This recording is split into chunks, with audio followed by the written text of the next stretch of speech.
All right. Got something I need to share with you guys. I'd appreciate it if you guys didn't super chat. You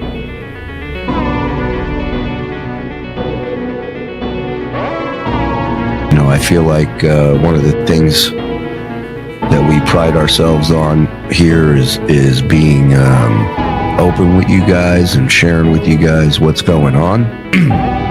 You might remember our producer, former producer, Issa.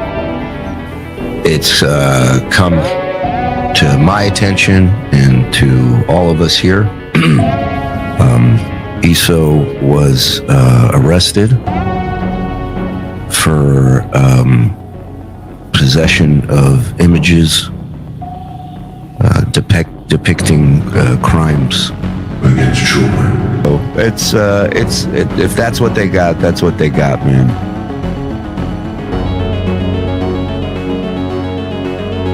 And one of the lawyers who was there and wasn't there looked at my lawyer and said, "He's pulling a Ricada."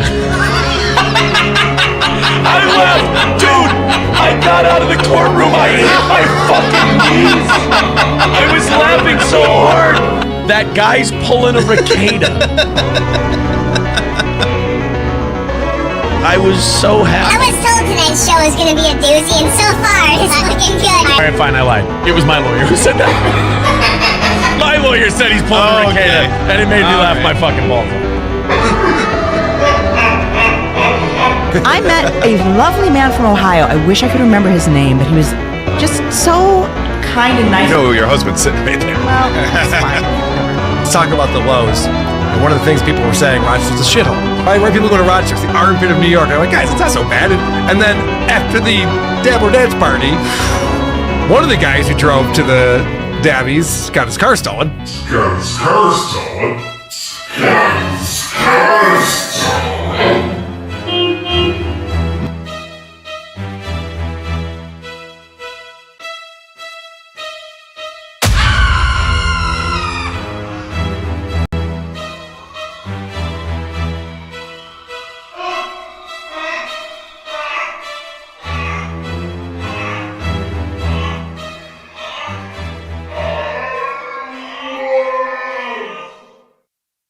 This video contains gratuitous use of profanity and uncomfortable pauses to compensate for lack of professionalism and original thought. Viewer discretion advised. Oh shit! Mud shark? You're not a mud shark. You're barely even a fish. This is a pink podcast.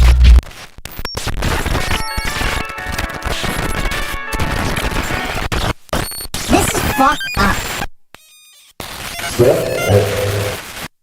Win by Two, they're actually podcasts out of Philadelphia. Who knows to Win by Two radio? Where's John DiCaprio? Did he ask about me? Fuck Carl. He's effectively done in this business. On the podcast, catching people like John Domingo. So I'm a dumb guy. I'm hoping John DiCaprio is, but... Take your fucking ball off, Barry! Like, let me guess, does he attack everyone? I'm gonna be yelling at him the whole time tonight.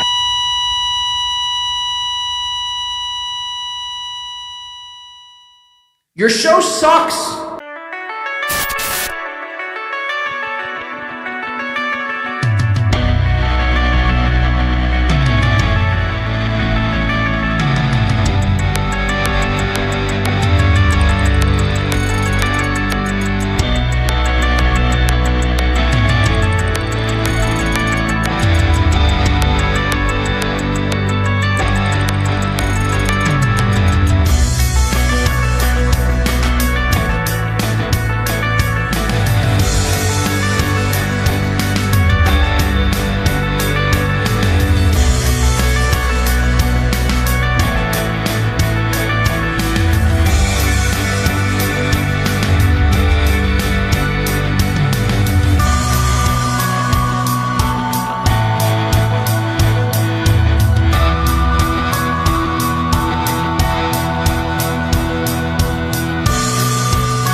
fuck is up? Happy Wednesday. Aaron's popping all this shit, man. It's got me feeling some type of way. For real, for real.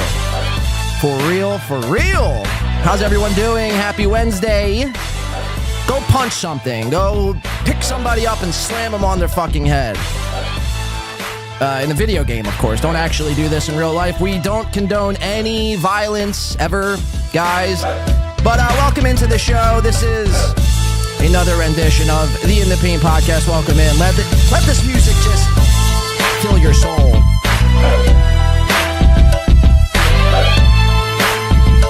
Happy Wednesday. There's a lot going on today. So much is happening. Why am I shocked? No one should be surprised. There's a lot to talk about. There's kitty diddlers out there fucking roaming the streets, roaming the YouTubes. I want to fuck a 16-year-old so bad. Aaron might be one of these people. There's court cases on court cases on court cases. Steel Toe being one of those people. Steel Toe had his day in court yesterday. He was looked down the barrel of the justice system. And, well, ultimately, I don't know, really, I guess it went well.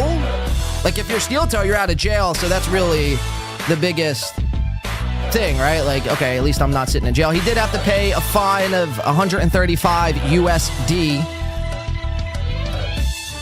And if he violates, he's looking, I believe, up to like 90 days, maybe even up to 6 months. I don't know. Welcome into the motherfucking show.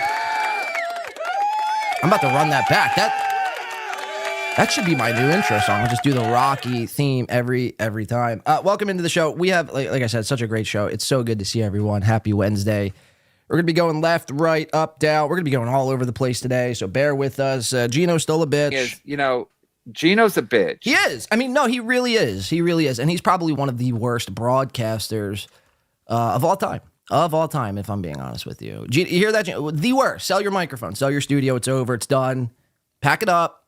Your little cute little red scarlet box that you got, and you plug your little Shure SM7 Beyond, and you go to your little StreamYard, and you type in, ooh, in hot water, woo!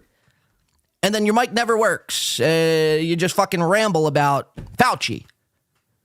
Give it up, man. It's done. I'm hereby declaring Gino Bisconti done. It's finished. Sell everything. I'll buy your equipment if you need the cash, but it's bad. No, it's bad.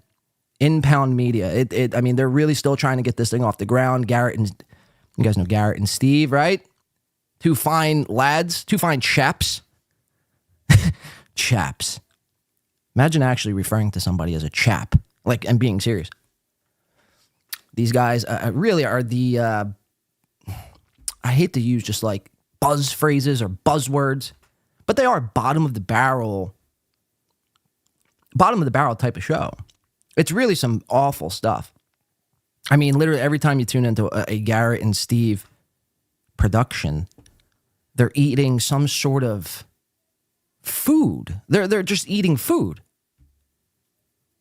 Like, again, Melton even has some self-discipline and self-control where he can go like 4.5, sometimes 5 hours without actually having to ingest anything into his fat fucking gullet of his. No, not Garrett and Steve. Garrett and Steve, they must eat. They must consume. They must devour the grease and the chicken and the pizza. Like, for real, guys, what are we doing here? What are we doing? This isn't the cooking channel. Start a cooking show. Oh, man, no, we're really trying to be like the first of our kind. We're like, well, first of all, you got to understand, it's all a bit. All we do is a bit. So if you're taking this seriously, then you're just seething and you're falling into our trap. But no, it's a bit. We're really trying to infuse food and podcasting. It's going to be the first show of its kind. I mean, okay, I don't know who your target demo would be. Maybe the people in Spicer and Wilmer, Minnesota. Maybe they have a few brain cells to rub together where they would actually think and find something like that to be a spectacle. We're going to get into some Garrett and Steve later on. I mean, there's a lot to do. That's not even the main thing. And I can make that the main thing. See, that's how bad it is for Garrett and Steve. So we'll get to that eventually today at some point. Obviously, Steel Toe. And just for shits and gigs, real quick, shout out to NJ Ranger, says Cardiff's birth name is actually Barry Eats Ribs. Very good. I didn't know that. We'll have to address him as such now, Mr. Ribs. Yeah, I'm wearing a hoodie today. It is August, if you're wondering why. Well, for the last about 48 hours, I'd say, it's been cold as a fucking block of ice. Overnight tonight, or last night, wouldn't you know, it was down to like 3 degrees. I'm like, what the fuck is going on? So, yeah, it's a bit chilly for August. I'm not liking this, and I love the fall weather, but it's just like when it's 90 degrees every day and then it drops down to 50, it feels like you're living in fucking, Alaska or something. It's not it's the opposite of cool, Aaron. Well, that's very cool. No, it's the opposite of what cool would be. I have some cool things, though, for you guys. Like I mentioned, there's fucking, and it's disgusting. These kind of people should be, honestly, if you want my honest opinion about what some of these people, I mean, it's not even a hot take. It's not even an edgy take, but people who like do shit as it pertains to like kids. This Shuli produced, you guys know this guy, ESO, I believe they call him. And he was, turns out he had like 6,000 fucking images of children on like a USB stick in like a grinder, a weed grinder. I believe. I think it was a weed grinder. Which is kind of doesn't make any sense. Like you would think, like when I smoke, sometimes I get paranoid. So to do that, like wouldn't you just be extra paranoid? I mean, I don't understand. I don't understand some of these people. My point is, these kind of people should be shot. They should be removed from the earth. I believe in second chances, but not for everything. It's just like, what won't you do? And then people are like, oh, it's a disease, man. You just don't understand. My brain doesn't work the same way. Well, then we should kill you, right? We should remove you. What won't you do? What won't you do? And by kill you, I mean like, with a water pistol. One of those. You guys remember those water guns? Whatever happened to those. Yeah, so we're going to get into that. The Shuli, he wasn't accepting super chats, I think, the other day. Because of this, he had this big pressing news about his producer, ISO, and his newly alleged, or not even alleged, newly confirmed documents that had dropped about him. I mean, this universe is really something else, man. They're now calling this the Diddlerverse. I want to fuck a 16-year-old so bad. It's disgusting, Aaron. I mean, settle yourself down, please, for the love of Christ. J.E., a member for, look at that, 12 whole fucking months. Can you bounce with us, J.E.? J.E.! Remember, 12 months. Garrett and Steve are the new O&A. Nice try dissing them. DiCaprio. Wait, what's his name again? What's his name? I almost said Jesse. It's not Jesse. It's John. No. Not John Jamingo. Come what on. the fuck is his name? Come on. You Is just John? said it. You just John said DiCaprio. Yeah. There Win it by is. 2. Win by dose. Apparently, according to J.E., they're the new O&A, and I'm just behind on the times. J.E. actually really did open my eyes to Mike Morse, Miguel Morse. I was really harsh on Mike Morse. And the first time you tune into or try to listen to Mike Morse on a podcasting standpoint, as it pertains to live streaming, you'll want to fucking pull your hair out. You'll want to, take whatever is closest to you and shove it into a wood chipper. That's how I would feel. Watching Mike Morse, and then you have people like Aaron. It's just all these people. Like, I'm surprised I haven't put myself through a wood chipper yet. I should be proud of myself, to be quite honest with you, But as it pertains to Mike Morse, Jay's like, hey, man, no, I think Mike Morse is actually, you've got this all, kind of like what he's doing now. I hope the Garrett and Steve thing is a bit. But he's like, dude, Mike Morse, really, he's like my favorite comedian. He's like my favorite comedian, probably one of my top 3 favorite podcasters. And then I started watching Morse this way, in the light of which J.E. had pointed out. It's like, wow, you actually got a point, man. You actually got a fucking point. And this is why we call Mike Morse King Morse now. He is a king. Trust me, you'll come around to it as well. Thank you, Jay, for the whole year. Look at that, a year. memberversary. That's pretty fucking cool. That's very cool. LL for 17 months says, I'm better than JE.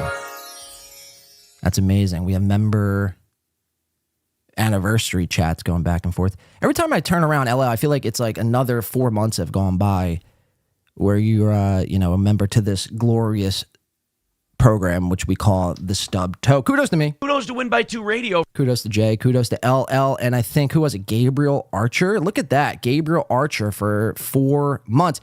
Thank you, Gabriel. Says, Aaron violated the HRO on his show last night. Doom posted a clip. Maybe Johnny will run Steel Toe for 90 days. Well, I don't know. Let's see. Johnny, what do you got to say for yourself? Yeah, and he is a hate watcher. That's a bad attitude, man. That's a bad attitude. We're not hate watchers. We're just whale watchers, I guess. Weight watchers. I don't know what we are. We're toe watchers. That's what we do. Win by 2 is watching. Win by 2 is watching. So, we have I'm very excited for today's show. Because again, it's this universe, like I was mentioning earlier, it's like, it is batshit fucking nuts. There's a lot of weird psychos in it. I bounce around the idea sometimes, like, when it will be a good time. Like, what's a good exit strategy? Have I overstayed the coverage here? But it's, and I'm sure some people feel that sometimes as well. Like, you're probably covering this stuff way too much. There's other things outside of the Diddlerverse. So, but it's like, and I get it. There's the internet is a wide place of people filled with these people. But the problem is, and well, there's not even really a problem. It's just every single day, these people do some shit like that happened this past week. Aaron's going to court, Nick's going to court. There's pedos running around rampant, producing shows. It's crazy. There's swingers, there's drugs, there's guns. It really is nuts. So I've said this before, and this is before all of this came out. I said this before. It's like if I were to stop, it would be sort of a disservice. I mean, we could venture off, which I think we're going to kind of do at the beginning of the show here. Not really all that far off. We're going to bring it back to old times for a short little segment. But we're going to be checking in with Sam Tripoli. You guys know Sam Tripoli. Sam Tripoli is a marvelous character, man. He's really trying to fight the good fight, the truth fight. He's really trying to expose the globalist. Shout out to the globalist, right? Who doesn't like some globalists? I actually fancy myself as a globalist. No, but yeah, Sam, we're going to there's a quick little update I wanted to check in with Mr. Tripoli. And which is very funny, because if you guys remember last year, Sam Tripoli, well, it was Corey Adam, when Corey Adam first came onto the show and was like really giving me and Al verbal blowies on the spot. It was in that moment where Corey Adams had made it known to myself that he's really a big fan of the show. My show, that is. Big fan of the show. Specifically, he loved, not liked, not enjoyed, not was fascinated or interested. He loved my Sam Tripoli coverage. To which I'm thinking, I'm like, well, I haven't covered Sam Tripoli in about 2 years, man. So you're like really watching my entire that's crazy. You're watching my entire catalog. Okay. I'm reloaded. Any which way, thank you for becoming a member. I thought I saw someone else, maybe not. I don't know. But yeah, to Gabriel Archer's point, I think Aaron did, in fact, violate the HR. We're going to watch Aaron later today. Like I said, he had court last night, and he talked about it for maybe about 5 minutes. And again, it really didn't go into details as to like what happened. He was just basically talking about his suit. Speaking of which, we were mentioning Aaron. Let's tune in live to the St. Cloud crawl space known as the Steel Toe Morning Show Studios. And let's see what this motherfucking loser has to say for himself. Aaron, he's a towering 413. All right. The funniest part of the clip to me is just how nice the Steel Toe fan was. Oh, here you go. He just walked up being like, oh my God, hey, Ralph, what's up, man? Literally, Ralph could have easily turned this into a win, saying, look at us normal people here to observe the legal process, unlike that gay F-word Josh. Would have been so easy. The guy clearly liked Ralph too, so doing that was just a total shot in the foot. Kind of feel bad for that Steel Toe fan, but he's also the ultimate wiener of the day, so I guess I shouldn't. No, don't feel bad for our fan. He wasn't going up there because he likes Ralph. He was going up there to fuck with Ralph on our behalf. That's fucking great. Wasn't it just wait. Wasn't it just yesterday too, where Melton had sent somebody out to take pictures of Steel Toe in the courthouse, and Steel Toe was like, "Oh, you're just sniffing my balls, and it makes me, out to be this big guy." So now Steel Toe is doing the same thing to Ricada. He's got Steel Toe plants out at that courthouse where Ricada. So that's the other thing. It's going to be a two-part, or we're going to be talking about a lot of things today. Ricada, Steel Toe mainly, and the SHULI'S stuff as well. Carl, or some recaps of DABBLECON this past week. It's actually a lot worse than what we originally anticipated, which we covered on Sunday. Go check out that episode. LoserCon too. It was a hell of a fucking journey. But literally, he's got guys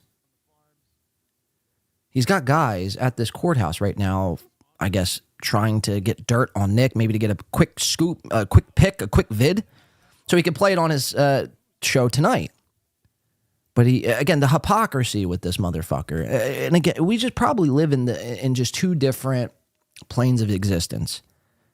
Because I guarantee in Aaron's mind, he's justified all of this, and he's believes his own fucking shit half the time. So it's like, there's no reasoning with a guy like this. It's either you just got to fucking, step into a ring and break his jaw, or, you're just going to wind up getting, worked up and frustrated just by watching it, because he's never gonna actually, nothing. He has up to a year. We'll get into it more, but he has up to a year to violate this new restraining order, which apparently he already had broke last night, which we're going to get into that as well. Last night, the Steel Toe episode was fucking bizarre. I shit you not, if you haven't watched it yet, he's talked about April's, ladies, close your ears, 3, 2, 1. He's talking about April's vagina and how it stunk, PU, and it smelled like, rotten, dead flesh of a human being, which is a sign of a scorned lover, by the way. Last night's episode was B-fucking-czar. We're going to watch it later on today, but it just, I don't know. There's no reasoning with this guy. He's, again, found every which angle to justify all his actions. He's never wrong. He'll never take accountability, even though he'll claim, "Oh, I've taken accountability." No, you didn't take accountability when you went to court yesterday. If you would have fought that, it would have been way worse for you. It would have been way worse for you. It's amazing. We'll get into it later. Let's tune back into the crawl space. Just looking here. Kiwi Farm. Okay, that's not, I just want to see what they're saying about our guy. It's totally valid OPSEC tactic to be a fan of the Steel Toe show if asked. No shame there. Kind of thank you, but you're also saying as long as it's in service of an op. When your moral support... Oh, that's not a Steel Toe one. Wait a minute. I just realized I was just listening to Steel Toe. So he's on Kiwi Farms right now. This guy, again, 6 months ago, discredited Kiwi Farms every step of the way when Kiwi Farms would call him out for being a swinger, a druggie, a terrible father, a terrible fucking husband. He would try to discredit Kiwi Farms, but now he uses them as fact. That our guy created all this shit. All I know is this has already been a big win for the toe. Ralph is bitch made. Oh, Ethan. I just couldn't imagine calling this I just don't get it. Calling this a professional show. I just couldn't imagine. We're going to sit here when we're not reading live chats. We're just going to read Kiwi Farms threads. That's fucking interesting as hell, man. That's very interesting. Crows in the courthouse. Thank God we have Steel Toe. $5 Ralph didn't get through security. All right, so this is nothing. He's not doing anything. Fucking hell, dude, this shocking, right? Shocking. Today we stuff. finally confirmed that Ralph is 5'1". You could hear it in his voice. He was scared little piggy. I was scared. Oh God, Aaron. Not to mention the massive W he just gave Ashton and Andy. They'll never let him live it down. It's so let me good. enjoy mine first, and then we'll It's let so good. Ashton and Andy have it. He can't stop himself. This is what Steel Toe has come to right now.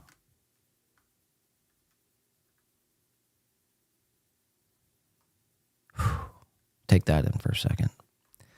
All right, let's zoom out. Let's go back to what we were doing. We'll get into Steel. There's a lot of Steel Toe later. Trust me. Mark my words on that. You're not gonna miss any Steel Toe stuff from this. He's not doing. He's just reading Kiwi Farms. And he wonders why he had 1,700 live on YouTube during the whole Ricada blow up, and he's back down now. I mean, today he's got on YouTube 660, 658.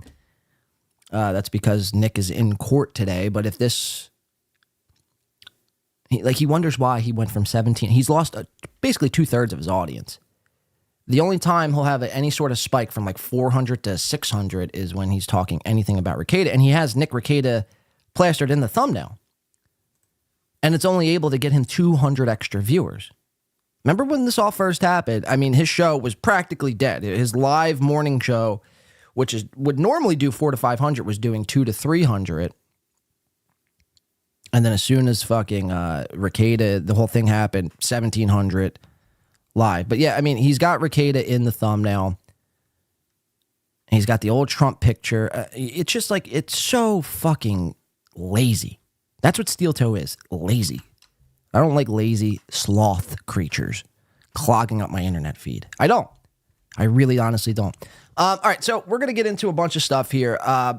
Like I mentioned, there's a lot of stuff. Garrett and Steve, we're going to do Shuli, we're going to do Steel Toe. We got Ricada, we'll be monitoring his court. I guess happened already. I guess we won't really honestly know what the fuck is actually going on.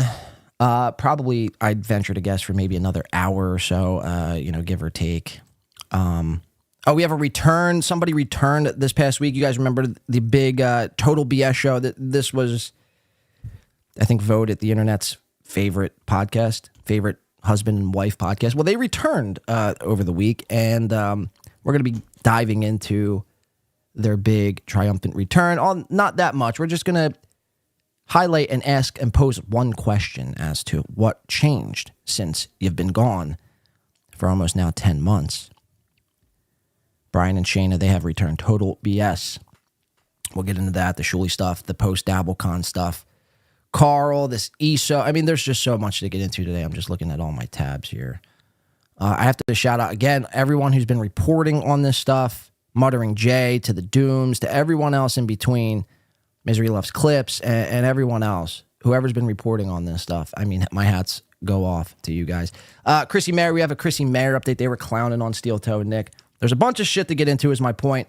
Welcome into the show. It's Wednesday. It's hump day. We're fucking doing it. Chad Zumach, where you at? We're back. We are back. We're in the bunker. We're doing it. We're having it. It's going down. Going down. It's going down. Come. Just constantly come. Fucking sucking, come.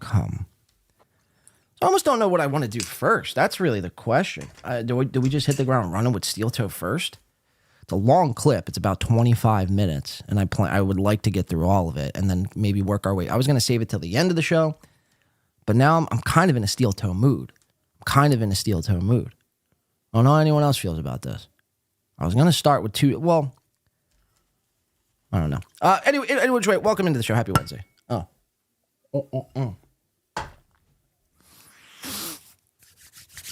Chad is scared that Florentine will be caught for it.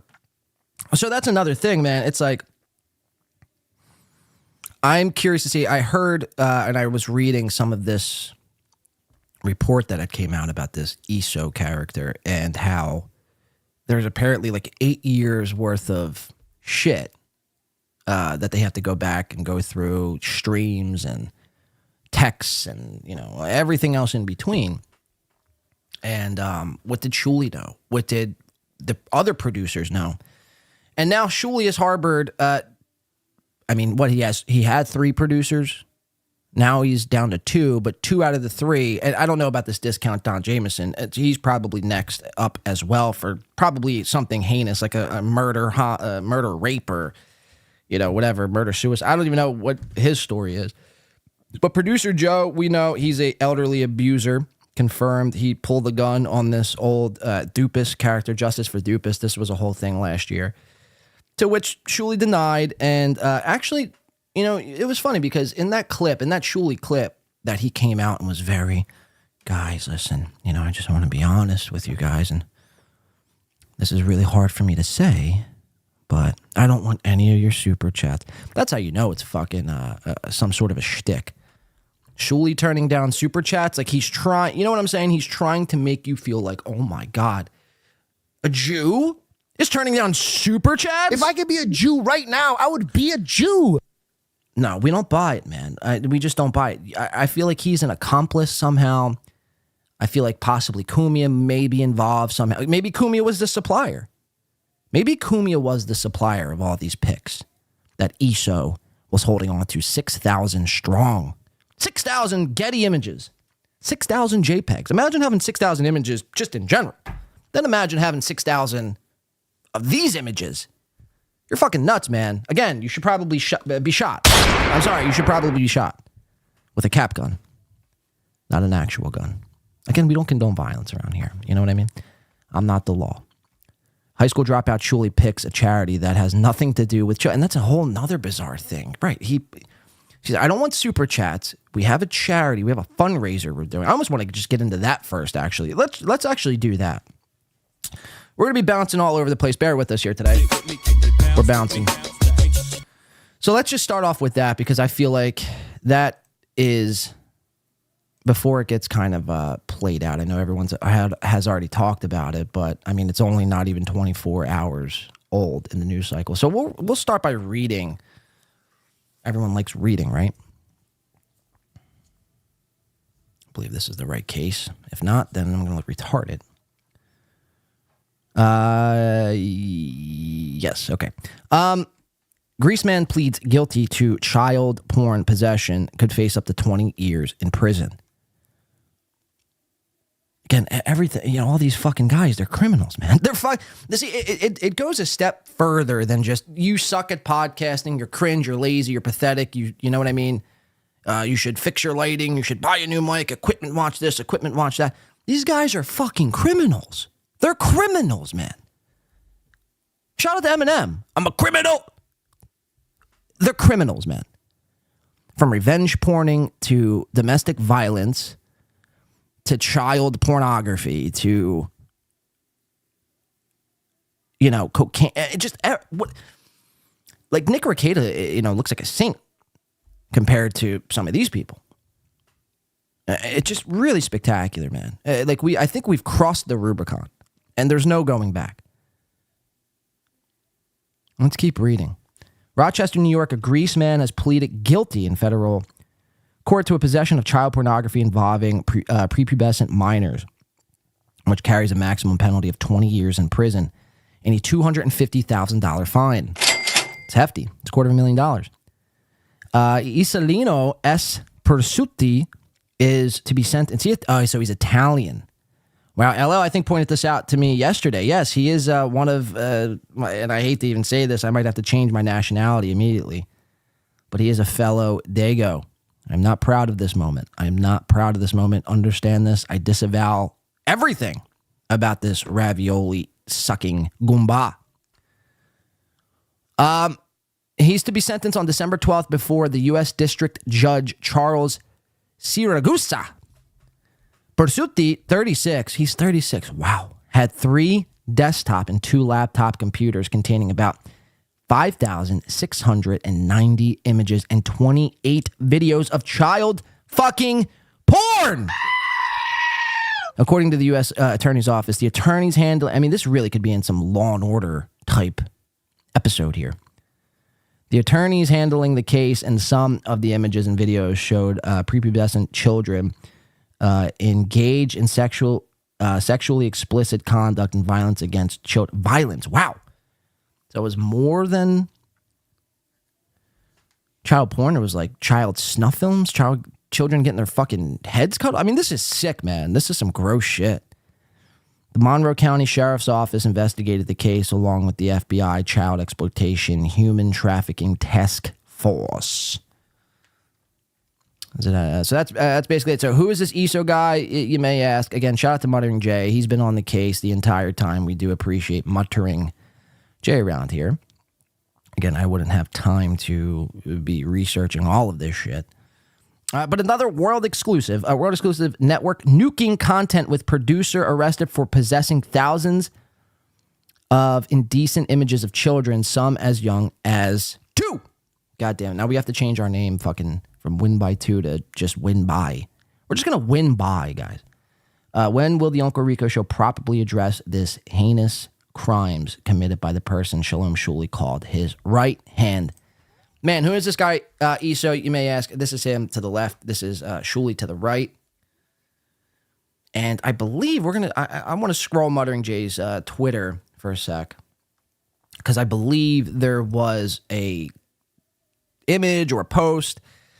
Now, Shuli denies knowing anything about this. Obviously, he's claiming that, he had no idea this was happening. And this was very jarring to him. He was shocked beyond belief. He couldn't imagine ESO doing this. We're going to watch the video coming up here, which I have some thoughts on. But then there's also clips of, and video and pictures of Shuli with this guy, like the day of this guy, I believe, was arrested or served or whatever the case was. There's a lot of fucking wild stuff happening here. We're going to get to the bottom of it, I hope. All right, so we'll get into that video in a second. But let's just go down a trip on Muttering Jay's timeline here. Let's see. Yeah, here it is. Muttering Jay. What did Shuli know and when about his right-hand man arrested for possessing thousands of indecent... did we already just read that?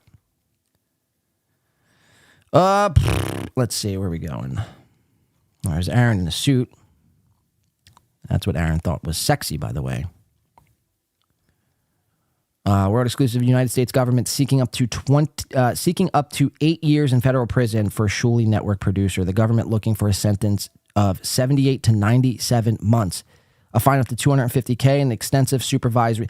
See, this is the shit, man. Eight. What's that say? 8 years? 8 years. That's insane, man. That's not enough time. Look, I'm no fucking lawyer. I don't make the laws. In my personal opinion, that's just not enough time. That's just not enough time. It's not like you had like 2 images and you just kind of fucked up and you were a little weak in the moment. But bro, you had 6,000 images and what did it say? 28 videos. I mean, that's nuts. So, I mean, to me, 8 years ain't shit. He's considered lucky if that's all they're giving him. According to cooperating witnesses, Shuli network producer tried to bribe them and wanted a non-disclosure agreement following the discovery of illegal child images, some of as young as 2. Shalom Shuli's the Uncle Rico Show producer tried to bribe and wanted an NDA signed. CW, I don't know what CW1 is. Further indicated that Persute tried to bribe CW. What I don't know what CW1 is. Someone is gonna have to put that in the chat. His wife. Okay, thank you, Doodle. To not say anything about what was found. Thank you, Tracy. Thank you. CW1. That's weird. Okay. I was his wife, says Gina Booby. Okay, I see what you're saying. Persute offered to sign the house over and send as much money as he could if his wife kept her fucking mouth shut. Recalled asking Persute if the bribe was about the child pornography that his wife found. Persute responded it was for everything. According to his wife, ESO wanted to make his wife sign a non-disclosure agreement and told his wife he would find out if his wife ever spoke with the police.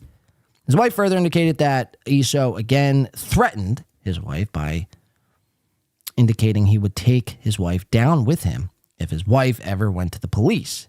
Wow. So he's just, these guys are batshit crazy, man. Aaron, the same way. His wife recorded some of these conversations with, we need those recordings. And they'll come out. On or about May 11, 2023, your affiant spoke with the wife who indicated she began a relationship with Prosciutti sometime in July 2014. His wife provided the following information pertaining to the computers, device 1 and device 4 turned over to MCSO. His wife indicated device 1 was already being utilized by Prosciutti prior to ESO. Prior to the involvement, his wife further stated that device 4 was already in ESO's residence prior to the involvement. Wow. I mean, that's really fucking unbelievable. I mean, it's not at the end of the day, but it's just like, you never know with some of these people, man. You never know with some of these people. That's why I try to harp on the idea of not getting so attached to hosts, even myself. I mean, I could be, for all you know, a fucking murderer. Not, but you know what I mean? It's just, I don't know. And then you see a lot of these people, a lot of the Shuli fucking simps that are out fucking running cover for him. It's just bullshit, man. Look, I get it. Shuli, it's not Shuli being charged on these crimes. And I fully understand that, but I'd venture to guess there's some sort of involvement here. You know, I just find it hard to believe that for an entire year, Shuli just had no idea. Toes walk in the suit equals Mick Jagger.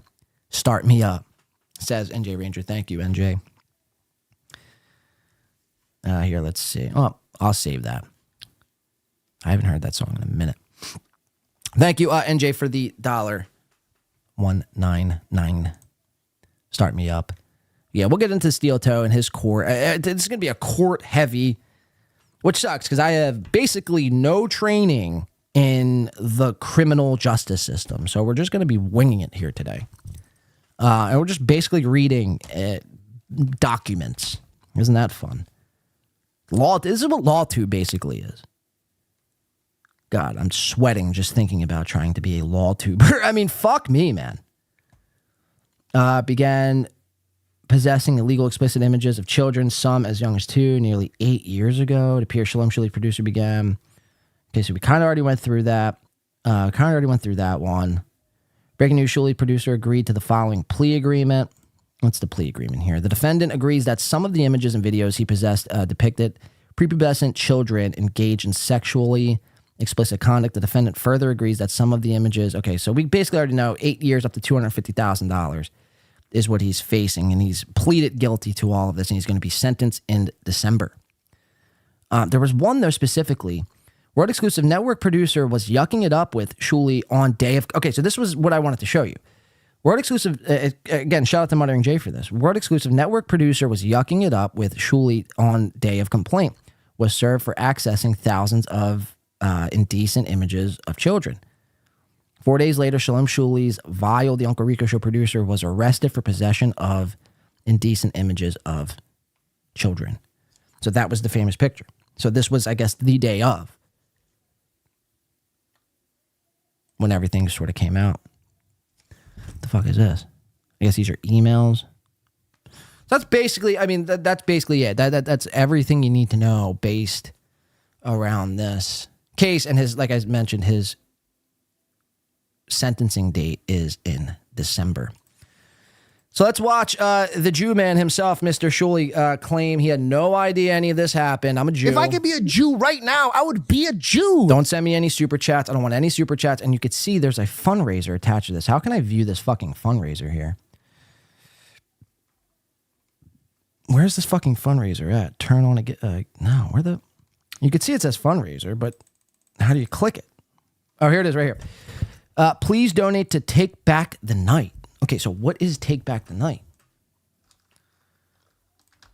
Take Back the Night Foundation. End sexual and domestic violence. Excuse me. Take Back the Night. Shatter the silence. Shuli, you should probably take some of your own fucking advice here, man. The fuck is this? What is this charity? They got merch about History, staff, board, sponsors, and supporters, media. History. What's history? Events through the decades. Take a tour of the TBTN events through 60 plus years. Witness our collective journey through marches, rallies. No, I mean, we don't care about any of this. What is this? Some wonky ass charity. Shuli probably has no idea he's even fundraising for. I mean, this is fucking bizarre, man. You know, if it looks like a fucking Jew, quacks like a Jew, chances are it's a fucking Jew, man. It's a Jew man Jew. A fro man show. All right, let's watch the fucking clip. Let me shut the fuck up. We're going to watch Shuli here lay on the sword and really get... He's going to put a serious... guys, I need you to understand he's going to be serious here, so take him seriously. He had no idea any of this happened. There he is. Look at him. Now, mind you, they had just done a show, maybe like they had just wrapped on a show. So this was... He came back to do a 6 minute and 49 second excerpt of this entire situation. Let's see what the fuck's going on. Shuli! Maury Memento says, you pay money and they do marches. Women, he says. Yeah, that sounds like some bullshit to me, bro. Sounds like some straight up bullshit. I got to pay $100 and what do I get out of it? How do I know any of this is going to... I think I'm not a charity giver, man, because you never know what any of the money is going to. It's like, if you're going to give to charity, give it to, you know, a friend or a family member before you give it to a charity. You know, these people give to charity. Sometimes I question their fucking brain and how it operates. No, man, like, you know, fucking... whatever their fucking charity... midnight to marches or midnight masses... That's going to stop fucking... It never stops. All these problems still continue on in the world. Just because you're giving thousands of dollars, it doesn't stop. So give it to somebody you love, man. And somebody you actually know. And somebody who can actually put it to good use. Let's listen. Give it to Ray DeVito, says Isaac Walmart. Exactly. All right. Jay says, Jewish people are starting to piss me off now. Let some people come in here. Let it fill up a little bit. Whoa. Hi, everybody. What the fuck? Wasn't planning on jumping back on. He's serious. But I got something I need to share with you guys. Serious stuff. See, he's serious. And I'd appreciate it if you guys didn't super chat. I'm not looking... That was the worst time to take a fucking whipped cream shot, I'll tell you that much.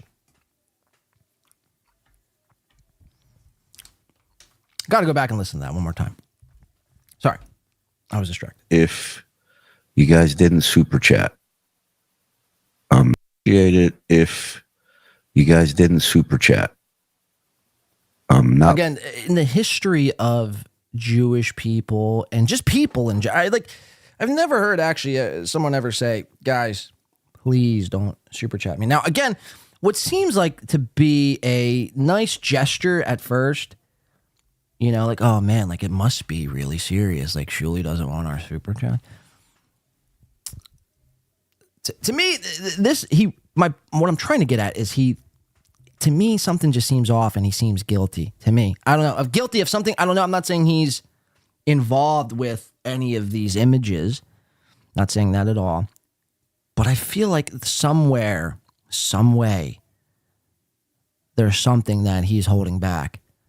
And his guilt is just eating him alive to where if you were to give him money, he would just spontaneously combust. So it's like, guys, please, for the love of Christ, even though I don't even believe in Christ. Either which way. So let's keep it watching. Bluff Chatter for 15 months says, Gino Bobina makes a great point as usual. Shuli donated $0 and made his simp fans do it for him. What a hero. Did Gino Bobina say that? Gino Bobina, again, knocking it out of the fucking park. No, that's a great point. It's a great point. All these people who start charities, ask them how much they've donated to the charity. And I'd say 9.5 times out of 10, they haven't opened their fucking wallets or their purses ever. They want you to donate on the behalf of them, and then they'll back They'll just use their name and say, look, this is how much money I raised. Aren't I good? No, you suck. You actually suck. Producer Issa, look at this. He's in the chat right now. It has been a mix-up. Please let all the truth out. Wow, Producer Issa in the chat as we fucking speak. That's amazing stuff, guys. Maybe we've had it all wrong. Maybe I've been too harsh on this guy already. Shout out to Producer Issa. That's amazing stuff. If that's really him, I mean, that's kind of fucked, but I doubt it. Let's keep watching. Looking for any super chats. In fact, I have something else that I'd like for you guys to help me out with.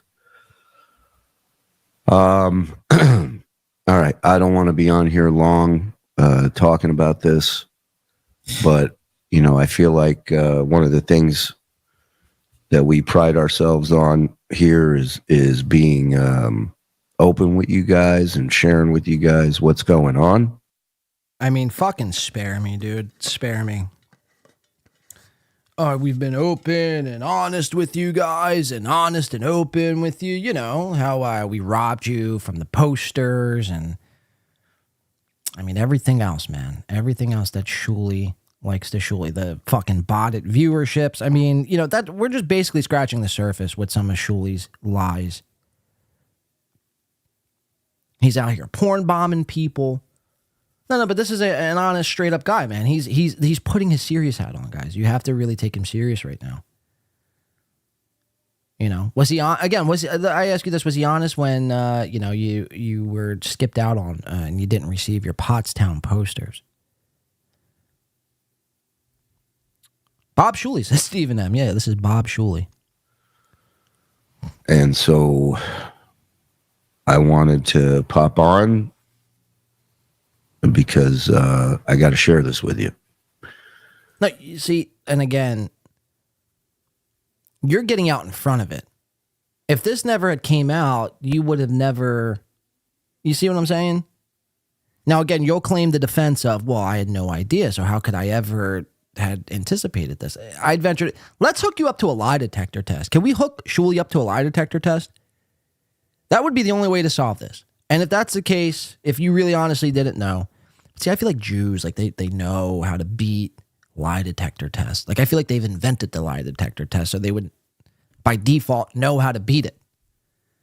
Let's hook you up to a lie detector test and give you a dose of what's the fucking thing that they give you to knock you out for the lie detector test. We're gonna need to fucking do this, man, because I mean I'm not buying any of the shit you're selling here. So for those of you who have been with us for a long time, from the beginning, the Shuli Show, etc., you might remember our producer, former producer, Issa. So it's come to, well, let me fill you in a little bit on it. He keeps touching his face, very awkwardly, nervously touching his face. I mean, this is pretty much what Aaron Emholt does when he's nervous. He's touching, folding, squirming, moving. He can't sit still. He's nervous. It's come to, well, let me fill you in a little bit on the backstory here. Last year, Issa informed me that him and his wife were divorcing, and he needed some time away to handle that.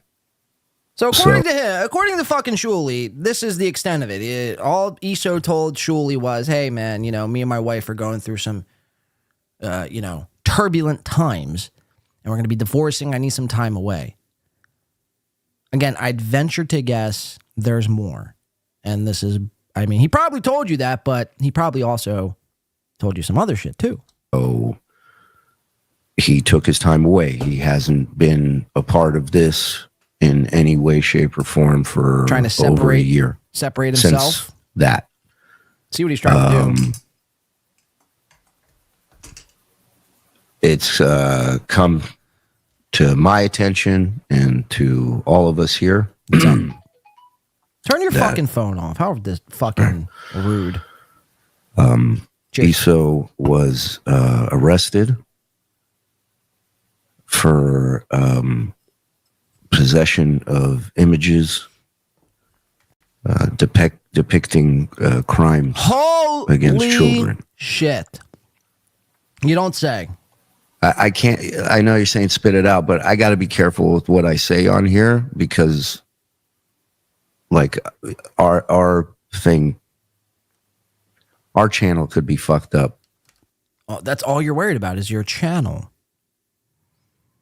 You know, man, it's like, what do you do for somebody like the Shuli, the Toolie? As long as the kids were goyim, Shuli takes no issue with any of that. Hungover skull, says Mr. Z.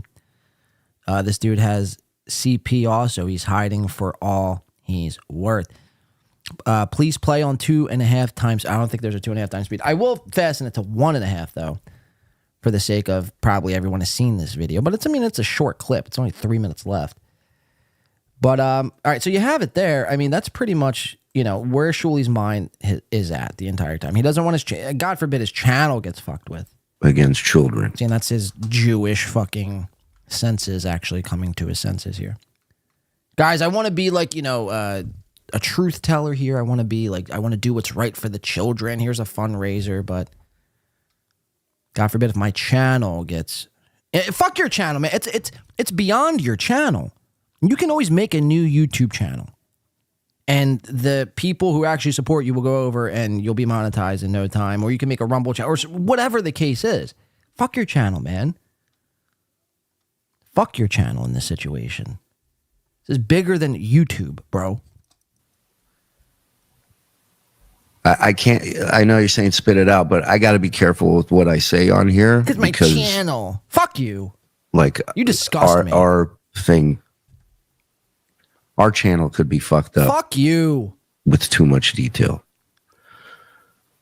With too much detail. Then why are you here in the first place? With too much detail. Show us your fucking computer. We need to do a forensic audit on your entire life, actually. Everything. We need to do a forensic audit on your computer, on your bedroom, on your USB drives. Does this look like a face of a fucking guy who's a trustworthy guy? I said this last year, man, when I first started covering Shuli. Anybody who has a smile of, which Shuli has, just shining, sparkling white veneers, blinding your fucking eyes, typically means you can't trust them. Shouldn't have a smile that fucking white. There's a difference between like nice teeth and like liar's teeth. Shuli has liar's teeth, if I've ever seen him. And he's got liar's face here, looking all somber. He's really trying to play the part. I'm so sad. So sad, man. The kids. I can't believe it, man. The kids, man. The fucking children, man. Thank God I got my fucking children away from you before you smooched their head and gave them coke. Them fucking cocaína. You disgust me. You four-eyed bug. You four-eyed bug. Now I'm pissed. Can we set up a boxing match? Clubfootco.Carl coming in for 5 says pedophiles working at the Jew, the Julie network. Next, you'll tell me they pay for fake views and super chats. Love Julie's crocodile tears. Yeah, I mean, that's what I'm saying. Everything based on this motherfucker's everything is just built on a lie. So why would we believe you now? Is my whole... If you're willing to buy fake fucking chatters, I'd venture to guess you're willing to buy alleged child porn. I want to fuck a 16-year-old so bad. Allegedly, Aaron. Aaron really doesn't make the situation any fucking better. Who says that, by the way? Who actually says that? Rudolph Valentino. Welcome to this fucking channel. It's an amazing name. Noga says, F the toddler stalking network. Fuck the Shuli network. I'm about to get it. I don't have any tattoos. I'm almost willing to get a FTSN tattoo on my face. And then where it says, like it would be like FTS, where the S is, down, it would say STMS. For Steel Tail Morning Show, it'd be like a 2-in-1 tattoo. And they would both say, whatever, it's probably stupid. But, you know, whatever. What are you going to do? Thank you, Noga. And Beloved Chatter coming in for $1.99 says, years of obsessing over Stuttering John's kids, very suspect. Well, a lot of these guys, man, right? They always go after the kids. And then it turns out they're a bigger creep than the person that they're either making fun of or whatever. Like, you know, say what you will about Stuttering John. He's, you know, the hackiest, the cringiest, the most brazen, you know, the most egotistical narcissist, according to Missy B. Fuck you, Missy B. What does Missy B know? What does Missy B know? Let's tie her up to a fucking lie detector test. Mari? Where you at, Mari? When the lie detector test determined, that was a lie.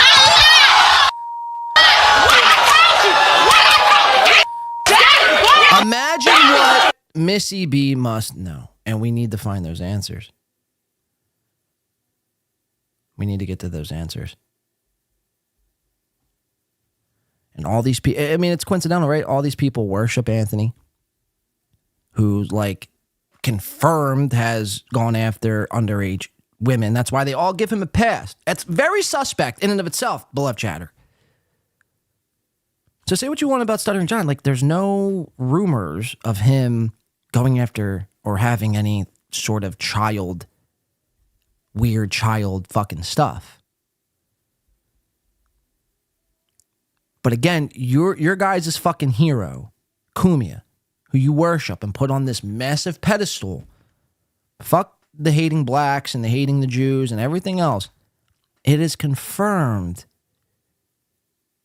that he has gone after underage children. So by definition, like, you're guilty by association. So again, it wouldn't shock me if you also had a thumb drive with 7,000 JPEGs of the most heinous, ridiculous shit. So stop playing. Oh, man. Guys, you're close up on me, guys. Guys, I really gotta be honest with you. That should be your first red flag right there. Jews and honesty go together worse than pizza and fucking, I don't know, kale. Or pizza and, I don't know. Pizza kind of goes with everything. Spaghetti and fucking chocolate milk. That don't actually sound half bad either. Fuck, man.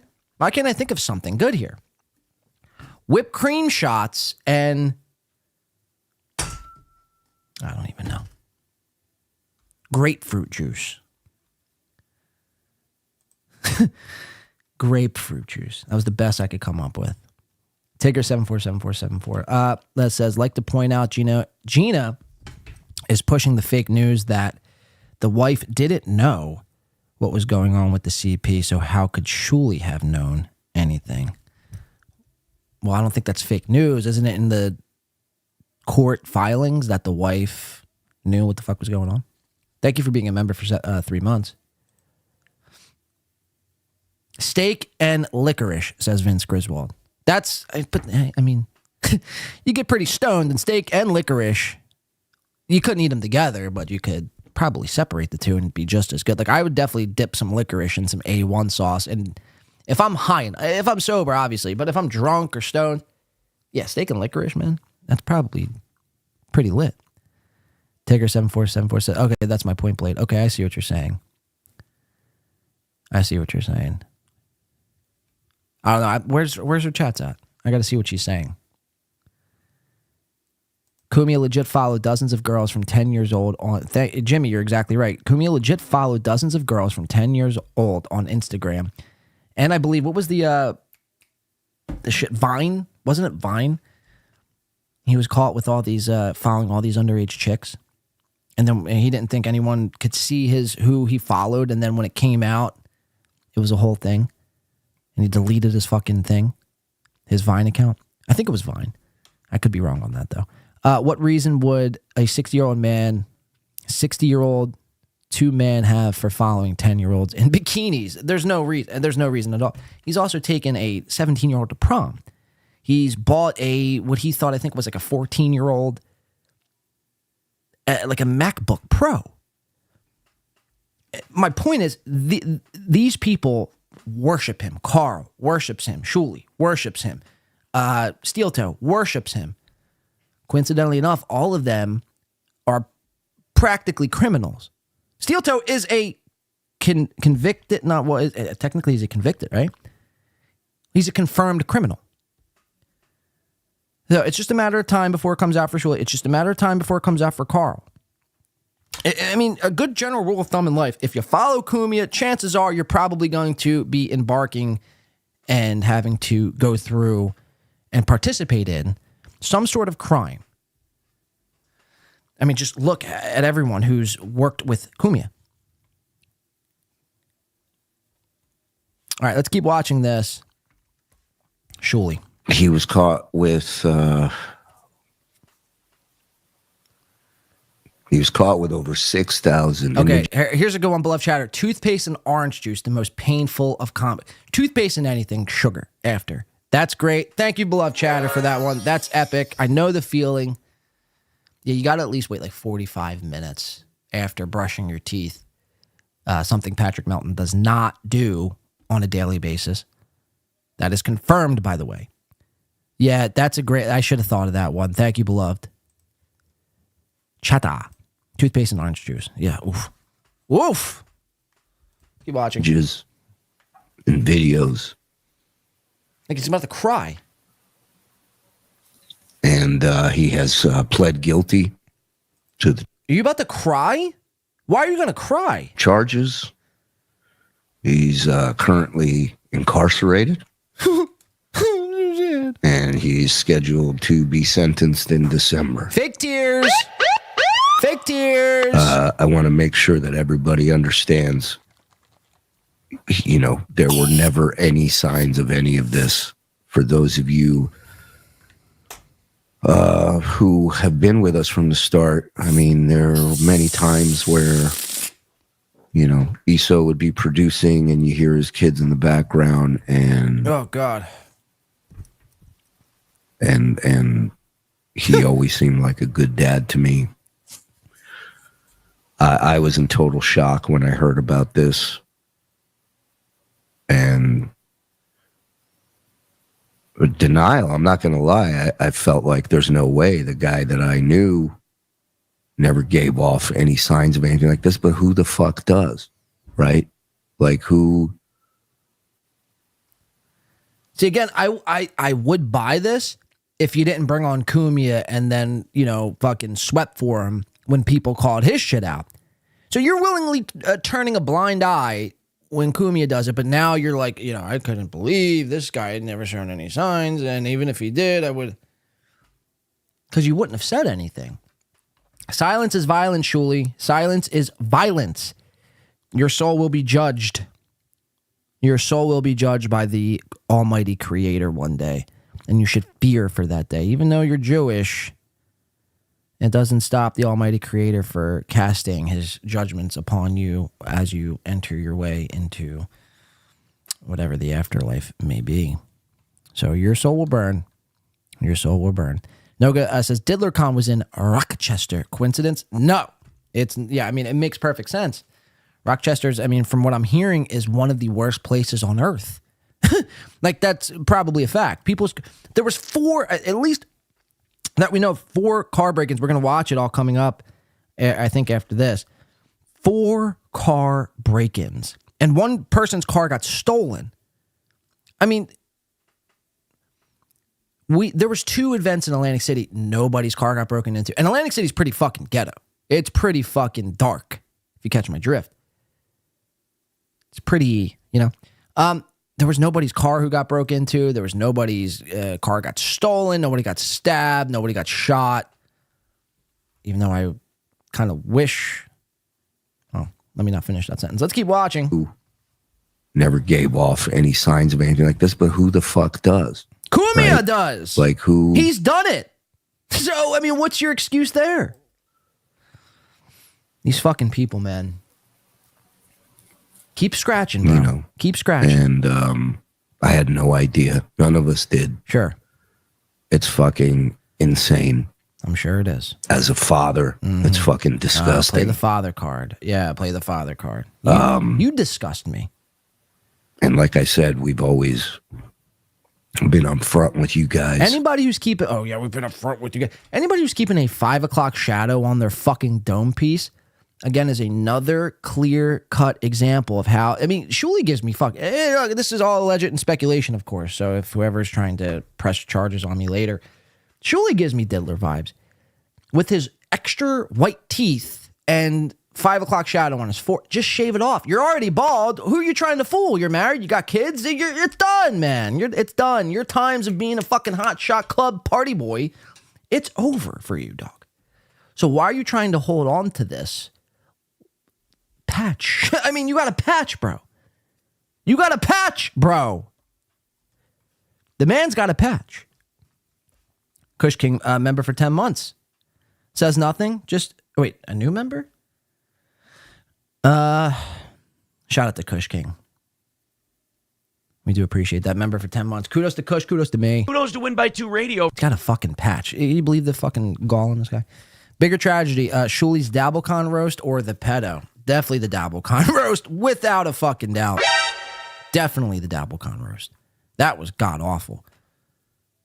That was God. I think the alleged victims would probably even agree with you on that one, Jacob Ryan S. Thank you for the $1.99. We do.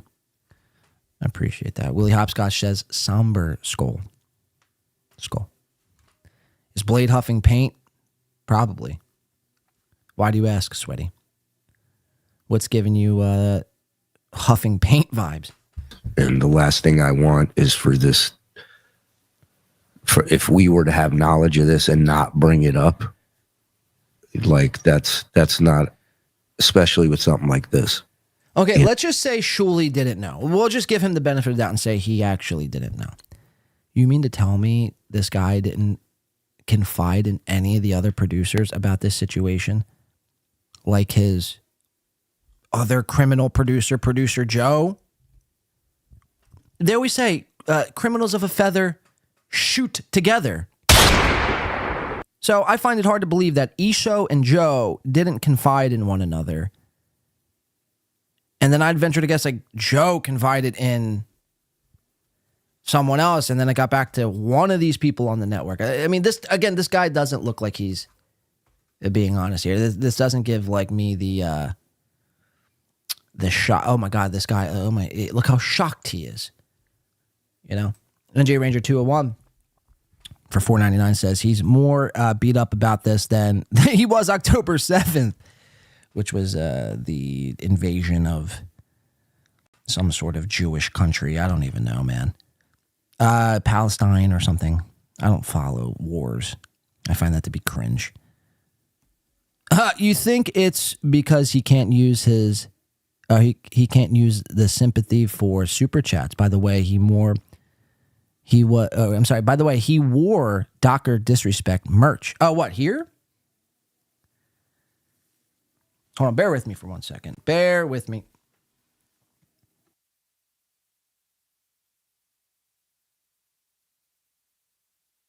Okay, we're back. Sorry about that. I have to plug something in. So when did he wear Dr. Disrespect? Because isn't Dr. Disrespect now a kitty? I want to fuck a 16-year-old so bad. These people are sick, man. Again, shoot them, kill them, chop their balls off, hang them in the middle of the street. I don't care. That's one thing. There's basically two things, like forcing yourself on someone else, like raping them. That's insane to me. You should be killed.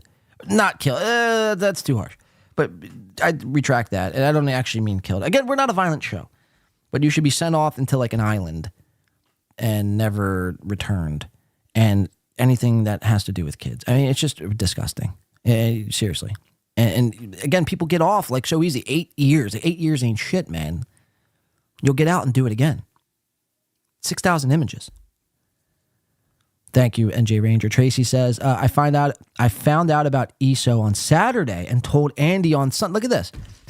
According to Tracy, I found out about ESO on Saturday and told Andy on Sunday. And then it was on the news Monday that he pleaded guilty. It seemed like breaking news to everyone.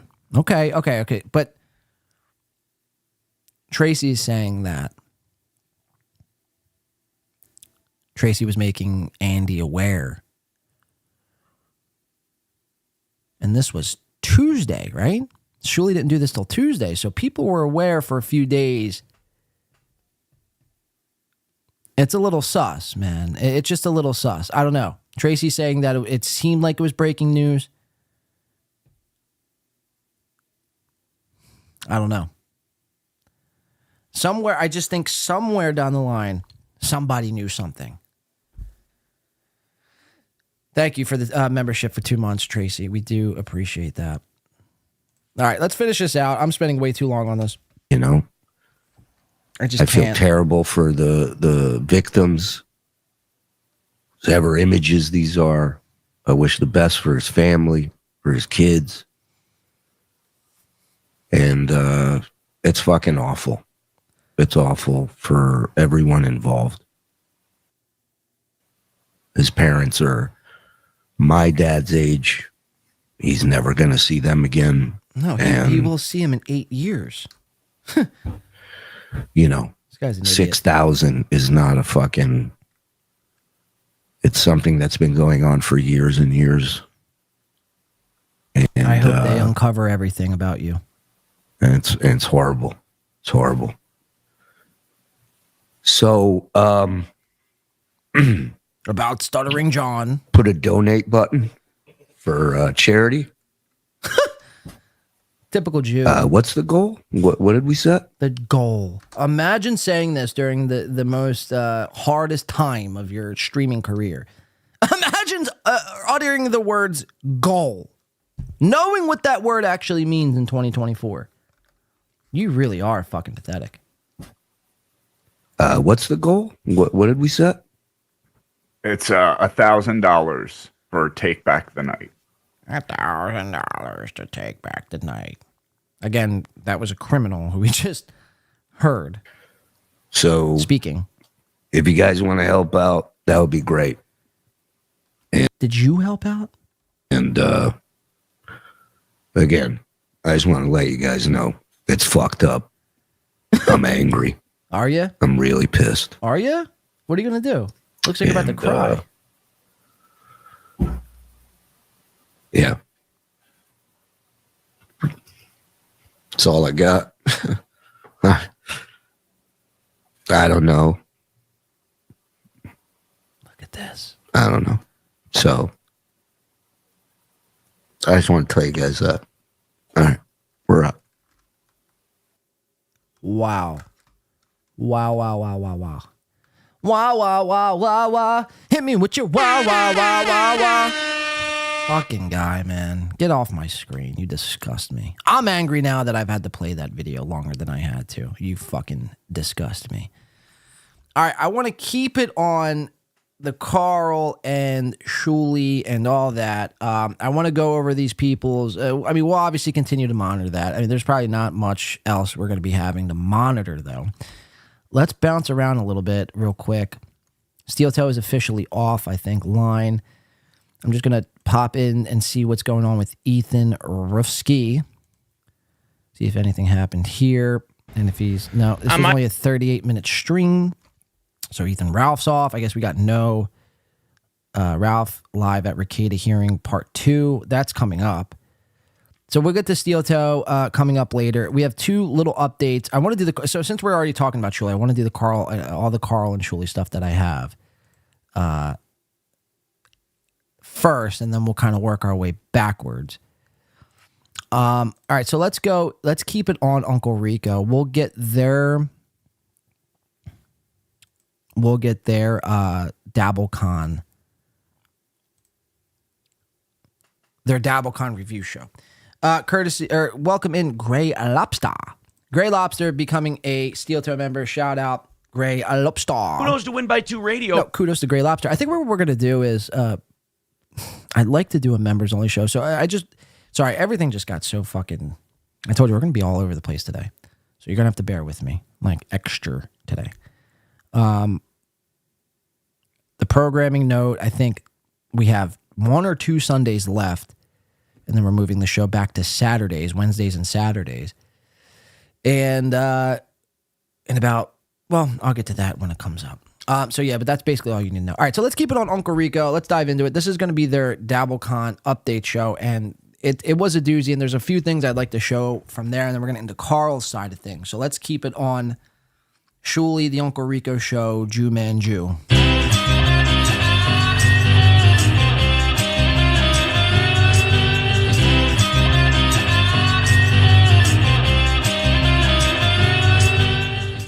It's time for the Uncle Rico show. Get our car stolen. So everyone did their little DABBLECON 2 update show. Now, there's a few things I'd like to point out from here. If I could pull up my notes. And we're going to watch the intro. And I want to read the comments here. Because on the last Uncle Rico show that we covered, which was Sunday, we covered their show from Thursday. And I pointed something out that all of these shows now have just begun to just read chats. That is the entirety of all of these shows. They're just reading the chat room. So basically the chat room is the show. And when you think about it, it's basically you're just stuck in a loop. It's just one big giant chat host loop. There's never anything getting done, never anything being really said. It's just, geez Louise says Shmuley should be rated his computers and Joe's computers. Yeah, I agree, man. I agree. There's probably some wild stuff on there. But that's fine in like moderation, but when you're doing it for 2 hours and 21 minutes. Now, I thought I was the only one to pick up on this, and I thought I was going a little bit insane, and maybe I was too harsh. But upon further review, if we take it over to the comments section here, which I always like going to comments, and seeing what people are saying, maybe get a good gauge of what the audience is saying. Now, I'm not sure how well people could see this. We'll try to give it a zoom. Because some people are saying best one so far was Sandusky's network. That's funny. That's very funny. Coming in from Handsome Mestic. The best one so far was the Sandusky network. Jerry Sandusky from Penn State. Child fucking diddler. I want to fuck a 16-year-old so bad. From Dabblerverse to Diddlerverse, who does the employment checks on the Shuli network. This was okay. So here you go. This was just a super chat show, no content. Thanks, guys. There is zero chance that you didn't know the John video that was going to be played in the one screaming the N-word. We're not going to read all the comments. All right, I don't know what this guy's smoking. That's a long comment for me to read. Typically love the show, but a whole show just reading super chats. That is fucking lame, says BH Hammer. And this is a guy who loves the show. And he even is saying this. Usually skip all the super chats, but this was okay as a recap show. Love y'all. Hope to be there next year. Guys, I'm out. Shark has jumped. Boarfest. Get day jobs, boys. Wow, says Hardcase1911. Someone else is saying 100% thumbs down. Can they have one fucking show without reading shitty super chats? This is Harry Chest 4303 says, can they have one fucking show without reading shitty super chats? The past two shows have been nothing but. I've never and will never send a super chat. That's it. No more membership. Wow. We tip our caps to people like Harry Chest out there taking their fucking money back. Unless Stuttering John comes back with a bang, the Dabbleverse will collapse. It's imminent. Bob needs to be put out to pasture already.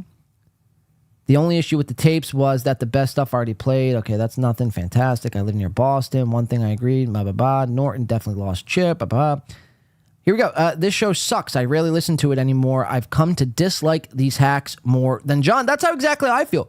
I think that's how, again, say what you want about Stuttering John. I'm not saying he's a great person. But from the standpoint of an entertainment factor alone, and this has always been my take on it, it's like he's way more entertaining than any of these people. Like, Bob Levy's close, but Bob Levy's just not good on podcast. It's just ramblings of nothingness. Bob Levy's better on a stage where he's just able to see, like, a couple and then riff off of said couple. I've seen Bob Levy, I think 2 or 3 times now live. And he, like, almost like Gino and a little lesser degree Keanu, they're better on stage than they are behind a podcast. Their problem is they're delusional and they think their comedy will translate into podcasting, and it doesn't. It falls flat, and then they get worked up and pissed when somebody like me comes along, and it's like, you actually fucking blow, and they take it so personal. But it's a fact, Jack. It's just a fucking fact. Has Shuli ever had an original idea for a show? He started by claiming he was above shitting on the Stuttering John fuckface, and then he proceeded to fail, but noticed WATP was profiting off it. Then he says something about a fuckface. Oh, there's Happy Days. Morse blew up the shitter in Pottstown at Perry's Airbnb. It's Happy Days watches this program.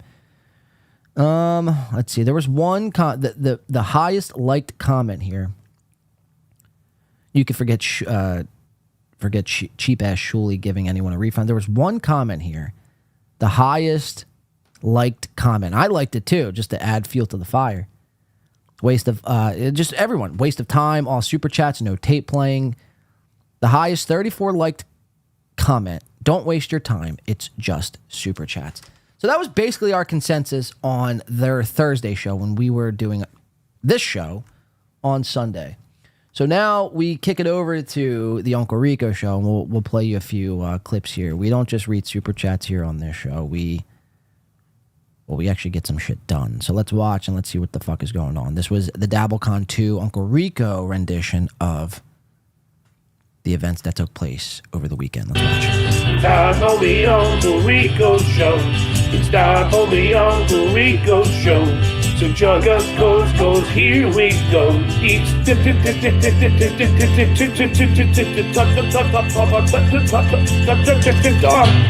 now you have to remember, you have to put your mindset in somebody like Shuli's head. This is before the fucking producer ESO claims had came out. Shuli's riding off a majestic fucking high. That is DABBLECON 2. He's in his bag. He's feeling himself. He can't be stopped. He just made a fucking killing. Watch how this translates when he comes into the show. He's really fucking high on himself here. Let's watch. We're doing it. Welcome back, everyone. So good to see you all. We're back. We're back, baby. Do we have a return trumpet, or have we moved on? Have we moved on? I'll give you one more. Go ahead. Jesus, Bob. Thank you. Thank you, everybody. Welcome to the, we've grown up a little bit, so I don't really. World famous Uncle Rico show with your world famous Uncle Rico host. Wow, man. Wow. Imagine if I started my show like this. Guys, welcome to the 1x2 show with the World Star Hip Hop Whoa show in the paint. Whoa, hoo, ha, hoo, hoo, ha, hoo, hoo, ha, hoo, hoo, ha. Did you say he went hard in the paint? He went hard in the motherfucking paint. I mean, Jesus Christ, man. Like, I get you have to fake it till you make it somewhat, but this is just like overly done. You see what I'm saying? It's just forced. You're forcing this excitement. Nobody else is as excited as you. Zenhauser's, he's not excited. Bob Levy doesn't know what to do with his hands. And Mike Morris, well, I have not a bad thing to say about you, Mike Morris. You're really, the fucking star that keeps the Dabbleverse in rotation, man. Thank you for your service, Mike Morris. We bow to Morris. We bow to the one they call the king. As he bites his lip in, I don't know. Why would you be biting your lip, though? I sorry, I know. Fuck, man. Sorry. No critiques. Famous Uncle Rico show with your world famous Uncle Rico. Noga says, the Uncle PEDO show. Can we get a skull for that one? Host. That's right. They're all killers, and they killed this goddamn weekend. Let's hear it from Mike Morse, Anthony Zenhauser, and the Reverend motherfucking Bob Levy. And me. I was all right. All right, everybody. Welcome to the Uncle Rico show. We are back from Rochester. What an amazing turnout. What an amazing weekend. I mean, where to begin? To begin at the beginning. But you guys have a lot of shit you want to start with. So I am not going to stand in your way. I will like basically what happened was like we got in the car and we went and got this like soda. And then Soder. Dan, we jumped in the car and we actually picked up Dan Soder. Skull to Soder. Dan fucking Soder. What happened was like we got in the car and we went and got this like soda. I didn't know Dan Soder was performing at DiddlerCon too. That's news to me. Right. You know, and then we were like, we might as well fill up all the way now. Shout out to Steven Bravo becoming a Stub Toe member. Shout out. Who knows to win by 2 radio?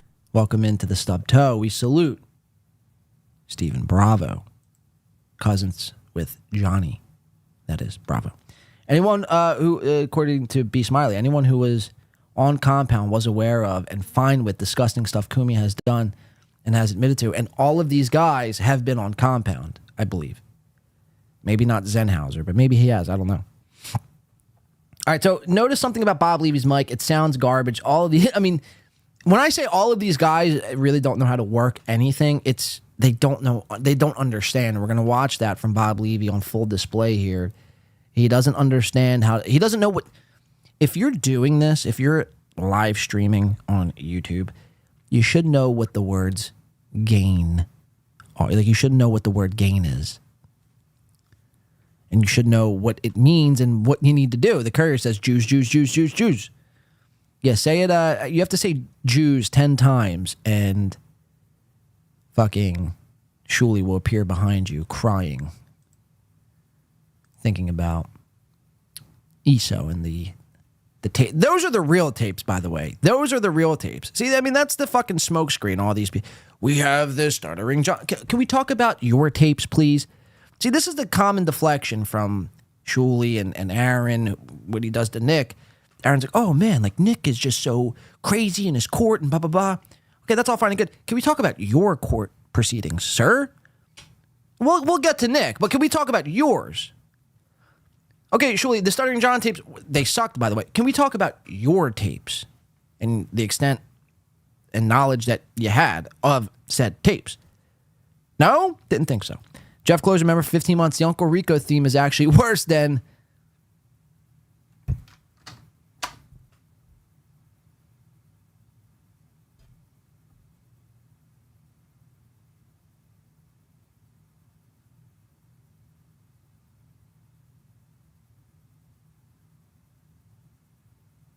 Stare off. It hurts. That hurts, Jeff. Say It Ain't So is actually my favorite song.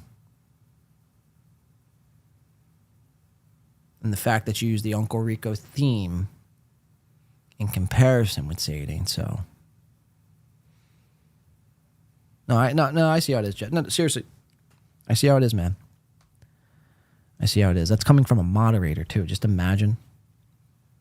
Whew. It's pretty fucked up. It's pretty fucked up. Hit the talk button, says Finley Greenberg. Like the hit button. Let's keep watching these fucking buffoons. Instead of stopping twice. And then Smart. we drove down and we got on... Hold on. Don't. Cliffhanger. Leave them one. You know, tune in to the rest of that story, folks. Stick with us. The ending of that could come up at any second. Don't change that dial. Wow. Hold on. Mike P. This guy. This is why the pros, man. These are the pros.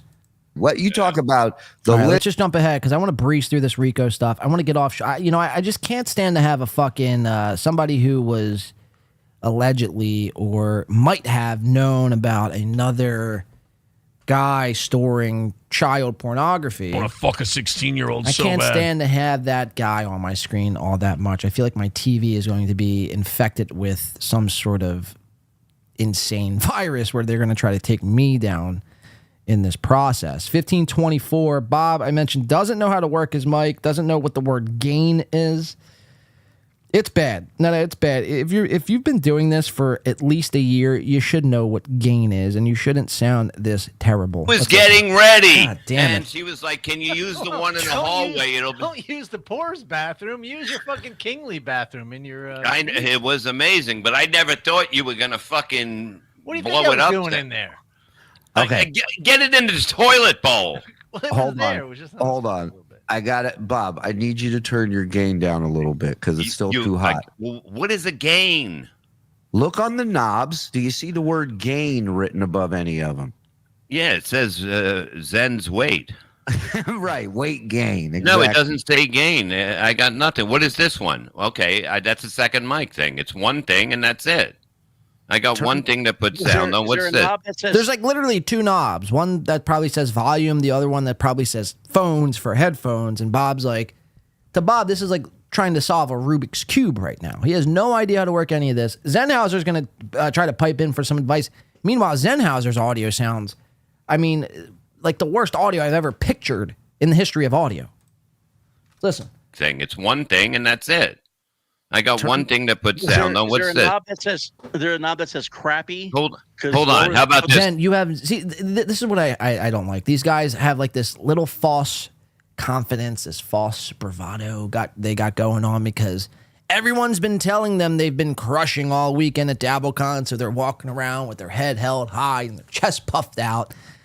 Meanwhile, I'm like, put your fucking tits away, please. It's very distracting to me. Zen. But Zen feels the need to like critique someone else's audio while in the meanwhile he sounds like he's again broadcasting through a fucking, like, you ever get behind a fan, like a box fan, and like talk behind a box fan and your voice sounds like it's modulated to a insane degree? That's exactly how Anthony Zenhauser's Shure SM7B, again, same microphone I use, sounds. It's such a disservice. Shure, the Shure company, the Shure brand, can we get this out to Shure, and can Shure sue Zenhauser for disrespecting their gear? This is disrespectful to gear, just gear. Can all companies that make microphones sue Anthony Zenhauser out of existence? Now, I don't know how much you would actually be able to take because he only makes about $9.96 an hour, but, you know, we'll take that. We'll take that. That'll go towards the goal. Guys, we're 227 away. Let's keep the numbers coming. That puts sound on. What's this? Is there a knob that says crappy? Hold on. How about this? I'm going to hit a button. I'm going to hit a button to the side. You ready? Yeah. How about that? How about that? How about that? Exactly. Okay. How about that? How about that? And it's louder or not louder. There it is. Turn your mic up. Now it's up. What? Okay. Now get close to the mic. No, I think close to the mic is bad right now. I think away from close, the mic. but away. You think he's at Paradise City and he should be at November Rain? Yeah, dude. Should I? Yes. One of your producers just got caught with child porn, and this is how you guys are handling it. You guys are fucking gross. You really should be fucking taken out and removed from the internet. Really, I don't want to see any of you anymore. All right, let's keep it moving. There's like 3 more. They're going to explain the porn bomb. Again, these guys are just upstanding citizens. Now, mind you, the porn bomb, and shout out to Ozone. We should really be, throwing a huge party for Ozone. Always coming in with the right super chat at the right time, getting people to respond and invoke a response from the people that we want responses revoked from or invoked from. Shuli's going to explain the porn bomb, and they're going to try to justify this, but you have to understand, like, some of their actual quote-unquote fans bought this stream package for DABBLECON 2, some of which were watching with their kids, watching with their grandmammies or their mammies or their uncles or whoever the fuck.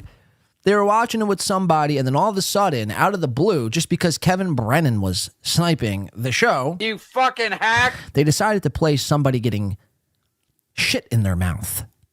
And it was this whole thing. It's very lowbrow, very immature style of humor, but they're going to justify it here. We're going to listen. A lot of that wasn't shit. My God. Ozone member for 5 months. In hindsight, playing kill ends every 10 minutes was kind of dumb. No? You okay with offended customers getting refunds? Well, I love that question. Ozone is in the loop on this. So let's talk about the porn bomb. So the porn bomb was the plan going into this because Kevy was sitting there talking about how he was going to don't order it. We'll watch it all for free here. Right. That was the selling of it. And so we said, all right, well, this guy's trying to take money out of our pockets. That's an act of violence, as we all know. So we said, we'll have a little plan ready for him. And we had a couple different shit porn clips. One of them, that one that... So again, they're just admitting to crime. They have shit porn clips on their computers currently. Again, it doesn't just stop at shit porn. Imagine what other clips they might have on their computer currently. I want to fuck a 16-year-old so bad. Aaron, again, settle yourself down, please. You're making this very weird for me to try to get through a show here today. Aired, but it had music attached to it. One did not. And apparently... Again, my problem with it is you could have played Nickelback, you could have played Creed, you could have played... we're going to listen to Carl. Carl actually wanted a nude lady because it would have been nice to look at. Carl, there's something that needs to be said about Carl as well. We'll get to that coming up. You could have played anything in the world, but instead you went with shit porn. It speaks more about the people you are than it does anything else, in my humble opinion. In the transfer, it got mixed up, and Vinny is not listening to the stream feed. He's listening to the house feed along with everyone else. No one in the club heard or saw any of it and didn't know. As far as people online, again, none of us knew that was being screamed in that video because we assumed it was the one with music. Yeah, we assumed that Kumi was going to do it live anyway. Right. Didn't he record that for us? So, yeah, what's done is done. I just love that the people that were so offended are super fans of the edgiest comic out there. The guy who calls it like... No. See, this is a cope right here, and then you're trying to project it on people who were offended, like Ozone or Kevin or whoever. No. It was your fans who had a problem with this because they were trying to watch it with their family, and instead of having a nice experience, or again, you could have just played music. You've literally could have just played music, and instead you went to this length to try to get back at like one person who was stream sniping the show. I mean, so again, ignore all of this. Ignore everything he's just about to say here. What's done is done. I just love that the people that were so offended are super fans of the edgiest comic out there. The guy who calls it like it is and hates everybody. And all of a sudden, everybody's like, "Wah, what happened? Wah, you made my..." Yeah, because we don't want to see... I don't know about you. I mean, this might be a hot take. I don't want to see somebody getting shit on. Sorry, I don't know. I don't know. Call me a contrarian. Call me a, going against the grain. That's not something I wake up to and like, you know what I want to see today? Mind you, I paid for this, by the way. Not me. I'm just saying if I'm a paying Shuli customer, which I don't know why you would be because of many reasons, but yeah, I'm a paying customer of Shuli's, and I don't want to see somebody getting shit on. I don't know. Call me nuts. My daddy said... Somebody in the chat said, it was shocking. It was shocking.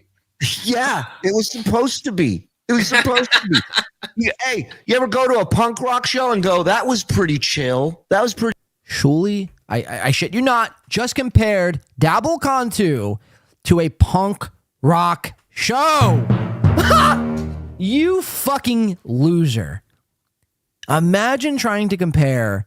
Like, even Melton didn't compare Hackamania to, like, guys, like, Hackamania is, like, fucking, like, the world's, like, best fucking, like, rap concert. Like, Hackamania is pretty much like going to a Jay-Z concert, bro. It's, like, just weed and booze and fucking chicken wangs, man, Like, no, bro. I'm sorry. DABBLECON 2 is the exact opposite of what a punk rock concert should be. When I think of punk rock concerts, I don't think of 4 fucking idiots. I'm sorry, Morris. 3 fucking idiots gathering around doing little gay roast jokes Meanwhile, the roastee wasn't even in attendance, wasn't even in the same state. I mean, what are we talking about? What is punk rock about it? This is a highway robbery, is what you guys pulled off. And you disguised it in a way where you were able to fool fucking retards into just willingly giving them your money, and then you gave them shit porn as a way to say, thank you, we appreciate you. You're the opposite of punk rock.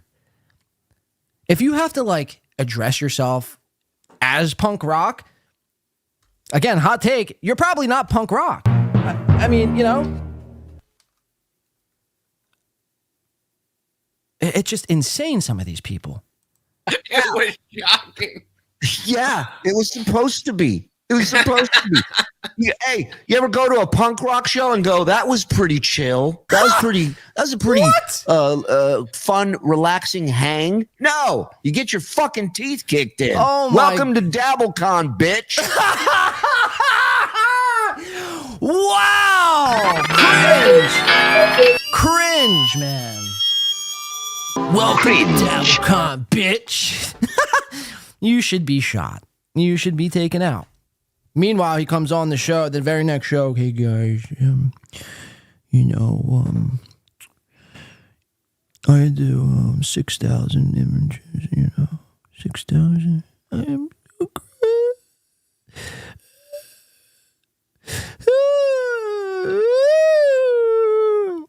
Fuck you, Shuli. Let's remove his internet access. Whoever fucking runs the internet, remove Shuli's internet access, please. Listen to this one more time. This is jarring. This is a jarring statement. He's going to compare DABBLECon 2, where a bunch of people, a bunch of fat retarded losers gather around. We're gonna make Stuttering John. We're gonna make fun of Stuttering John. And he's going to compare it to being kicked in the teeth, kicked in the mouth. And he's going to equate it to being at a punk rock show. Okay, let's listen to this fucking delusional bastard. Chill. That was a pretty fun, relaxing hang. No, you get your fucking teeth kicked in. Welcome to DABBLECon, bitch. And nobody on this screen buys it. Nobody on the screen buys it. Mike Morse shuts his eyes because now usually we watch something called Smiling Through the Pain. What Mike Morse is doing is closing his eyes through the pain. The pain is so painful, he can't even open his eyes. Zen has nothing, of course. I mean, shocker. Bob Levy, puts on a half smile, kind of smiling through the pain. This is painful. This is cringy, painful. A cringy, painful take here. This is just embarrassing. Watch it one more. I couldn't believe this. When I was watching this last night, I'm like, all right, there's nothing here. I should have probably listened to the commenters. All of them are saying, all this show was super chat reading. Why am I wasting my time? I wasted 2 hours and 21 minutes clipping this. I got to this clip right here, and I started doing like fucking backflips and somersaults, and I was screaming out into the world and my neighbors. I was letting everyone know, guys, DABBLECon 2. They just compared it to a punk rock show. You're never going to believe it. Tune in. 5646 on the Uncle Rico Show. If you want a good laugh. That was a pretty fun, relaxing hang. No, you get your fucking teeth kicked in. Welcome to DABBLECon, bitch. Wow, man. Wow, man. Boom. That's all we got. A Mike Morse boom. If Mike Morse didn't do that again, this is why he's the king when we bow. If he didn't do that, this would have really been bad. Talk about fucking crickets. Jesus Christ. For all my Spanish-speaking people out there, we salute you. Fuck off. DABBLECon, bitch. Fuck off. Ooh. I'm gonna call the Secret Service No. Stop. You're making it worse. Stop. Secret Service. With your white fucking teeth. Again, this is why we first said no one should trust a guy with this white of teeth. If your teeth are this white, drink a bunch of coffee, smoke a bunch of cigarettes, and yellow those babies up a little bit. This is white to an alarming degree. This is insane. They can't even keep the president from getting shot. You think they're going to come after us? I was rooting for Zen this weekend, and he killed it. Honorable mention is Mike calling Joey C a Ginzo Smurf. That is good. His wife's a great sport. She got hit. His wife's a great sport. You guys really disgust me. All right, well, last clip from Uncle Rico, 10642. People's kids and moms and bitching, or kids, moms, and, what does it say? People's kids and moms were bitching over shit porn. Shuli's mad at everyone being critical. 10642. Then we're going to get into Carl's side of things. We might take a short break after the Carl stuff, come back, do the steel toe stuff, and Nick Riccata, see if we have any updates from Riccata, or as some people call him, Nick Ricotta. Hopefully, Nick, I don't know. Hopefully, justice is served today. That's all I'm saying. Let's listen to these fellas. When that came out, and that came on. Somebody DM me. I got to look for it, but somebody was saying that they were some with their kids around, and that went on. So this is funny. So you shit porn families, and you're laughing at this. That's telling, man. That's very telling. So again, when you want to put on this act, I'm goody with the kids, man. The kids. What you're telling me is you're comfortable enough in shit porning children.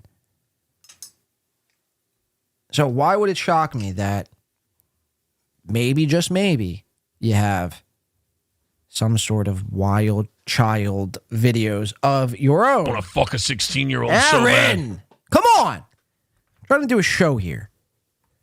Stop interjecting with your lust for 16-year-old children. You sick son of a bitch. Let's listen to this. Horse. This Chrissy Minara. Chrissy Minara? The fuck is Chrissy Minara? Did I just invent Chrissy Minara in my head? Chrissy Marer. I was going to say horse shit.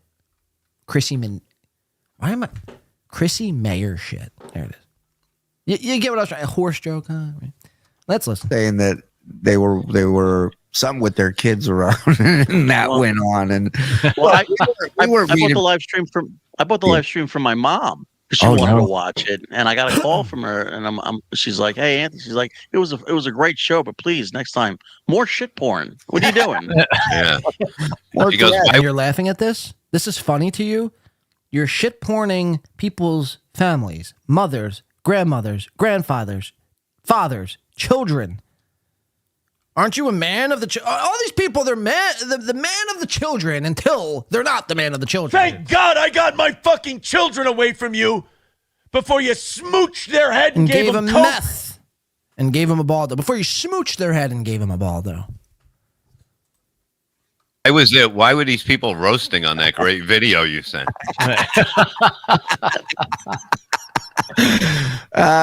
Kay says Chrissy Manure. Okay, that's easy. That's I don't know why Chrissy Marinara. Did I really say Chrissy Marinara? The fuck is going on with me today? Big W says, unfortunately, Chad is bragging about being the one who invented what? What did Chad?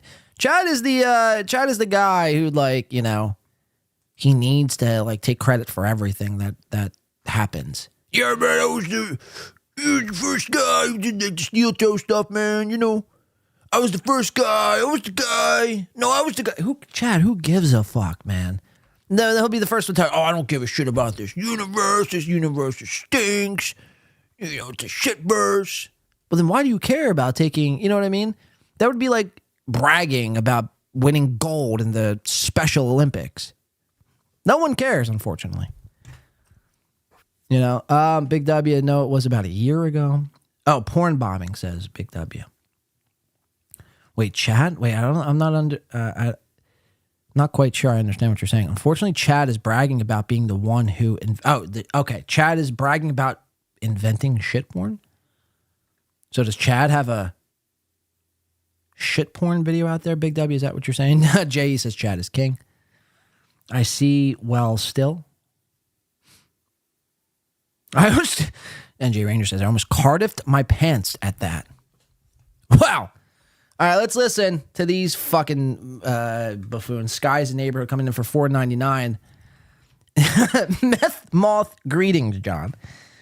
Hope no one smooches your hair today. Yeah, I mean, for multiple reasons. Hopefully no meth moths land in my head. We learned this the other day from Dick Masterson. Go back and watch LoserCon 2. At the end, we did a Ricada segment. Dick Masterson actually came up with a wild concept about butterflies transporting cocaine on Ricada's children's head, causing Ricada's children to possibly fail a hair follicle test. It was really quite something. And then apparently meth moths and heroin ants were born from such topics. Thank you, Sky. We do appreciate that. Sky's, again, you should be playing the lottery and making wishes.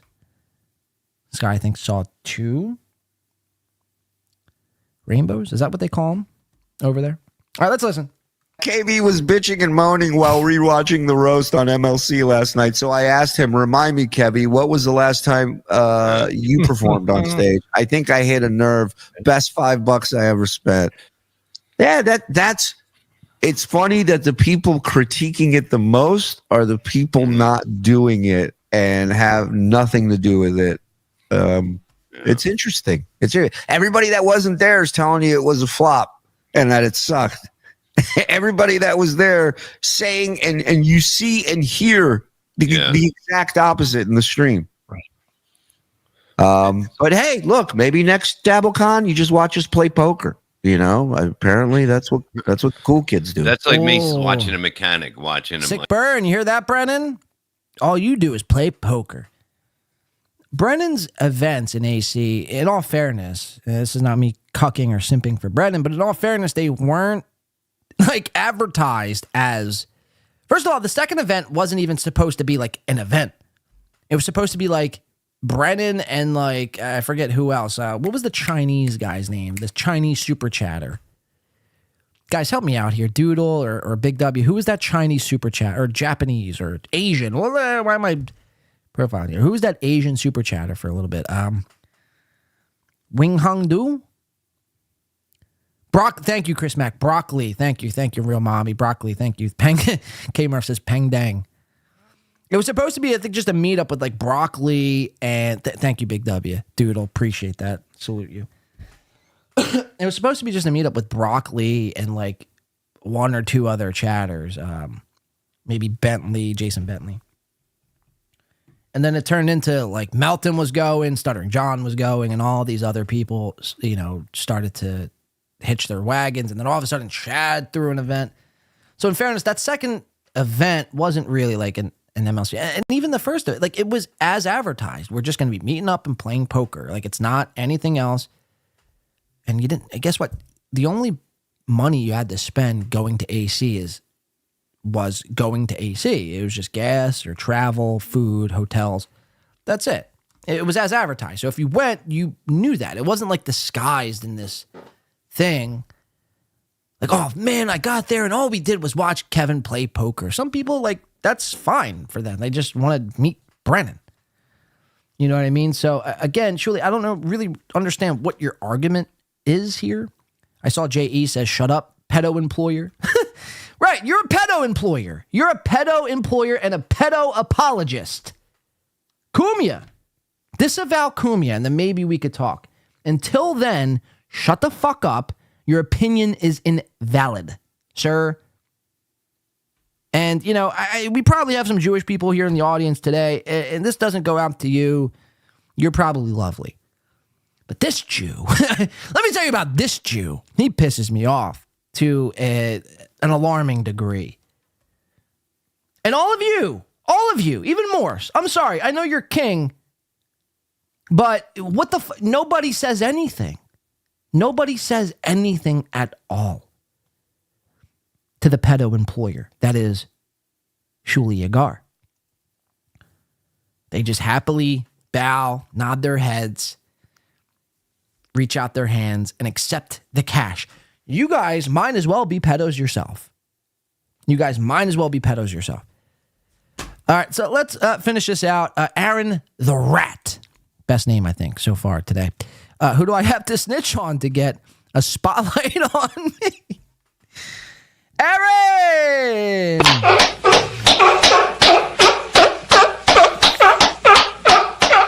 Steve S. says, thank you, Aaron the Rat. Steve S. says, Chad's comedy show was something to see.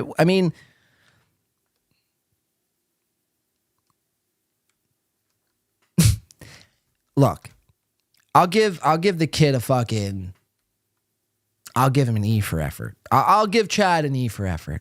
Bon Levy's coming in like 12 minutes late, says, broccoli. I'll give Chad an E for effort. It was the comedy event was Chad, Tony Mazur, Gina Bisconti, Keanu Thompson, 4 comedians who just did recycled material, which is fine. I know you're not. Why would you burn? That would be like us, Win by 2, going out and playing a show for like 10 people and then playing like our whole new full length album. I get it why you don't want to burn your new material. But it was just poorly put together. And what bothers me about it the most of that event, and I think we're done here with Shuli, but what bothers me about that whole comedy show or lack thereof from Chad, like E for effort for sure. Good job, Chad, right? Melton agrees. Like at least you did comedy. We're still waiting on Melton to perform some sort of thing that resembles comedy. He's yet to do it in a year. By the way, the first AC meetup was last August 12th. So we're over a year now.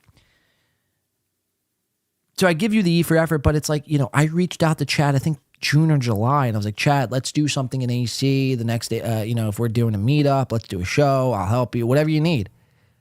He's like, no, man, I got it, man. I'm the Mud Shark. Don't you know who I am? I'm the Mud Shark. I'm the Cum Shark. Come.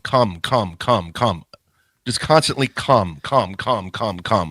Fucking, sucking, come. I wish my voice was that deep. August 19th and February 12th, those were the AC. Well, thank you. The Real Mammy. The Real Mammy's like our transcriber and the fact checker in real time.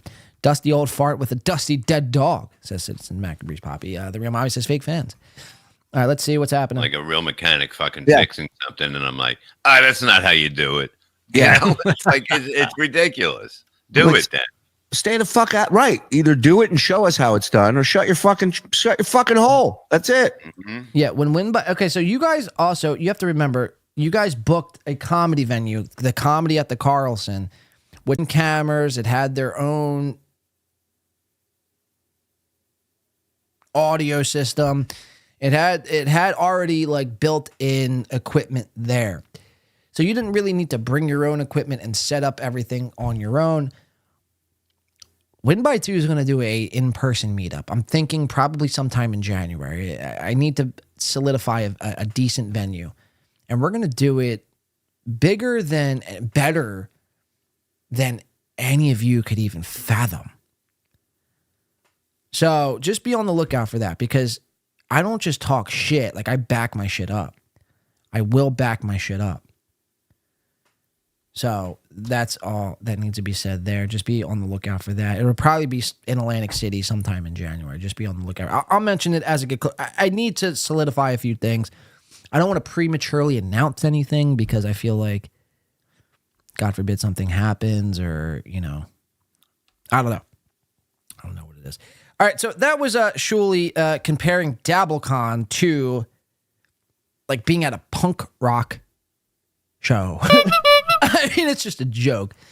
So from one fucking loser to the next, we'll go over to Carl Cheeseburger Pie. Actually, here, before we go into Carl, let's listen. This was courtesy of So Thorough Joe Burrow, as I like to call him, STJB. And this is from, you guys know Jim Norton and Sam Roberts, the Jim and Sam show on Sirius XM satellite radio. Gina Bobina says, I'd go to Iceland. Big W says, back that ass up. Fucking sucking cum. Jeez Louise says, I'm in. Audio in and out, says Decline Host. My audio? See, I feel like Decline Host is fucking audio choppy bleed. Uh-oh. Give me a sec.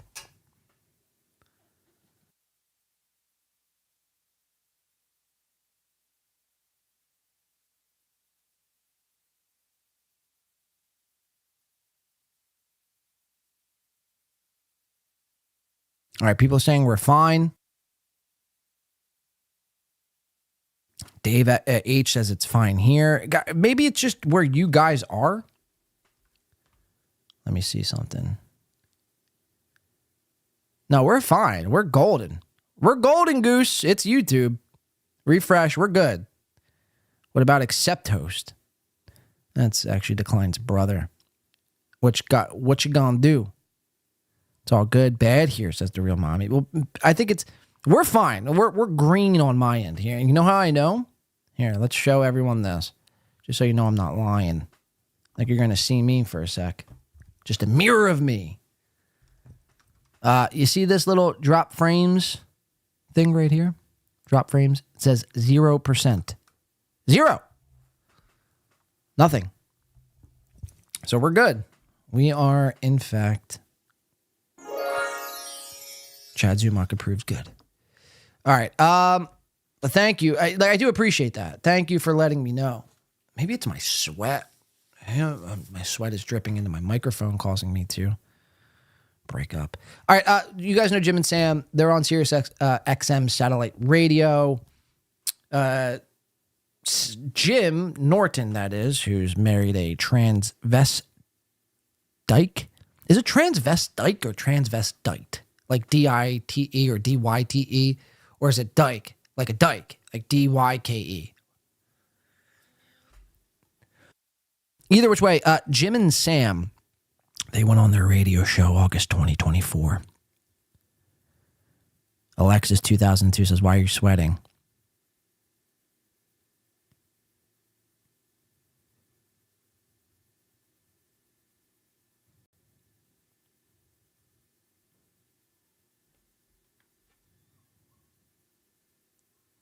Don't tell her. Don't tell her. The cartel Wi-Fi is down, maybe. Trans Lover and Sam. People are saying, I think it's dyke. Mr. Z says Molly. Yep, it's sweat, says Sweaty Tryhard. The man's thank you, Big W. See, Big W knows what the fuck is going on. The man is working. I mean, people are just so inconsiderate, really. You know, maybe I am sweating. But would you rather see me sweating and putting, work into this, putting time and effort into this? Or would you rather see me dry as a fucking, dry as a towel? You know what I mean? Like, man, you should be really working up. Well, you're not doing enough, man. So, Alexis, we're going to have to block Alexis. Whoever's our mod, block Alexis for the day for asking the most retarded question in the world. I mean, seriously. If you have it, what are you doing? You're just interrupting us now. I'm just kidding. Don't block Alexis. I'm kidding, of course. Let's clap for Alexis. Make her feel welcome and special. Good job. Why am I sweating? Jesus Christ. J Ranger says, John Jamingo. I'm blocked, says Alexis.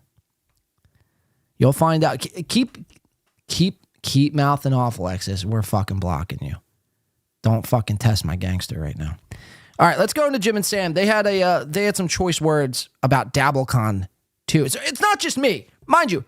It's not just, oh, he's just a hater. Oh, look at him, he just sits at home all day, does nothing. Oh. Why am I doing a Chinese style accent? It's not just me. It's the big pros, the pro guys. Jim, Trans Lover, Jim Norton, and Sam. I could never make it out of fucking, the Opie and Anthony Shadow Roberts. Lou and Chris Stanley. Someone's asking about Anthony and Mateo. Mateo is out of the country, and Anthony, of course, I would have in a second, but he's not here. I think he was. I didn't even know he was in New York. And somebody said he was in New York. I'm sure it was for DABBLECON or something, and then he left. Was DABBLECon in New York? No, I mean, it was Rochester, I think. Oh. But I saw him tweet something from a plane. DABBLECON. Obviously, I mean, think about all the big events just last weekend. Gathering of the Juggalos, Fanatics Fest, DABBLECON. Yes! Sam! Morning show. That's right. I heard that was a real barn burner. Yeah. Mike, did you get to go to DABBLECon? No, I didn't, but one of my friends happened to send me a video of the, I don't know if he's the guest of honor, but the patriarch of DABBLECON shouting outside of a comedian's home. Wait, LL Cooley says, for $4.99 it says, for a towel, you wet wop. No, sometimes when I get this sweaty and I see Alexa, she's scolding me now. She says, did I hit a nerve? No. Sometimes, that's why I put my logo screen up sometimes. I'm like, guys, give me a second real quick. I just have to plug something. You guys actually think I'm plugging something in? I'm using April Emholt inspired mouse pad to wipe myself down.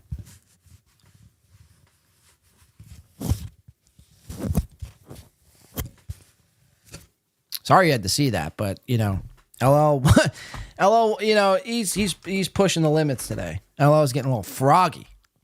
So is Alexis. You guys should start a podcast together called the LL Alexis Show. And then just zoom in on me and make fun of my sweat.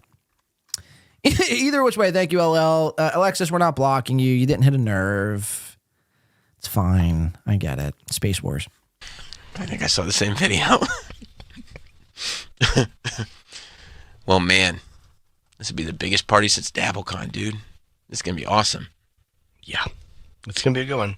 I'm going to tell you right now, I am going to invite a lot of people on my own. Wait. Who? No. See if Vinny McMahon can come. Okay, so you heard it there. That's from the radio guys themselves. And people like Shuli and Carl and Aaron, they respect these people's opinions. So the fact that they're shitting on your event and making out to seem like, yeah, we're going to actually go to DABBLECON. Yeah, you want to catch some of these people there. Now, which is kind of weird, though, because didn't Jim Norton, didn't he do like a cameo for DABBLECON? So it's weird that he's like shitting on the event, but simultaneously he was like there at the event. Or he wasn't there at the event, but he did a video for the event. Either which way, that's Sam Roberts from and Jim Norton from the Jim and Sam show. All right, so let's cut it over to Carla. You guys know Carla, right? Let's play the Carl bumper.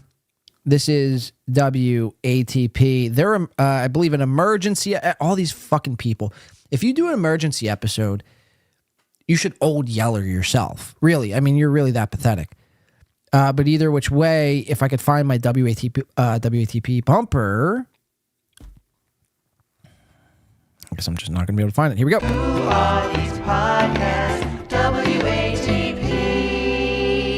Carl, I present to you Carl Hamburger, everyone. And let's listen to his big DABBLECON review here. There's a lot of wild stuff in this episode. We're going to do this. We'll take a short little break. One of the guys who drove Shut the fuck up. I haven't told you to speak yet. We're going to take a short little break. We'll come back. I think we have a little Keanu to do. I would like to do the Tripoli. We have the Garrett and Steve. We have Chrissy Mayer. We have Aaron Emholt still left to get to. So let's try to breeze through this Carl stuff, and then we'll get to all of that stuff. In the meantime, real quick, before we jump forward, let's see if Ethan Ralph, what's going on of the with him. Kiwi farmers leaving. Hold on, real quick. It was hilarious. There was maximum 8 of them total. I was actually walking up and down the hallway waiting for it to start, and I turned my back, and there was Nick Rekieta. Gave him a big handshake, big hug. Mrs. Rekieta, who I sat next to in court in the front row, actually, gave him another hug and handshake on the way out. From my reading of what happened, and I hope I didn't drop the other note. I think I just wrote on one page. Okay, it's back and front. I don't know if anybody can hear me, though. Am I on Rumble right now? We'll wait and see. Yeah, again, all these people just drive and stream, and they're not even watching the road. This guy's not wearing a seatbelt. He's probably drunk. You know, for what, man? For what? Did you get a video of Rekieta coming out of court? What the fuck is going on? Look, not wearing a seatbelt. Hello, cops! All right, whatever. Well, I'm not really concerned about Ethan Ralph, to be quite honest with you. Let's get back into Carla and his DABBLECON recap. This was quite the fucking stream. We're going to find out a couple things here. We're going to find out Jenny Jingles her vag was jingling from a guy she met from Cleveland, Ohio. And we're also going to find out that DABBLECON was a lot worse than we originally anticipated. And we're going to find out why. Let's listen.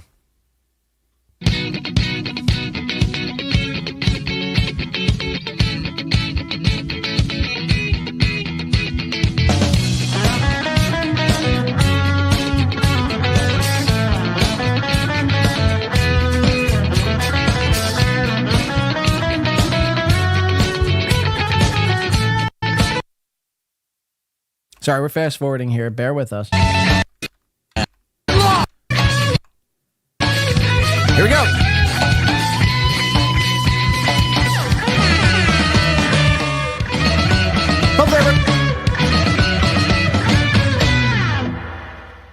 Hopefully everyone's having a good Are you a boner day guy? today. Oh, I was a boner guy. You know what? I miss penis. What are you talking about? I'm the one who should apologize.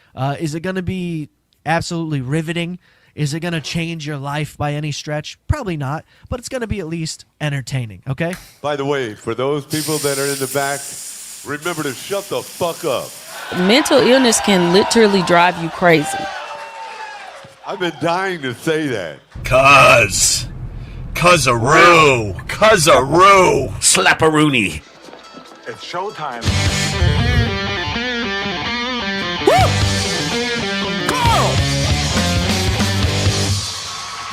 WATP.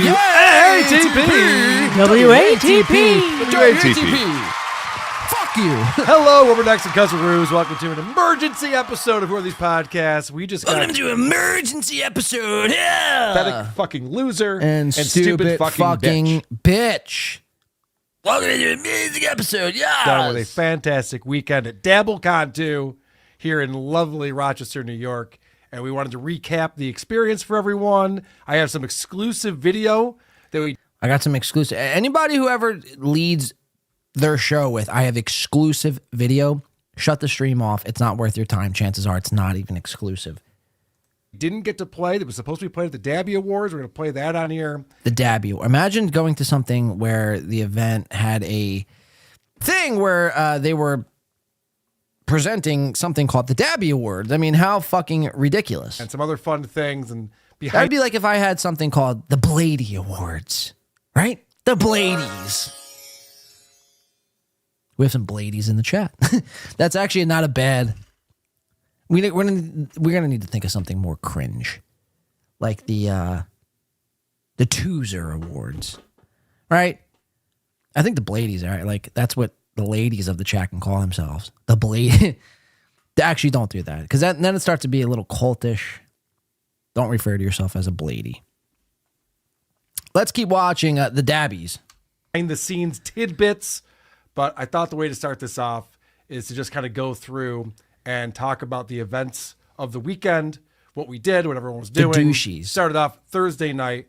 We had a meetup at Lux Lounge. Lux Lounge. South Ave. South Ave. And that was great. Huge backyard. We get there, go outside. A lot of people were already there. A lot of people showed up. Everyone from the show. Vinny was there. Andy, Lucy, Chris, John, myself, Anthony, and Missy. Cool story, bro. Cool fucking story. Showed up there, and it was a fun little hang. The later it got, the weirder it got. As usual. Which is Lux. Yes, that is true. I didn't pick Lux, but when it was suggested, I said, yeah, it's perfect. It's a big open space. People want to smoke cigarettes and weed. The and weather was whatever. cooperating. Yeah, it was nice. So again, you didn't pick it, but you didn't object to it either, which in turn leads me to believe that you wanted to be there. Where's that, you ask? Listen to Carl. So it made sense. And then all of a sudden, it was funny because... oh, was it funny? This ain't funny. People realized that there's a lot of gay people there. And they're like, I think we're at a gay bar. But no, Lux isn't technically a gay bar. It's all inclusive. It's certainly inclusive. Wow. Very festive. I think so. Carl, again, he didn't, this wasn't necessarily his pick, but he also didn't object to it. He's from the area. He knows this place, Lux. It turns out like the later you stay there, it turns out that all the fucking gays come in. Now, Carl's going to make a denial and be like, oh, it was just, it got crazy. I left as soon as the gays started roaming in this establishment. But I find this not to be the case. I feel like Carl set it up this way and he wanted to be around and he wanted to be bumping dicks with other men because he is a flamer after all. Carl likes to bump dicks with other men. Spread it. Spread it, ladies. LL Cooley says, Hey Ladies by Beastie Boys. All right, we got you, LL. I was going to play. You let me know what you want. I was going to play Queen, We Are the Champions. I could play both, actually. We'll play both. We will play both, LL. So we'll do yours first, and then we'll do mine. Hey Ladies, Beastie. Okay, got you, LL. Thank you, ma'am. TJ says, F. Let's listen. That would be the way to describe it. But yeah, there was definitely, by the time we left, which was after midnight, it was definitely breaking out into like a gay dance club. Looked like a lot of fun. I got more semen on my shirt than on John's couch trying to get out of that place. See? Carl, in fact, bumps fucking dicks. He goes up to other men's dicks and rubs his shirt on it so he could save the semen for later so he could eat it. Carl is a semen eater. Carl is a dick-bumping semen eater. He's a semen eater. He's a semen eater, man. That sounds like a wild Pokemon. I summon you, semen eater. Dun, dun, dun. He's a dick-bumping semen eater. 21 minutes. Carl says the Shuli Network Airbnb was very gay. Let's listen. Now, we covered this again on Sunday, that their Airbnb was, in fact, very gay, but coming from Carl, the semen eater. Wow, those are two really good nicknames. The Bladies and the semen eater. Carl's going to, in fact, turn on his pal, Shuli. Michael C. veto the PDF file for prison. This is the wrong program for that, sir. You get over to the biggest problem in the universe with that. The Duke of the Delusional. Trade wood paneling for the TSN wallpaper? No. That place that they were staying at, that Airbnb? Gay. That's so funny. Gay. It's so funny. No. That place that they were staying at, that Airbnb? Gay. Yeah. It was fine. Wait, one more time. Gay. It was fine. Fuck me, man. You know, if Carl's calling your fucking Airbnb gay, chances are you should probably like I hate to always say this, but you should probably be shot in the face. If Carl, the semen eater, dick bumper, is calling your Airbnb queer, yeah, you should probably hang it up, dog. It's done. It's done. The comeback queen says Lady K knows gay. Yeah, man. What am I getting out of that? Now, Blade, Cardiff actually ate his own nut. Come on. My suggestion for break music would be 16 by Iggy Pop. Sorry to get tropical. No worries. All right, let's do a few from Carl. We're going to take a break after this. We have a bunch more to get to after the break, so don't touch that dial unless you're a semen eater. 2625, Carl talks about a porn. So Carl's going to give his side on the porn bomb. And in parentheses, it says, nice try, Lady K. 2625, what's going on here? 2625. Oh, my God. Let's listen. Before the show started, at my house, finalizing things for the roast and getting stuff ready. And I see Kevin Brennan put a tweet out. And it says, oh shit, Carl from @WhoAreThesePod is going to use copyrighted music to prevent people from sniping. Oh shit, I'm sure @YouTube and @YouTube Creators and @YouTube Music is going to be all over that. Will it be Isotopes Classics or new ballads he has written for his mom wife? So I think that this old man's an idiot and was very confused and doesn't realize that we weren't doing things on YouTube. You are. Oh. We can do whatever we want. We're not on. Oh, look at the nerds getting extra angry. We can do things on YouTube, but you can't. Or vice versa. We can't do things on YouTube, but you can. YouTube. Look how fucking upset he's getting. That was the whole reason why we set up the system the way that we see. Nerds, this is why nerds can't shit talk, because they get so emotional. You know what I mean? Kevin Brennan was just making a funny joke. And now Kevin Brennan, I would probably have to agree that sometimes can be a little, well, for lack of a better term, cuckoo. So I would happen to agree a little bit, but Carl here, you know what I mean? This is supposed to be the Tell It How It Is podcast. I'm going to critique your podcast. It's my podcast and then yours right below mine. Look how fucking upset he's getting. We did so that we could play anything we wanted to and wouldn't get taken Anything we wanted to. down or demonetized. Demonetized. But if someone was sniping us, we could get them taken down or demonetized. Oh, can you? With porn bombs. With porn. You guys are so fucking awesome. Yes. And this fucking idiot, even though I warned him, I said, it's actually going to be a video of your wife getting bukkakied by her boyfriend. Please snipe away, old man. Edgy. No, that's edgy. Who uses the word bukkake, by the way? Crowdcat coming in for $4.99 says, sorry I'm late at work. Mersh is fat. The Krang, etc. Love you. Happy hump day. April with the 2 credit cards just going to the big pile of Crowdcat. To the big pile of Crowdcat. Shout out Crowdcat. We do appreciate that. Thank you for joining us. Better late than never, as they say. Thank you, Crowdcat. Happy hump day to you as well. So Carl's getting a little upset because Brennan is like, I'm going to snipe your shit. Fuck with me. And Carl, this is what he had to say. So I tried to warn him, but he did it anyway.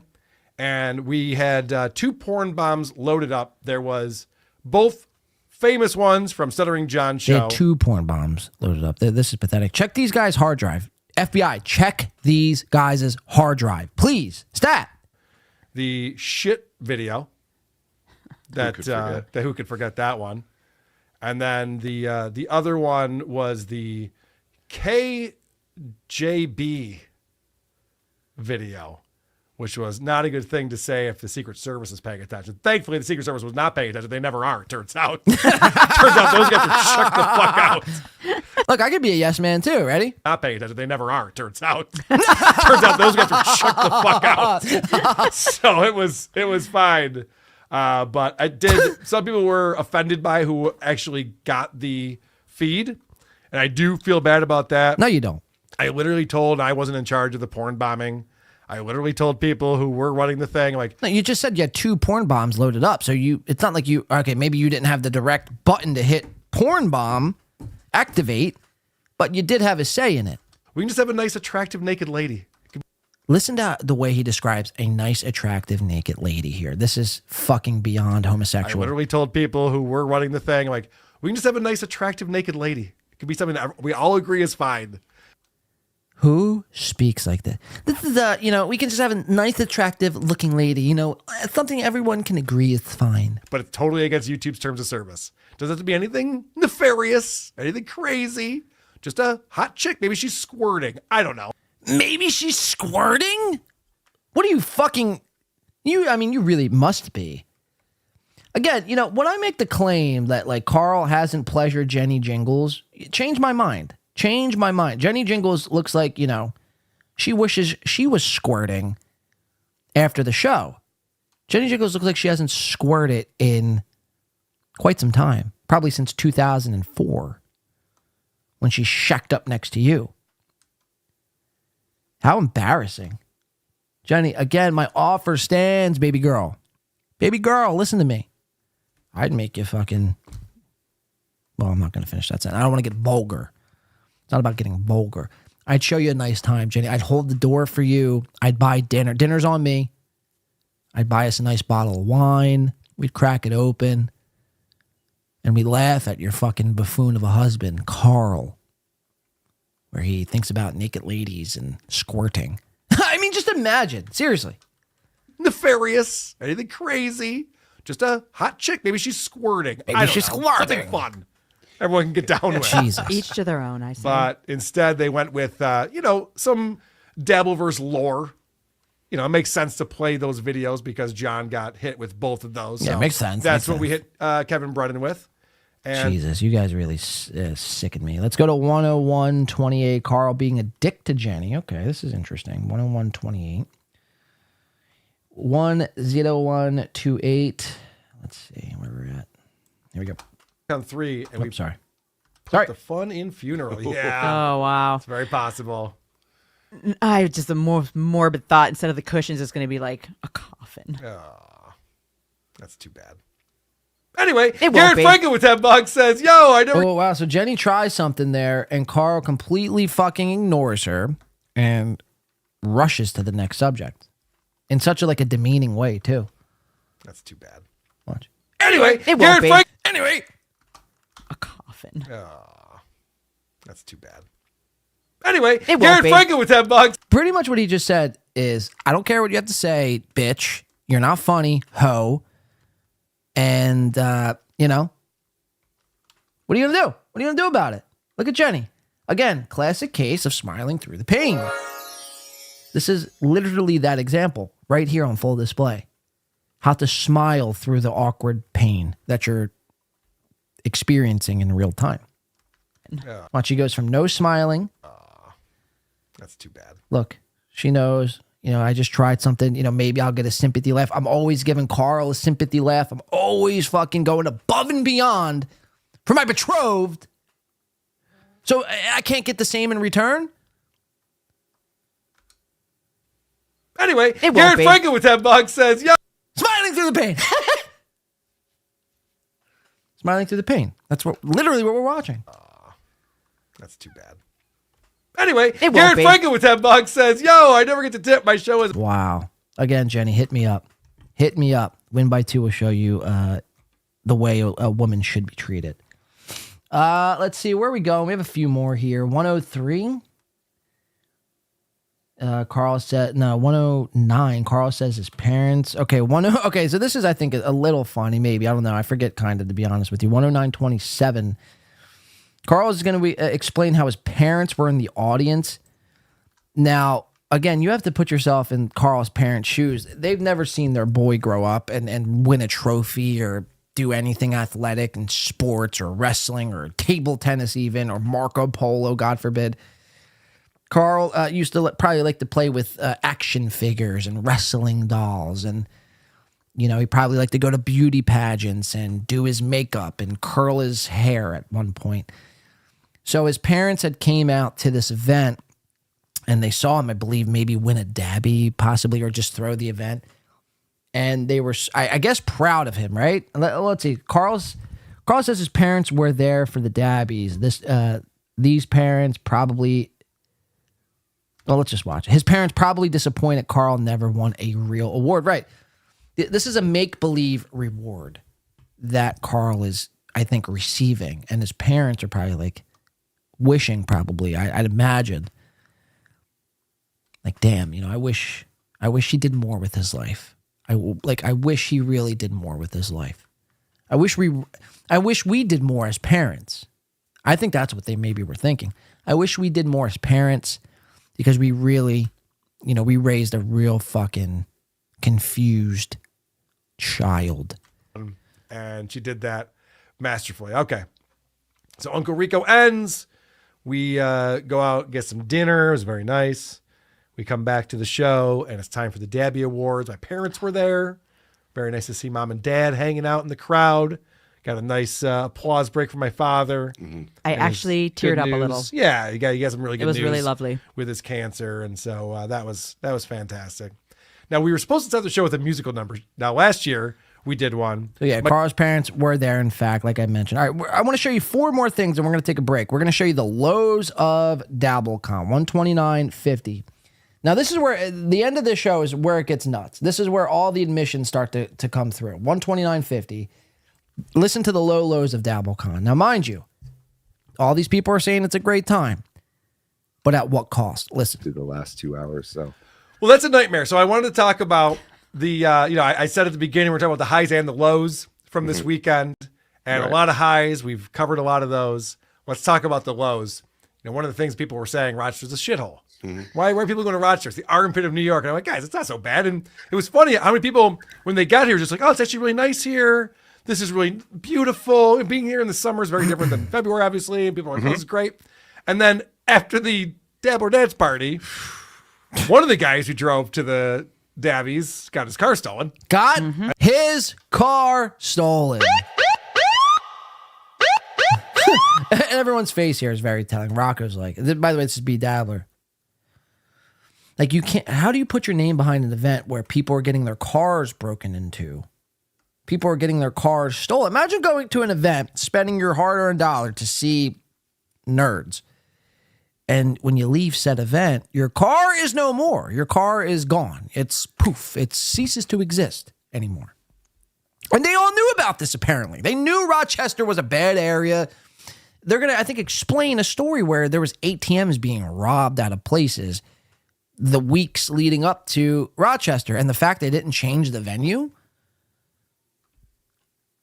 So you're willing to put your audience through a very... It's pretty much like a war zone, Rochester was. February, obviously, and people are like, this is great. And then after the Dabbler Dance party, one of the guys who drove to the Dabbies got his car stolen. And I think 4 or 5 other people had their car broken into. So one guy got their car stolen. 4 other guys got their cars broken into. And Carl's just laughing about it. Not trying to set up a charity or set up some sort of GoFundMe. Hey, how can we, repay you guys? Hey, no. You guys are the audience that keeps our show and my financial situation above fucking water on a week in and week out basis. You came all this way to the event, the Dabbies and the DABBLECON. You get your car stolen and 4 other people got their car broken into, and I'd presume change or Bluetooth equipment was being stolen or clothes, whatever the case is. How can we make this right? How can we, how can we do something? Hey, we'll raise fucking $5,000. If Chrissy Mayer could raise $7,000 for a make-believe studio, surely you could raise, $5,000 for 5 people, 1,000 a person, 1,000 each for their cars being broken into. But that's not Carl, though. They can't think outside himself. He's seriously a self-centered, selfish person. He doesn't even get his own wife off. Out in the parking lot.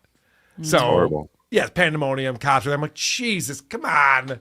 Really? We're not in a bad neighborhood at the Comedy at the Carlson. No. Obviously you were. There's 5 people whose cars were broken into and stolen. I live near Camden, New Jersey. In Camden, New Jersey, in a given day, there's not even 5 cars that are being broken into. That's 5 cars is a lot for a week. This happened in one night. It's incredible. It really is incredible. This guy's neighborhood says you're going to have so many wife mouse pads at this rate.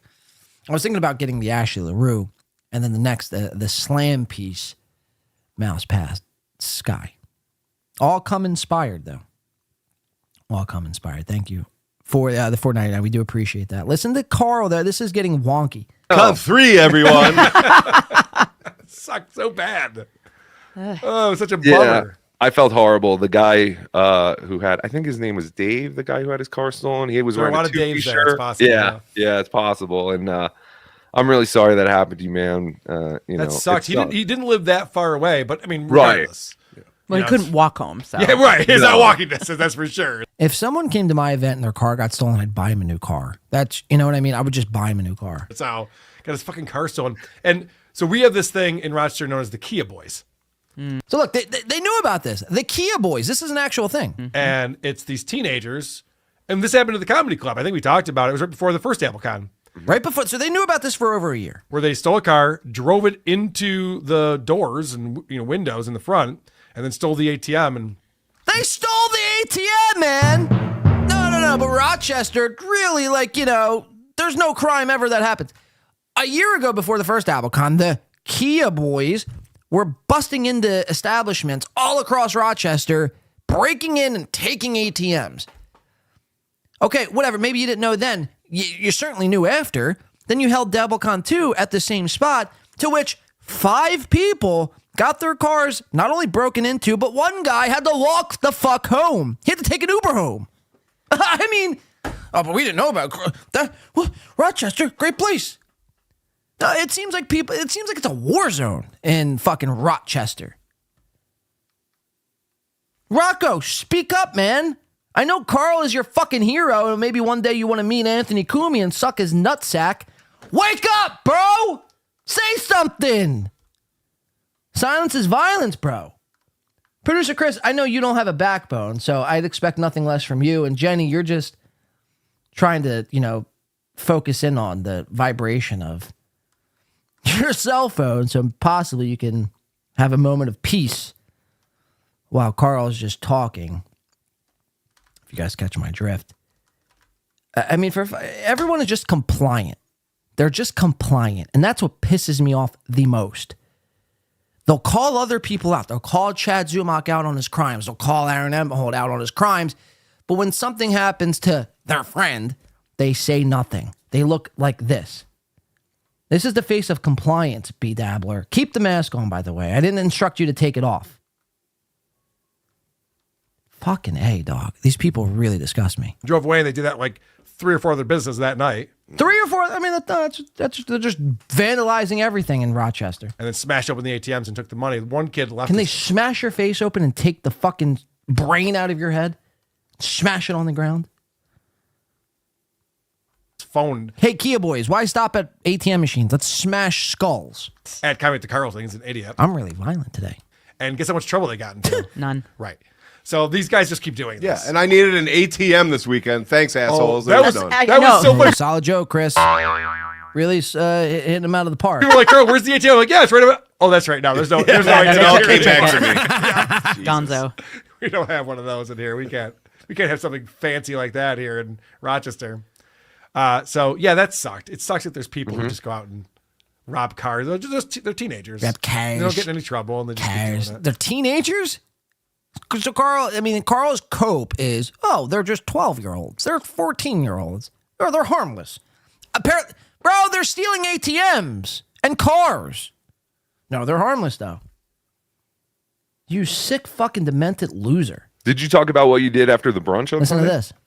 I haven't talked about the brunch yet. So it gets worse. Sunday. Oh, okay. So Sunday, we have our brunch at Radio Social, and they were nice enough to make sure they had a bunch of tables. So on Sunday, they all meet up. They have a nice brunch at whatever war zone place in Rochester that they all met up at. Listen to how fucking disrespectful Vinnie Paulino was at this establishment. For us, people RSVP'd. Now, mind you, Rochester is hosting these people. Restaurants and places are hosting these people. Listen to how he treats these people. So a lot of people came down to the brunch, which was awesome. It was lovely. Yep, we got to sit with some awesome fans who were there all weekend. My buddy Darren, who I just met. Stop referring to your people as fans, by the way. That's disgusting. What are they, fucking spinning around all day, projecting cool air? Stop. They're not fans, bro. They're listeners. They're viewers. They're watchers. They're supporters. You know what I mean? Fans is such a disrespectful term to call somebody who watches your program. Met for the first time this weekend. Got to hang out with him, and then Anthony and Missy Yep. sat with us, and Chris was. I mean, all the WTP guys were there. Vinny was there. Rocco ended up showing up. Brian Johnson, Mary Beth. Yeah, I really apologize Brian. for not being at the brunch to anyone who was looking for me. We were shooting guns, so I apologize. I don't blame you. Shooting Brian guns. Brian Johnson, Mary Beth. Yes, they were awesome. They hung out with us all weekend. Vinny made a waitress quit her job. Yeah, Vinny. Out of nowhere. He made a waitress quit her job. That's right. Vinnie Paulino made a waitress quit her job. And you could tell Jenny Jingles was reluctant to say this, but Carl, this invoked a response out of Carl. He was so happy. This is why nerds shouldn't be doing anything, man, because their priorities are so out of whack. Like, Carl gets off on when waitresses are forced to quit their job because one of his best pals, Vinnie Paulino, put them in a weird predicament. All weekend. Vinny made a waitress quit her job. Yeah, Vinny made a waitress quit her job. That's right. They were fucking up. Okay. I love Radio Social. We explained to them, like, everyone's going to have separate tabs. I'm not paying for everyone's brunch. Wow, so everyone's out there to support you and you can't pick up the tab, Mr. Hotshot, Mr. fucking 20K a month. You couldn't pick up a $300 tab, you cheap fucking Jew? If I could be a Jew right now, I would be a Jew. So Carl, in fact, is cheap. You know? Just know if we're doing a win by 2 event and we have a brunch the next day, guys, brunch is on me. Okay? Brunch is on me. I know. Ladies and gentlemen, whatever you want. Whatever you want. Whatever you want. Blade is on me, I was going to say. Brunch is on me. Not Carl. And so I guess they didn't get the memo on that because the servers were wildly confused about how to do any of this. So they'd come to the tables and be like, okay, so what did you get? And what did you get? And then they'd come back with a receipt and be like, is this right? And it's like, can you just fucking run my card? Like, can you figure this out? I told them, I'm like, I'm paying for me and her. I told our server that. And he still was just like, oh, what did you guys get? I'm like, so it became a big clusterfuck. And Vinny, he wasn't being obnoxious or anything. He was just being Vinny. But a different server ended up coming back to like figure out and square up with them. And he ended up finding out that the woman quit. Yep. Wow. So this poor sir, and Carl's laughing at it. And now, mind you, we're in a Joe Biden economy where it's, you know, people are barely scraping by. And Carl's laughing about this poor waitress having to quit her job because his pal Vinny was so mean to her. Like, imagine how mean you have to be to get someone to quit your job. Like, Vinny was, I mean, I'd imagine Vinny was like spitting on her and telling her she's a fucking whore. And she would never amount to anything. And she'll never be Vinny Paulino or WATP. Don't you know who the fuck I am? You better serve me with fucking grace, you fucking dumb slut bitch. That's what probably Vinny said. Because he's all hopped up on Ozempic and fucking Adderall. So his mind's just racing the entire time. So if the food is, God forbid, 2 minutes late, I mean, Vinny is practically, you know, might as well be committing a fucking full-on homicide at this establishment here. I mean, it really is insane, man. These people, they shouldn't be going out in public. They shouldn't. They're making people quit. They're getting people's cars stolen and ATMs robbed. Or quit mid-shift. It's not funny, man. Trying to serve Vinny brunch. So, look, this is, again, classic case. See, Rocco is a good judge of character here. He's not laughing. Jenny, in fact, is just giving a sympathy laugh. Jenny, you don't have to laugh at everything. And producer Chris, again, smiling through the pain. This ain't funny, bro. It's not funny. I feel really bad for that server, but I bet you did. Well, she legit quit? Yeah. She walked out of her shift and left. She left the job. She's Wow. done. Wow. Now, also at All right, let's go to, wait. brunch and All right, let's go to 140-40. We got two more clips from WATP, then we're taking a short break. Rocco's award. So this is how cheap the people at fucking DABBLECON were. Rocco got a dabby, and this was Tuesday, maybe, or Monday. I think this might have even been Monday.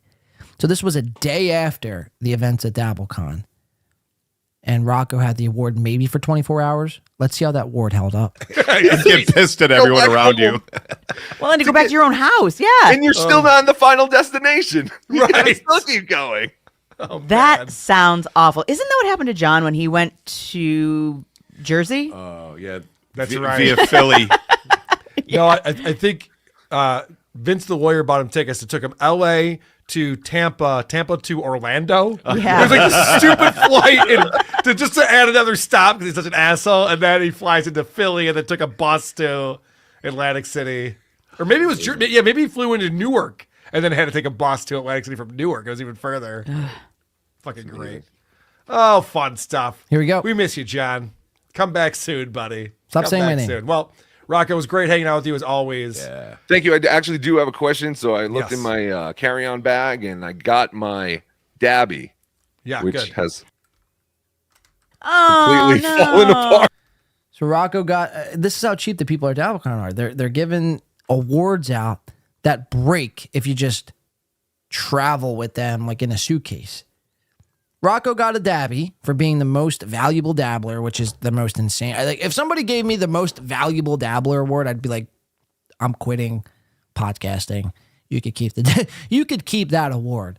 Someone else accept it on my behalf. Soft Weekly, accept the dabby on my behalf, please. So, but regardless, B. Dowd, this is a big moment for him. This is like winning an Oscar. This is like winning a fucking Emmy. This is like winning a fucking Grammy. So he gets his award. He goes home, he travels home, and the reward fucking snaps in two. This is how cheap these people are. Oh, no. What is it, made of chocolate? Another one? I don't know. You want another one? You can't just fucking hot glue it and call it a day? No, I think it looks better like this, actually. It doesn't. It would look better if it was just all intact. I can assure you that. All right, 148.35. This is the last one. We're taking a short break after this. This is Jenny Jingles. Jingling all the way. And this is what keeps my hopes up high for a possible Blade-Jenny relationship maybe in the future. Jenny met somebody swell from Cleveland. Let's listen to her lusting over this man from Cleveland because, again, Carl can't be bothered. Carl's much like Aaron Emholt in the sense that he's a selfish lover. Carl is probably the type when he's making love, he just gets himself off within 30 seconds, throws a towel at Jenny Jingles, tell her to clean the mess up and make me a grilled cheese sandwich, you fucking dumb slut. While he goes downstairs and watches fucking, the Buffalo fucking Sabres, lose another fucking hockey game. So let's listen. I think Jenny has found love from a guy in Cleveland, and she's going to kind of cut Carl in real time. Let's watch. Fucking noise. No one peed on anyone's pants that I know of. I mean, I was disappointed too. I don't know, but not even my own. I met a lovely man from Ohio. I wish I could remember his name, but he was. So I don't know where they're just talking about some stupid, funny memories from DABBLECON. And Jenny she has a memory that's, burning within inside her that she must get out that has nothing to do with a funny moment. This is like a serious moment. She met this lovely guy from Cleveland. Let's listen. My own. I met a lovely man from Ohio. I wish I could remember his name, but he was just so kind and nice. Your husband's sitting right there. Wow. And Carl, in the moment, is cocked. He's cocked, ladies and gentlemen. Oh, that's fine. Whatever. Oh, smiling through that pain. Smile for me, big boy. Smile through that fucking pain. You fucking cuck bitch. Oh. Now you and Aaron have that in common. You guys are both cucks. Kind and nice. Your husband. I think Jenny was getting railed out by this fucking guy from Cleveland. Look at her. She's like lusting over this guy. I don't remember his name, but he was just so kind and nice. Your husband. He was kind and nice to Jenny. Something that Carl is nothing to Jenny. Carl is cold and ignorant toward Jenny. Husband sitting right there. Well, that's fine. Whatever. That's fine. It's whatever she says. It's whatever. I don't care. Fuck him. As his face turns the color of a fucking tomato. If you got tomatoes, go ahead and throw them. Throw a tomato, guys, for Carl, please. One tomato will do. There's your tomato, Carl. Boom. Hopefully that goes right in your fucking face. Let's see how that hits. Let's see how it hits. Bear with us. Throw a tomato if you're still watching. Oh, yeah, that hit his cheek. Anyway, it was nice to meet him. Nice to meet. There's so many people, and everybody. It's very dapper dressed people as well. Yes, it's impressive. Good singers. Okay, so there you have it. Good singers. I'd beg to differ. There you have it. WATP. Cars are getting stolen. Husbands are getting cucked. Waitresses are getting fired. But oh no, it's a great fucking time. DABBLECON 3. Make sure to get your tickets today, and possibly where you can get your car stolen. Look at Carl's face here. Look, he's feeling it, man. He's like, fuck. Jenny's slipping through my fingers. Fuck. What am I going to do? I got to chain this bitch up. I can't let her out anymore. DABBLECON 3, pick up your tickets where your car will be stolen. All right, we're going to take a short little break. You're responding now, clown. Your brain is dust, old man. I don't know who you're referring to, citizen. We're going to take a short little break out. And this is the part of the program where we smoke them if we got them. We refill our beverages, take a quick little bathroom break, make a quick little meal, maybe some cereal or some toast, whatever you got to do. We'll be right back. Do not touch that dial. On the other side, we got Garrett and Steve. We got Steel Toe. We have possibly Chrissy, a little Sam Tripoli update I wanted to get to, and a total BS update. So we're making some good time today, guys. Thank you for rocking with me here today on this Wednesday. This has been fucking fun so far. Let's play these two songs. LL, I got your song coming up as well. We're going to play this first song, and then we'll play your song. Don't touch that dial. We'll be back maybe in about 5 or so minutes. Share the stream, like the stream, do what you got to do. We'll be right back. We'll be right back. I've paid my due.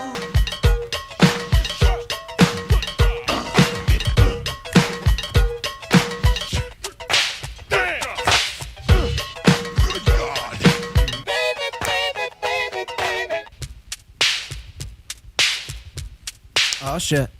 Oh, shit. He's a fucking brother.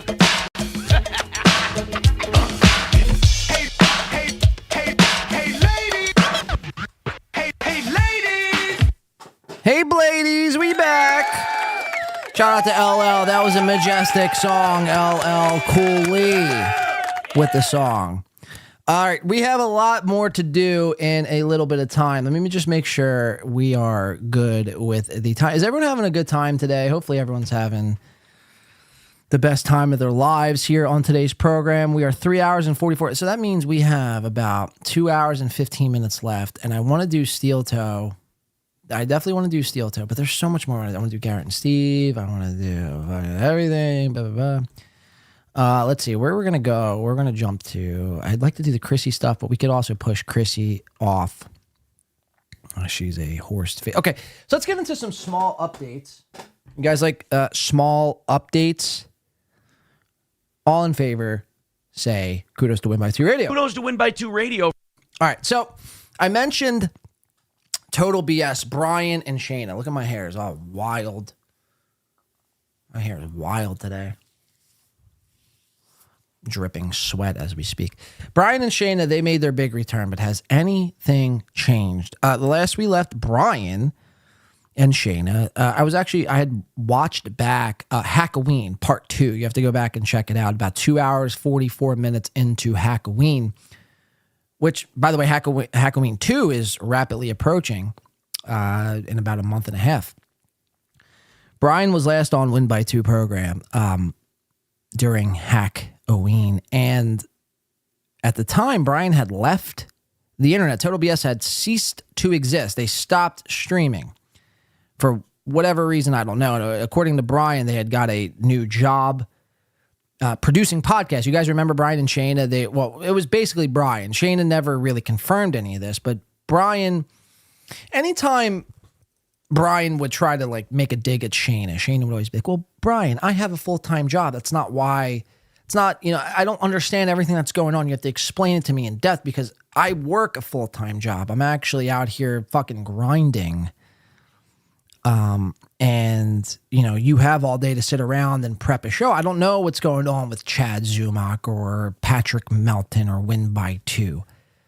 I'm out here fucking trying to, do what I have to do to pay the fucking bills. Now, according to Brian had gotten a job producing podcasts. I don't know how true that actually was. But, Brian and Shayna, they returned to the internet this past week, and I just want to show you a small little clip from Total BS because did anything really change with Brian and Shayna, or is Brian still unemployed, or did he ever get that job that he had claimed to get? Let's listen. With us really quickly and then getting right the fuck out as you fucking should. Ian Ellis. LLC. Why do you have a fucking LLC in your name? That's weird. Do you have your business? Do you know what LLC stands for? Limited Little Cuck. I think that's what it stands for. That's it. But again, thank you guys so much for tuning in. For the lovely Shayna, I'm your host, Brian, and we do have your moment of zen here that we're going to close out our show with. Again, we don't know when we're going to be on again. This could be it. I could get in a car accident tomorrow and or get a job. Whoa, Shayna! This is why I like Shayna the most. I think it was Happy Day said this is why couples podcasts never work. So Brian's like, I don't know when I'm going to be back here to do a show. I might get in a fucking car accident. You never know what's going to happen. Life just might get in the way. Joe Biden might come down and slit my fucking throat. I actually don't know what's the future has in store. To which Shayna completely cucks him out and says, or get a job. Remember, this was a point of contention last year. Shayna would always be like, Brian, when are you going to get a job? I'd settle for Wendy's. I'd settle for Chick-fil-A. At least we get some free food and, benefits, health insurance. It turns out a year later, Brian and Shayna returned to the internet, and still Brian is unemployed. He's unemployed, folks. He's unemployed. He's getting food stamps. I could get in a car accident tomorrow and... Or get a job. And what? Or get a job. Thank you. Oh. Shayna? Thank you, Shayna. Look, Look, she's smart. She knows what she did. Hey, hats off to Shayna. Good job, Shayna. Way to call out the nonsense. If you're a female and your husband, boyfriend, fiance doesn't have a job, Gino Bisconte is, Gino's a bitch. This is your time to rise up and force them into the labor force. Get them working, ladies. Stop supporting your men. If your man doesn't have a job and you're carrying the slack at home, I don't know what you're doing. Divorce them, break up with them, move to a foreign land such as Africa or the Middle East. Move to the Middle East, I tell you. Brian and Shayna, I don't know, Brian, this is a year in the making. What's going on? I don't even necessarily hate Brian, but I hate a non-working man. It's a waste of oxygen, a waste of O2. Get a job! And what? Or get a job. Thank you, Shayna. Thank you, Shayna, as I tuck my tail between my legs and I have to just sit in the cuckness right now. Aaron M. Holt approves cuck. I'm a polycule cuck fag retard. And that's never changing. Never changing. So there you have it. Total BS is back. Brian, still unemployed. Brian, I'll give you work here. Brian, come work for the 2 network. You could produce my shows and I'll teach you all of my ways. Come work for the 2. Again, S-Off Weekly, health insurance, 401k, pension plan. We offer it all here at the 2. It's about $37 an hour. We do about 6 hours 2 times a week, so it's about 12 hours worth of work times 37. I mean, what's that quick math turn out to? 12 times 37. We're looking at, Brian, we can offer you about $450 a week. Like I said, plus health insurance. We match up to 2% on your 401k and a pension.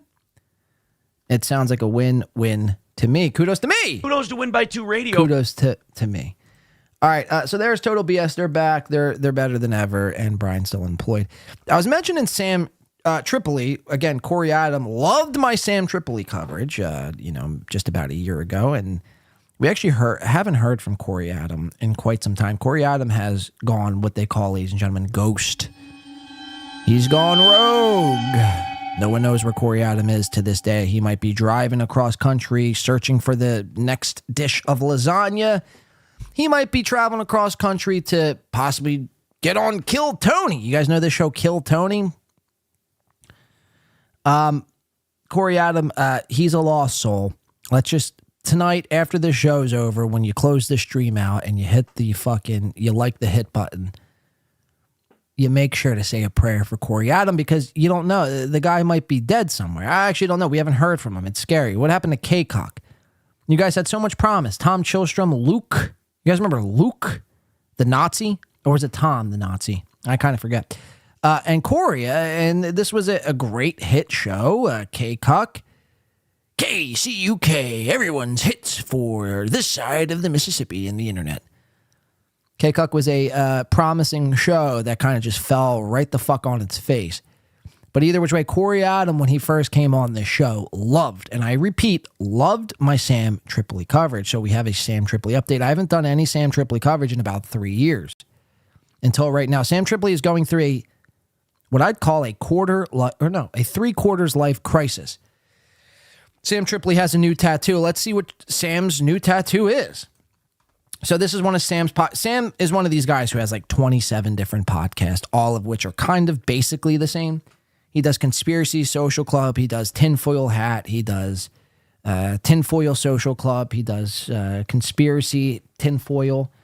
He does a financial podcast where he gives you advice on how to bet on the stock market and the crypto market. Sam Tripoli and his pal, which used to be Brian Callen. You guys remember Brian? I allegedly raped somebody. Callen. I want to fuck a 16-year-old so bad. Used to be Brian Callen. Brian Callen is no more. Brian Callen is too busy doing The Fighter and the Kid with Brendan Bappa Shop. So we got this fine gentleman here. And let's see. Sam Tripoli, 3/4 life crisis, Tripoli here, is going to be showing off his new tattoo. dude. Hell yeah. So go to samtripoli.com for dates. Go to dates. I mean, what is there a Twitter account? I got some new ink. Hey, Ryan, have you seen it yet? Nope. You have not seen the new ink. Are you ready? I'm ready. Okay, here we go. Ready? So Sam's got a new tattoo. Okay. It's one thing to get a new tattoo. Sam, I believe, is like 54 years old. This is a father of two. I believe he is married to a Jewish woman named Dana. If I could be a Jew right now, I would be Dana. Jew. I would be Dana. And this is a father, a husband, and a uncle, a friend of sorts. And he thought in his right mind it would be a good idea to get a new tat. Well, let's see. Is it a big tat? Is it a small tat? You could judge the person's mental and psyche of where they're at in life and how they're handling situations by the size of their tattoo and the age they are. If they're old and they get a big tattoo, again, it means they're going through some sort of 3/4 life crisis. Let's see, is it big, small, or medium? Sam Tripoli. Okay, so he has damn near a half a fucking sleeve. And what is this? You may ask. Well, if we zoom in close enough, ladies and gentlemen, Sam Tripoli has gotten, many people might think this is a snake, a serpent, the head fucking mascot for Bohemian Grove. I tell you you're wrong on all three accounts. This is, in fact, a Godzilla tattoo. This is a Godzilla tattoo. He's got Godzilla tattooed on his fucking bicep, or lack thereof. Let's listen to Tripoli's response. I mean, that's he's literally got Godzilla's head tattooed on his fucking arm. I mean, this is insane. 54 years old. I don't think Tripoli, I think Tripoli had one other tattoo, maybe two. He had two shotguns tattooed on his arm. There was one of his only two tats, and now he's got this third one of Godzilla. Crazy awesome. Now, I'm going to be honest with you, dude. I'm going to be honest with you. Okay, let's get honest, Shuli. I want it right here, but I'm such a big fan of the guy who did it. I'm my favorite TV. Imagine walking around with a fucking Godzilla tattoo at 54 years old. Imagine your father. Again, he's a father of two twin daughters. Imagine your father at 54 getting Godzilla tattooed on their bicep. How ashamed and embarrassed would you be? Show is Ink Master. It is the most brain rot show out there, and I just love it. Yeah. And some people say Deadwood, and Sam says Ink Master. I know. It's the only thing in my life that's simple. Yeah. That I just enjoy. And this is guy 3-time champion on Ink Master. No shit, dude. Yeah. What it run? So the tattoo artist that Sam Tripoli went to won the Ink Master award or Super Bowl of whatever tattoo convention that he was participating in 3 times over. Listen how much this tattoo was. You like 3? Yeah. $3,000 to get a tattoo. $3,000. 3 fucking grand. Champion on Ink Master. No shit, dude. Yeah. What it run you? Like 3? Yeah. Really? Yeah. That's a lot of cash. Yeah, it's a lot. Imagine spending $3,000 on a tattoo, and then imagine that $3,000 tattoo being Godzilla. You could have got anything for $3,000. You could have bought a new car and made a Godzilla-inspired car for $3,000. Not Sam Tripoli. He needed Godzilla tattooed on his fucking bicep, fighting the good fight of truth. Yeah. Really? Yeah. That's a lot of cash. Yeah. That's a lot of cash. And he's happy, like he's smiling through the pain. He's smiling through that. Keep on smiling. Sammy. Sammy is the embodiment of truth. I'm kidding. Hey, who do you think's killed more people, Hitler or Godzilla? Dude, that's a great question. Well, Godzilla isn't real. That's a good point. That's so a real like, good wrinkle, and we all know that makes it worse. You got a fictional being tattooed on your bicep for $3,000 fucking dollars, man. That's crazy, man. Sam Tripoli update. It's not much. I just thought it to be insane. You got a $3,000 Godzilla tattooed on your bicep at 54 years old. I mean, how much fucking crack are you smoking, Trips? How much crack are you smoking? Joe Rogan, get your boy. All right, let's get into some other stuff here. I'd like to do Garrett and Steve, and then I think we'll do, or do you want to do Steel Toe first, and we'll save Garrett? Let's do fucking Steel Toe first. I've been hinting, this whole entire episode was based on Steel Toe and Ricada, and I don't think we found out anything from Ricada since. I don't know what's happened with his court. If anyone has any information, please send it. I am in need of information from the Toe, or from Ricada, rather. I want to watch Steel Toe's episode from last night after he gets out of court. And it's just bizarre. We're going to watch, like I mentioned earlier, him, ladies, cover your ears, him, 3, 2, 1, shitting on April about the scent of her vagine. That was enough for me. We're going to watch him just do, we're basically going to watch him be Aaron. Is he spiraling? Does he have it together? Is he in a better spot? I don't know. You guys have to be the judge. This is Aaron Emholt, ladies and gentlemen. Let's get into our daily fucking weekly Steel Toe coverage.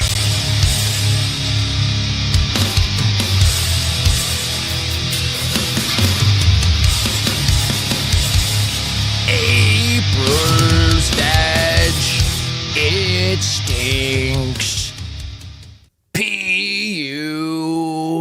April's veg, it smells like poo. Like poo.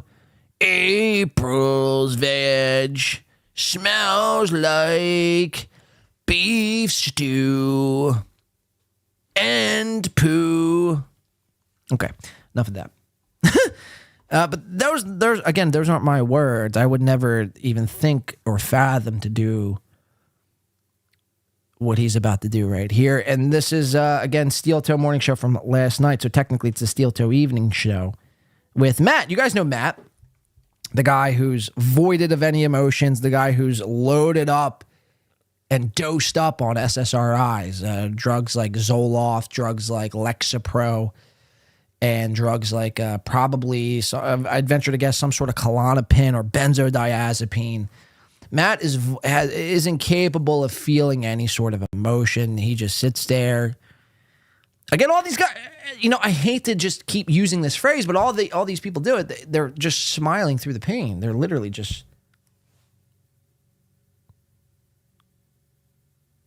stuck on smile. Get that tatted on your Trips. Stuck on smile.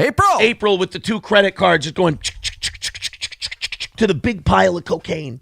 Okay, let's watch. So Steel Toe, he had court yesterday. Let's watch him not even address it, or barely even address it. Before I show you this, actually, let's just show you a quick, and I hate to even reference him, but this is Patrick fucking Melton. I'm pathetic. I'm gay. Apparently Patrick Melton had a Agent O. This is what he calls his people, Agent O's, right? Imagine being an Agent O, by the way. But apparently he had somebody wake up at the ass crack of dawn, and by ass crack of dawn, I mean about 5:30 in the morning, to travel out to the county to where fucking Steel Toe was having court, and this person was instructed to capture footage or pictures or videos of Aaron being in court and to listen in to what Aaron's charges were. And in a lot of ways, like, I do shit on, like, if you're an Agent O and you're like doing these, see, Melton can't be bothered to do these things on his own. He has to send other people out to do them. Which, fine, whatever. But it's just like, you shouldn't be. I hope this person got compensated, is my point. I hope this person, whoever went out and risked their own safety, their lives, their safety, their freedom, and everything else, I hope they were compensated for their heroic actions here. Because again, if we were just basically going off of Aaron's word, we would have never have gotten the truth, even on this episode. So according to Melton's spy, can't believe I'm even saying this, by the way. Shout out to Aaron the Rat, by the way, coming in, says, cheesy.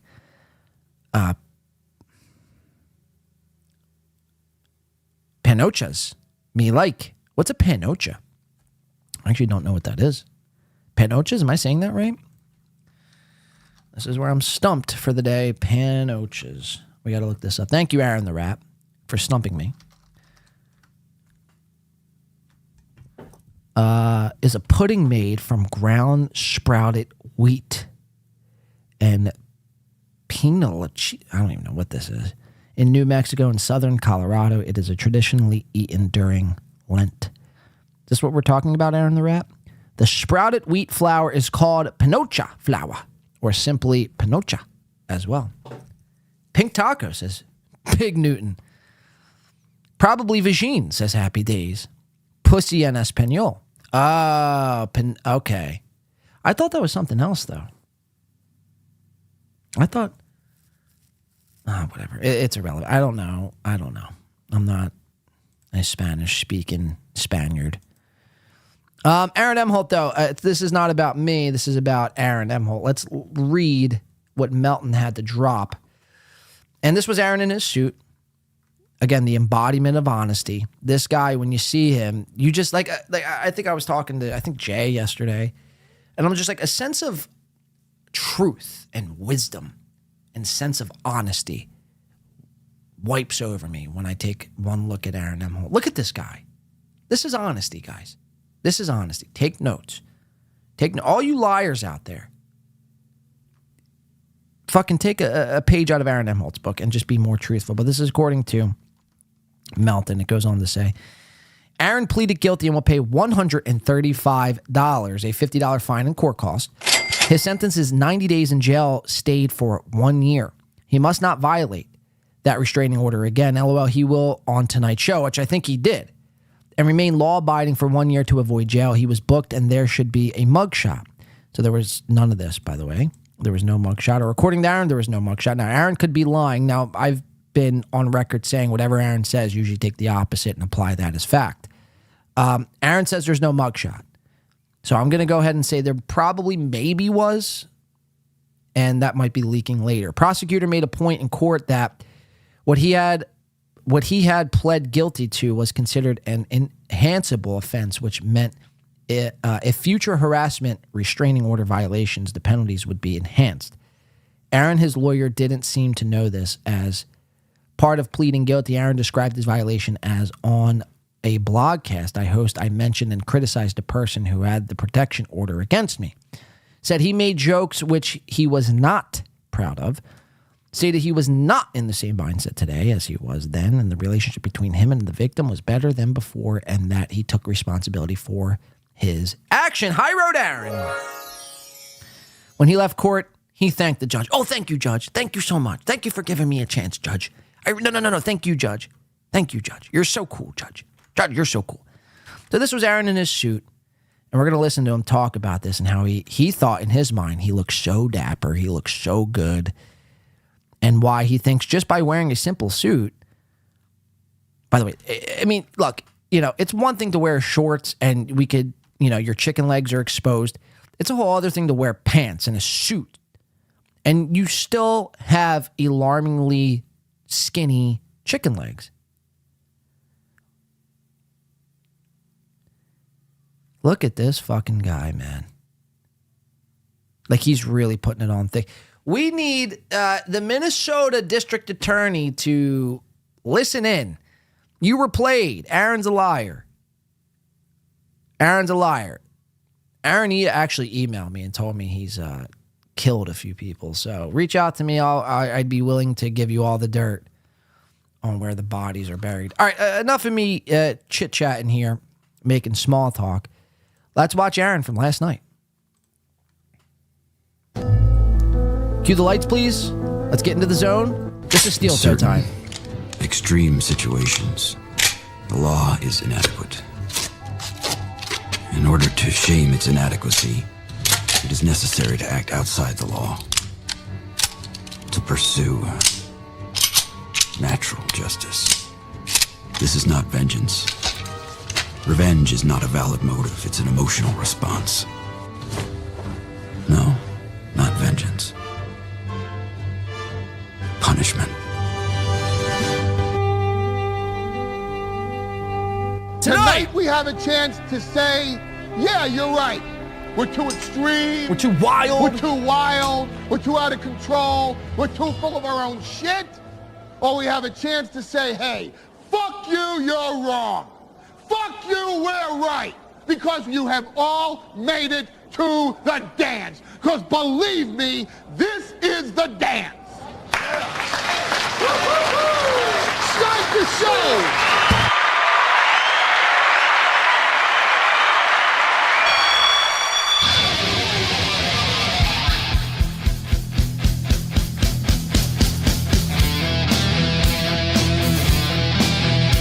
Good evening.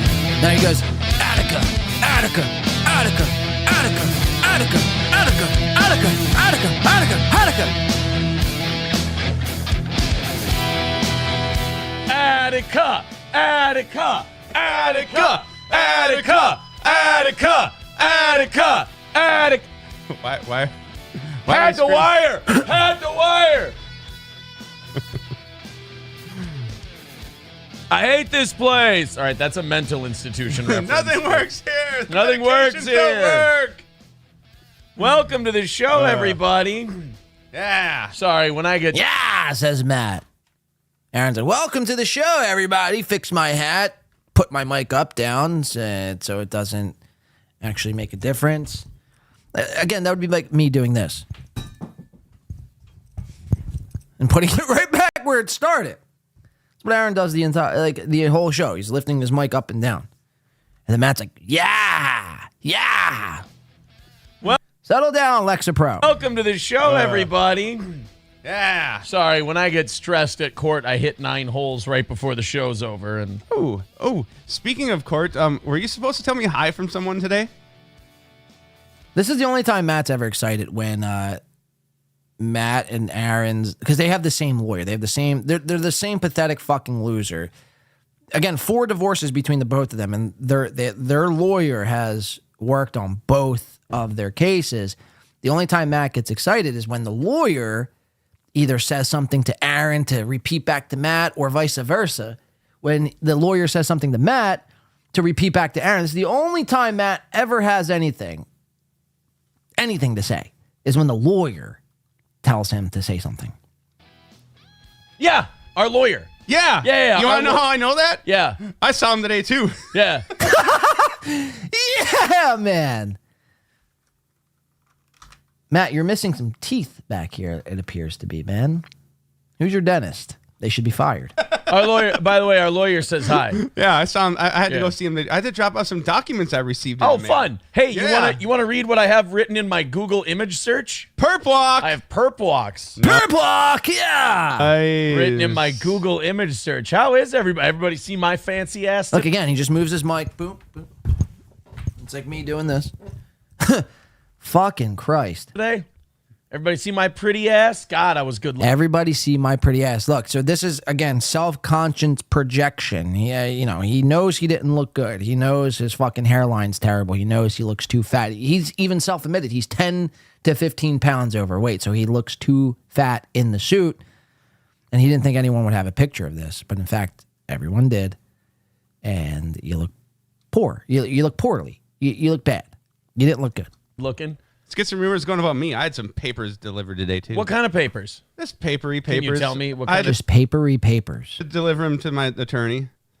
They're just, there's things with stuff. And Again, Matt's vocabulary is one of, it's like almost the same level as I'd venture to guess like a 5th grader. He never uses big words. His sentences always it's always like, yeah, man. And, my things that I had with, there's no intellect behind Matt's brain. It's just like basic, tired Lexapro thoughts. not lingering divorce. Things that happen after a divorce. Okay. R words. Oh, no, you didn't do that. All right. Hey, we're going to put this on 1.25 speed. Just some paper. I'm not worried. He wasn't worried. So if he's not worried, I'm not worried. MSO says Aaron is inmate. If he's not worried, then I'm not worried. And if he's not worried, then you shouldn't be worried. And if you're not worried, then it's another win for the toe. Another win for the toe. Let's keep watching. OU812. Do I have a number? I don't know. Either way. This gets wild. I don't know. I looked you up and you weren't booked, so. No. I was kind of bummed out about that. I mean, I wasn't booked into jail, but no. I was fingerprinted. Like, I was booked and fingerprinted. No mugshot. No mugshot.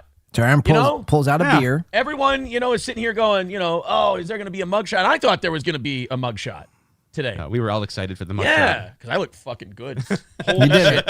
You know what's great? What? Is when people who hate you, like Patrick or somebody, posts a picture that, like, somebody was waiting outside the courthouse and got a picture of me as I came out of the courthouse. Are you fucking kidding? Dude, I'm famous. I'm the man. I'm the fucking greatest thing. These people follow me. Again, you just had someone do this to Ricada today. So, again, hypocrisy police. All over the place. They love me. I'm Another Melton fan that has nothing better to do with their life than to follow. Shout out to Skies in neighborhood. Bounce with us. Says Aaron's shirt is a 90s Windows desktop background. Let's see if we can we find that?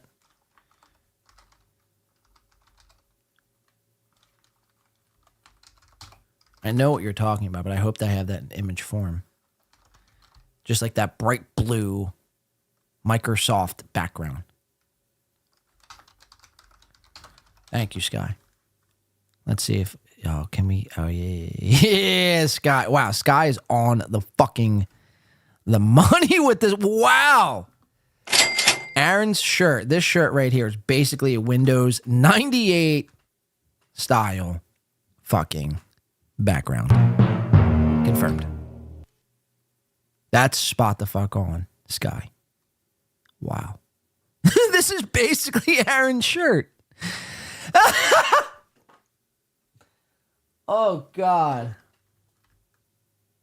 That's so good. Any one of these pictures, honestly, would do. Wow. Thank you, Sky. That really made my fucking day. Beloved Chatter says, Aaron's going to get a teardrop tat. Born again hard. I sure as hell hope not, man. I sure as hell hope not. Or actually, I hope he does. Actually, I hope he does. I hope he goes in the same direction as Sam Tripoli and gets a big fucking, just his whole face tatted in teardrops. Now, according to a lot of people on the net, Aaron has already, thank you, beloved, thank you, Sky. Aaron has already broken the, not the HOA, it's Homeowners Association, the HVA or HOV. You got to bear with me, I'm drunk. At, 2:15 in the afternoon on a Wednesday? What are you guys doing to me? Oh, look at Hobo Chili Recipe. One of our, give a round of applause, Hobo Chili Recipe. Your channel's moderator. Says, is that camouflage for a blimp? Got him. Thank you, Hobo. ROA? ARP? No. Isn't it I don't know. HVAC. Whatever. Either which way, I forget what we're even watching, to be quite honest with you. I'm to go to Mr. P. What's going on? The HVAC.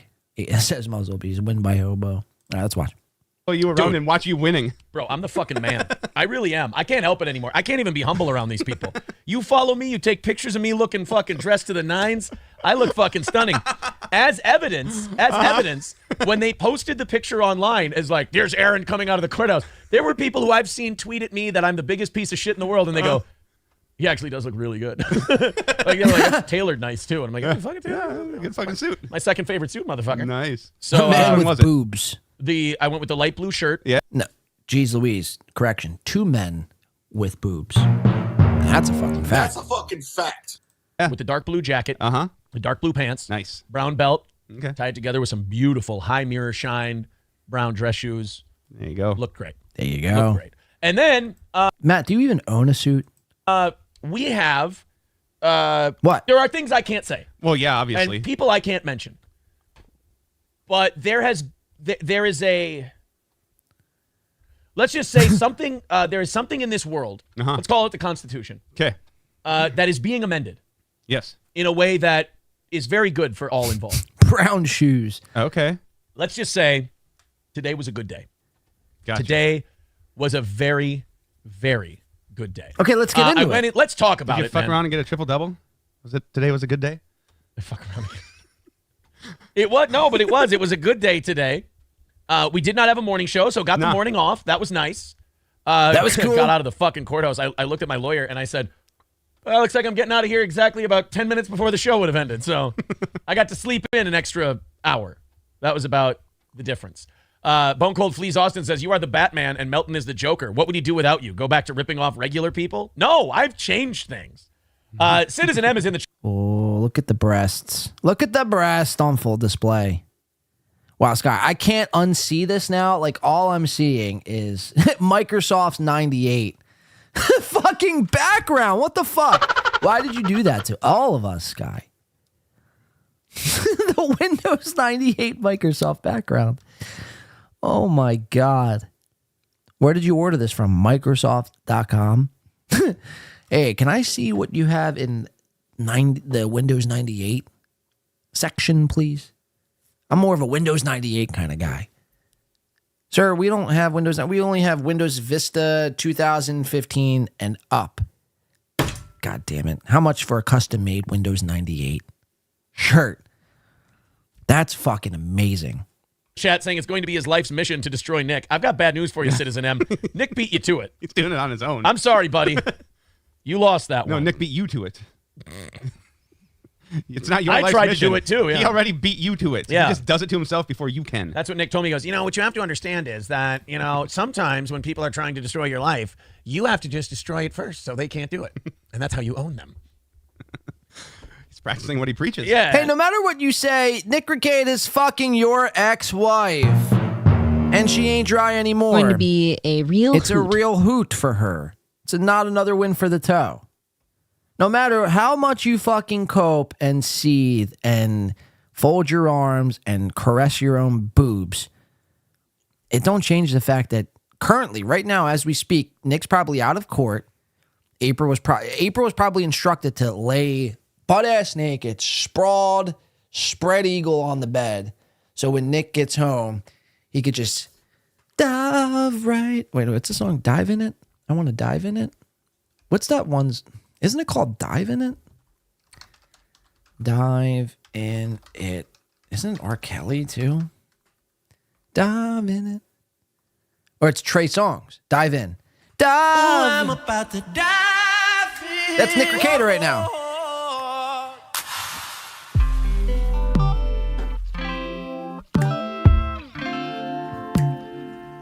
I was thinking about taking a couple. Okay, we can't play anymore. I don't want to get copyright strike. That's Nick Ricade literally right now to April, your ex.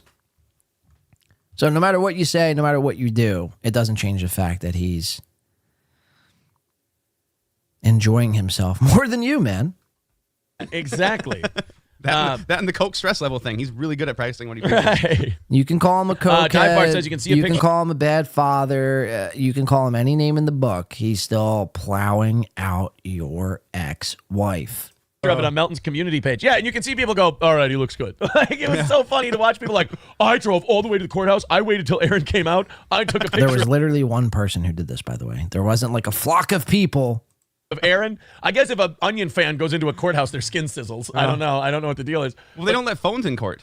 In some courts, anyways. Oh. Benton County, I know they don't. I suppose. What are you They don't let phones in court?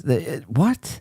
Yeah, did they take yours or no? No. No, But some courts I didn't take mine out either. Oh, yeah. Well. So, I'm not a fucking idiot. I will tell you this. I learned something about the justice system today. Yeah. Listen to this. And that is that there definitely are two different justice systems. And dude, it's not based on skin color or anything like that. It is purely based on appearance. Really? If you dress nice to court, if you show up looking nice and professional, they treat you yes sir, Professional. no, sir. They're really Nothing about you is professional. Nothing. Not even the suit. The suit looks like it was bought from Amazon. Like, I guarantee I could go on Amazon.com right now and find your exact suit. Let's see. Let's see it. Was it a blue suit? Blue suit. Yeah, this is literally Aaron's suit. This is literally Aaron's suit right here. Guess how much? Price $30 to $180. Sorry, $190. Right here. This was Aaron's suit. This is what Aaron wore to court. Even the same brown shoes. On Amazon.com right now. You didn't go to... I'm blanking on every fucking suit name. Or suit store name.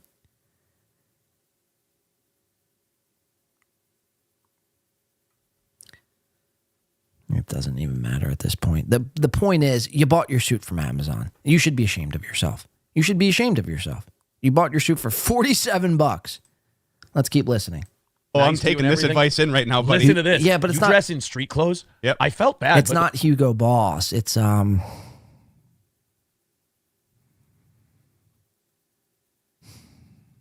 literally have one of these right down the street from me, and I've been to them. Good, yeah, Goodwill Colts, he says. It's a $75 suit. Now I'm gonna be fixated on this. Whatever. It doesn't matter. Let's keep listening. Like everyone who went up there before me who had street clothes on, they treat you like an ignorant, dumb fuck piece of shit. They really do. Like honestly, there was that's good intel. One guy before me had like just a t-shirt and jeans on. And he was driving after revocation. And he was going to represent himself. He's going to take this thing to trial. Yes. He's asking for fucking discovery and shit. I'm like, Jesus. Men's fucking Warehouse. Thank you, CDISBHVDB. Not Suit Mart. Definitely meant it was a Men's Warehouse. There's also like two other stores I can't think of right now at the moment. It'll come to me. I'm not even worried about it. My point is, Aaron buys his suits from Amazon. Christ, dude. Wow. Driving after revocation. He's gonna watch a Nick show. Well, wait a minute. That comes back to that. Oh, God. So it turns out Nick's famous in the law community in Minnesota, but not for the reasons he'd like. Okay, listen to this. One of He's the gonna lawyers called what that One guy of the did. 'Cause lawyers. He's like, I need Listen the to body this. cam footage for discovery because I'm going to prove that they can't prove it was me on that thing. One of the lawyers, we went back outside, and one of the lawyers who was there and wasn't there looked at my lawyer and said, he's pulling a Ricada. Not Armani. I laughed. Dude, I got out of the... So again, Aaron just makes a bold-faced lie right here. He goes, one of the lawyers turned around and said, oh, he's pulling a Ricada. This actually didn't happen. Now, Aaron's going to correct himself and admit that he's lying here in just in a second coming up. But I'd venture to guess, even when he is admitting that he's lying, I venture to guess none of this actually happened. Listen. The courtroom, I hit my fucking knees. I was laughing so hard. And I looked at my lawyer. I go, do you know how happy it makes me to hear someone say Ricada as a verb, as like a guy wasting the fucking court's time with horse shit? A lawyer said that guy's pulling a Ricada. I was so happy. I was told tonight's show was going to be a doozy, and so far it's looking good. All right, fine, I lied. It was my lawyer who said that. So it turns out his lawyer actually said it. The lie detector determined that was a lie. The lie detector test determined that was a lie.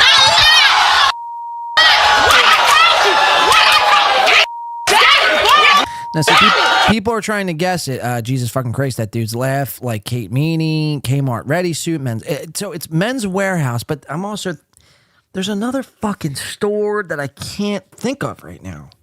I'm just like literally drawing a blank, and this always happens to me. Like when I try to think of something, or try to write a song, or try to remember what I was just saying 2 minutes ago. When I try, it just escapes my fucking head. When I don't try, and I'm just like, see, what'll happen was I'll get off the show and I'll be like, oh, fuck, now I remember. But it'll be too late at that point. Guys, it's irrelevant. Trust me. Aaron buys his suits off Amazon. That's all you need to know. That's all you need to know.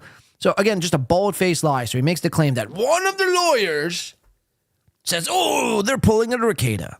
And then he comes out and says, well, I lied. It was actually my lawyer who said that, which I'd venture to guess that's also probably a lie. So just bold-faced lying.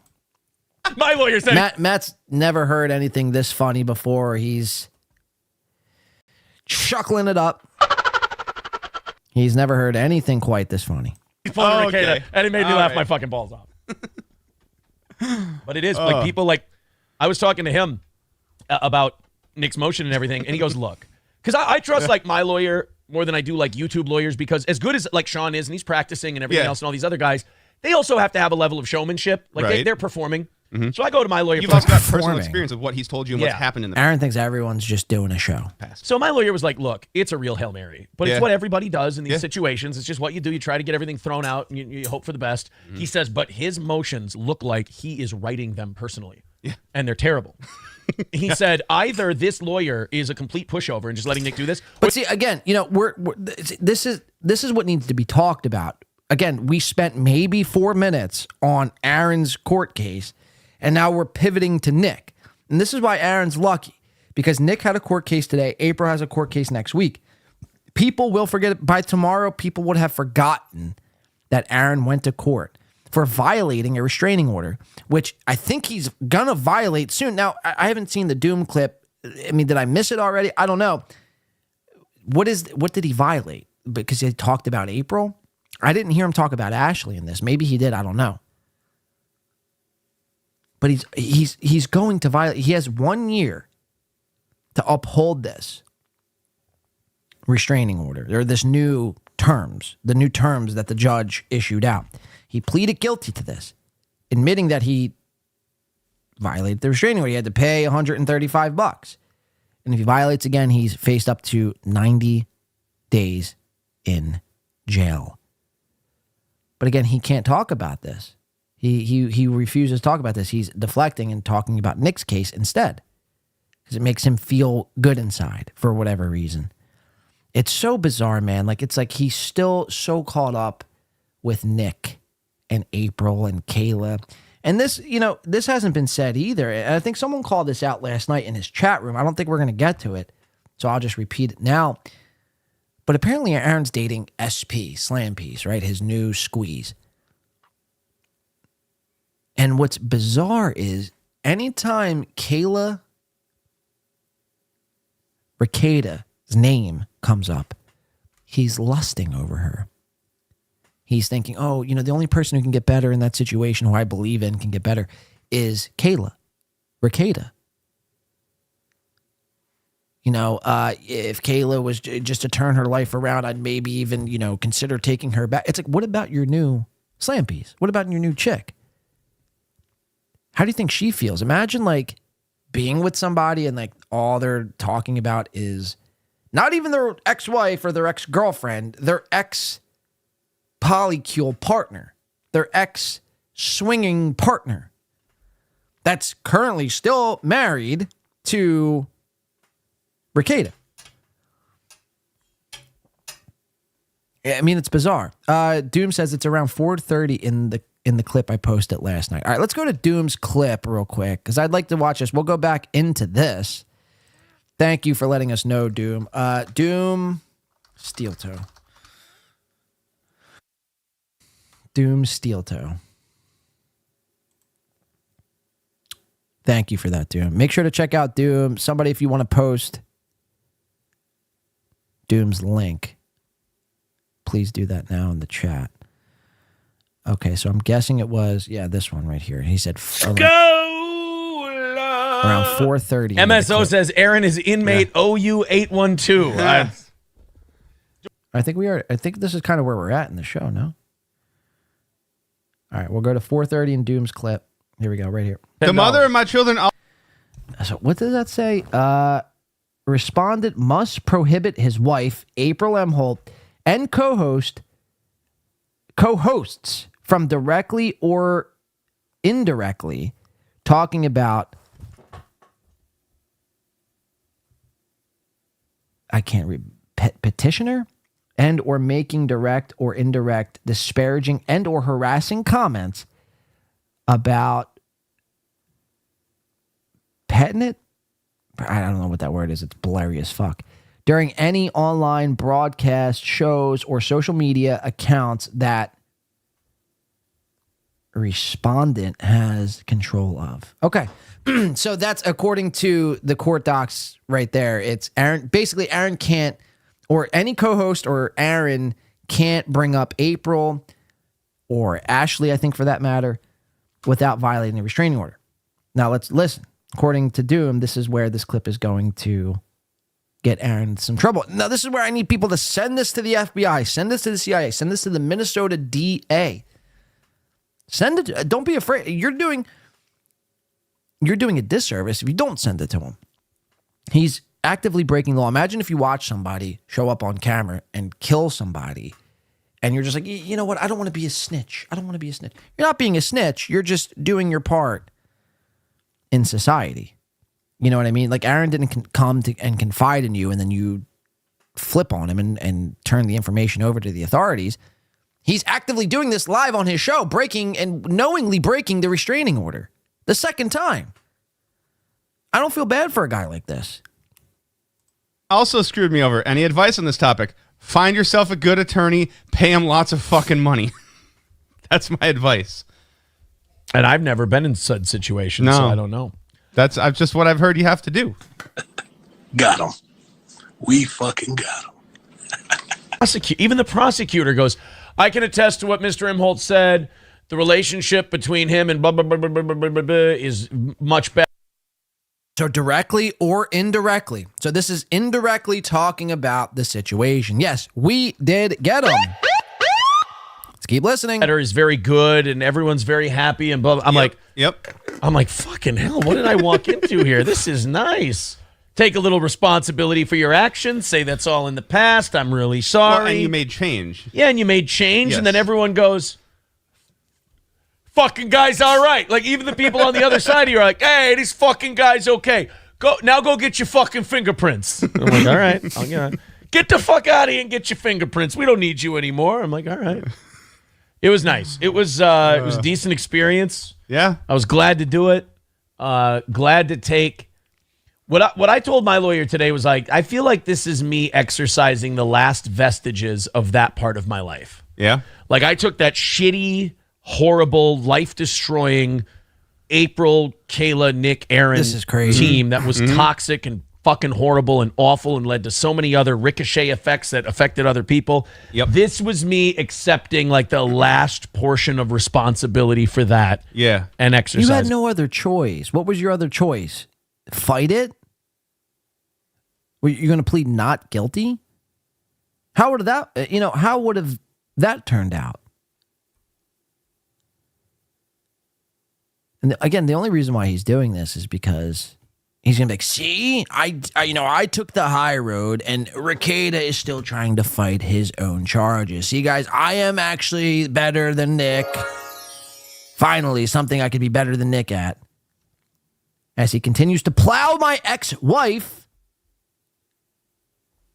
I mean, what a joke. It felt really good. Good.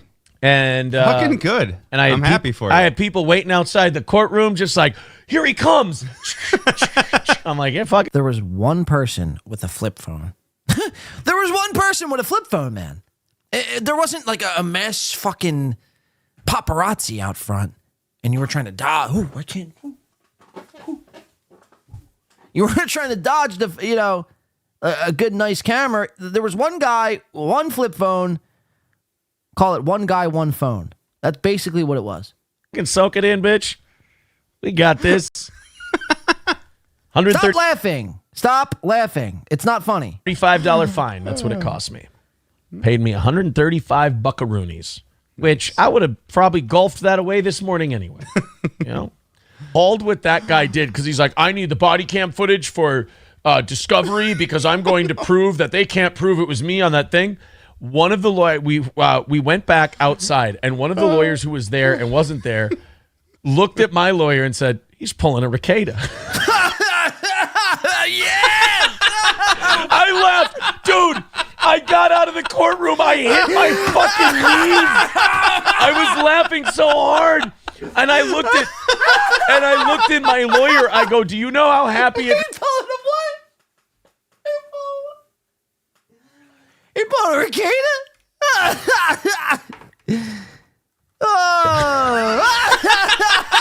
I laughed. Dude, I got out of the courtroom. I hit my fucking knees.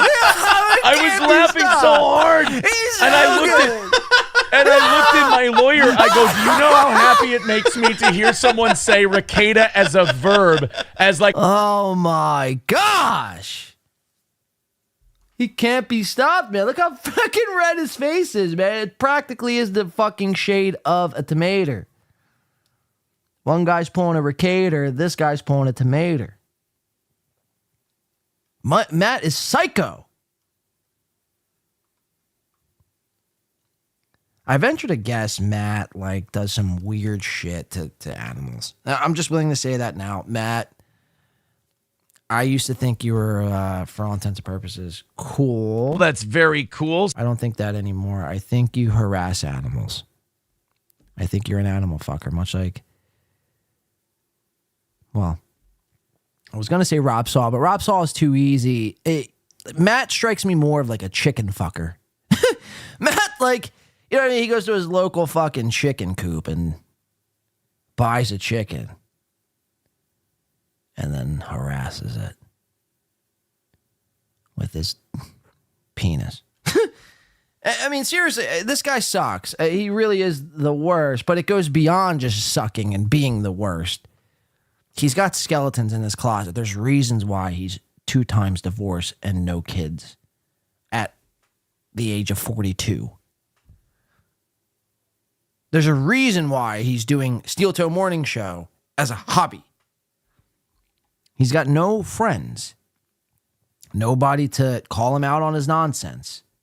Nobody to check him when he's being too aggressive with animals. I honestly do believe, I'm willing to say, and sue me if it's false, you're in fact a chicken fucker. I'm sorry. That's just the vibes you're giving, dog. That's just the vibe you're giving. Why are you laughing this much? It's not funny. He pulled a Ricada. Look, ready? Check this out. Hey, guys, my lawyer said he was pulling a Ricada.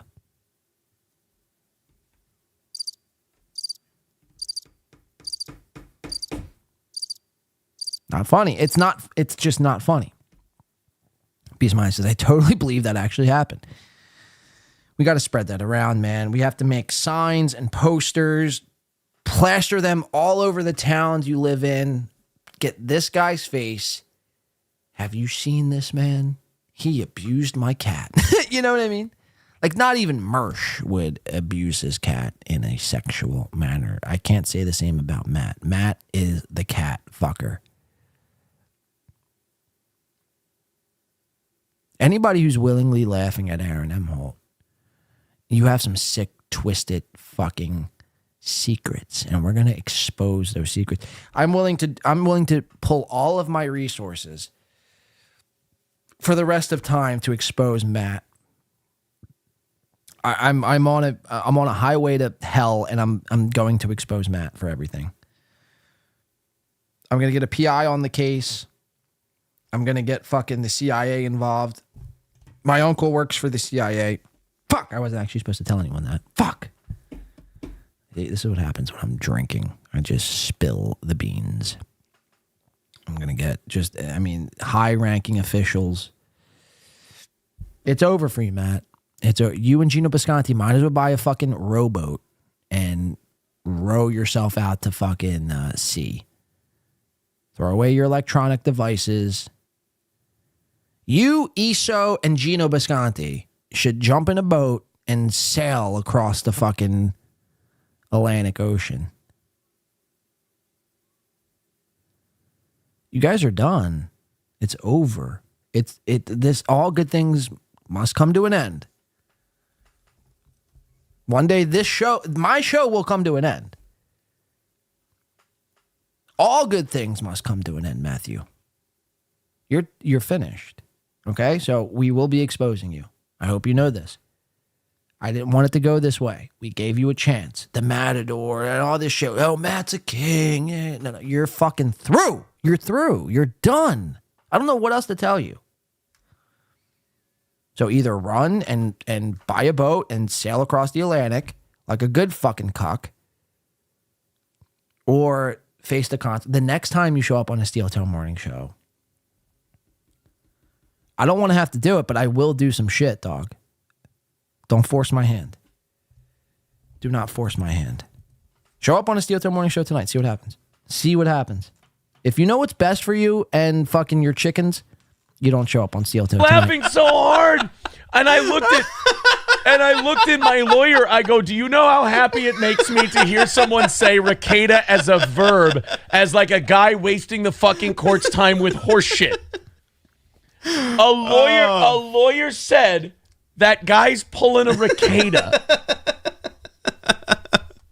Like even Aaron can't even muster up the strength to fake laugh. I was so happy. I was told tonight's show was going to be a doozy, and so far it's looking good. All right, fine. Who told you tonight's show was going to be a doozy, by the way? Lied. It was my lawyer who said that. My lawyer said he's pulling a ricada, and it made me laugh. So again, Aaron just lied. He just lied to you. Laugh my fucking balls off. Lie. Played once again. But it is like people like I was talking to him about Nick's motion and everything, and he goes, "Look, because I trust like my lawyer more than I do like YouTube Why do all the people at Steel Toe just tighten knobs and everything?" And he goes, "Look, because I trust like my lawyer more than I do like YouTube lawyers." Why do they nervously caress their knobs? I don't understand. April did this. Johnny, I don't think Johnny does this actually. Corey, I think, did this. They just aggressively tighten screws when they're nervous and smile through the pain. You guys need some fucking Xanax. Everything. And he goes, "Look, because I trust like my lawyer more than tight. I do like YouTube lawyers, because as good as like Sean is and he's practicing and everything else and all these other guys, they also have to have a level of showmanship. Like they're performing. Okay, so this is about where we are in the clip. Thank you, Doom. I mean, look, if Aaron didn't violate the restraining order there, he's going to violate it coming up here. Check this out. Or this lawyer's just cashing the checks and letting him do whatever he wants, basically. Probably the second. Yeah. So, but he said, yeah, those are not, they're not good motions. So what he's doing, there's nothing wrong with what he's doing. Anyone who criticizes what he's doing, I guess a normal thing. He said, but it looks like shit. Gotcha. But watching, he's petting the screw on the side of the SM7B. He's literally he's not even tightening it. He's just literally petting the screw. But they treated this fucking guy with the revoked license thing. Dude, the judge is like, yeah. You can see how annoyed the judge is. The prosecutor even went, "Sir, between now and the pretrial phase, would you please take my card and this offer I've made you? This offer." Here, we're going to jump ahead. Say that's all in the past. I'm really sorry. Well, and you made change. Yeah, and you made change, and then everyone goes, "Fucking guy's all right." Like even the people on the other side, you're like, "Hey, this fucking guy's okay. Go get your fucking fingerprints." I'm like, "All right, I'll get the fuck out of here and get your fingerprints." The courier says, "Is he cupping and stroking the mic stand?" I'm telling you, man, this guy is sick in the head. He's don't sick. need you anymore. I'm like, all right. It was nice. It was a decent experience. Yeah, I was glad to do it. It's a decent, mind you, he just went to court and was just found fucking, for all intents and purposes, guilty, and is faced with, you know, the next time he violates this order, he's going to be going to jail. And he's like, "Oh, you know, it was a hell of an experience." It's as if he just went and played like a best out of 3 basketball game at his local gymnasium. Like, all right. It was nice. It was a decent experience. Yeah. A decent experience. You didn't go rock climbing, bro. You went to court. You know? You went to court. I was glad to do it. Glad to take. It's, again, not bumper cars. You went to court. You shouldn't be happy to do it. You should be ashamed of yourself. What I told my lawyer today was like, I feel like this is me exercising the last vestiges of that part of my life. Yeah. Like I took that shitty, horrible, life-destroying April, Kayla, Nick, Aaron team that was toxic and fucking horrible and awful and led to so many other ricochet effects that affected other people. This was me accepting like the last portion of responsibility for that and exercising it. It felt really good. Right. Good. And, Fucking good. And fucking good. I had people waiting outside the courtroom just like, "Here he comes." One person. I'm like, "Yeah, fucking soak it in, bitch. We got this." $135 fine. That's what it cost.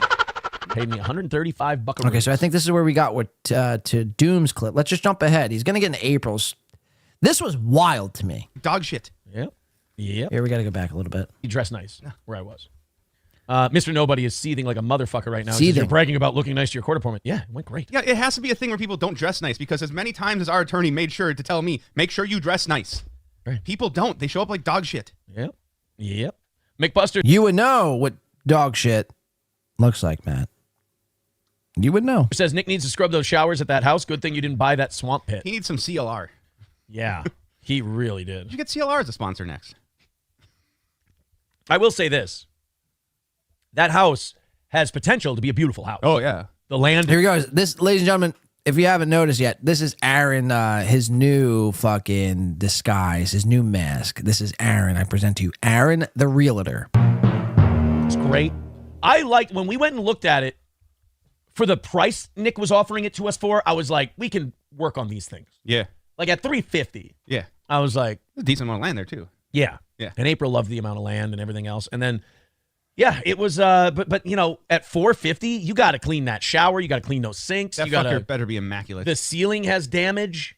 What looks like pipe damage. Like Damn. you got to fix a lot of shit for $450,000 in Minnesota, especially out in Spicer, Minnesota. Yeah. People Maybe spending just- $450 are going to be picky. Well, just in general, clean up some shit in the background of them photos. That old plastic faded shitty fucking playground thing that was in the backyard.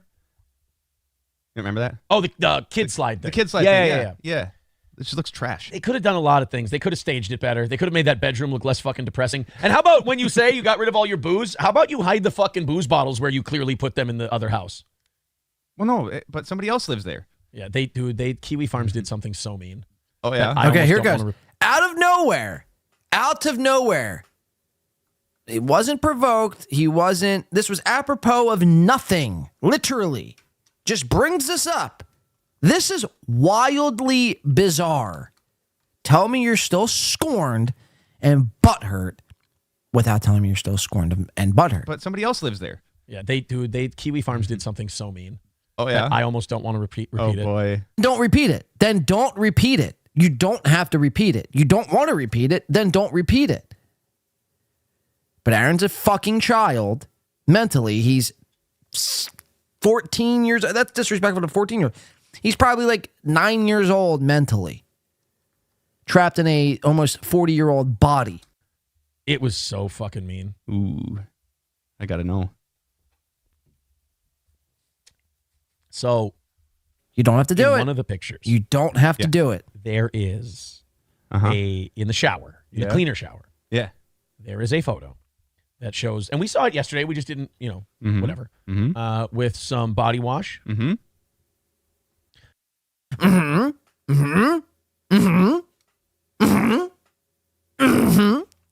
Shut up. Whatever. With some body wash. You're now annoying me. I am now officially annoyed on my own show. There was some shampoo. Yeah. And then there was a thing of Summer's Eve pH balance, feminine, basically vag wash. Okay, you could literally just leave it there. Okay, and just be like, okay, you guys get where I'm going with this, right? You know, I don't want to be sick. I don't want to be nasty. Not Aaron. Talk about a sick, upset, hurt guy. And gotta keep that thing fresh.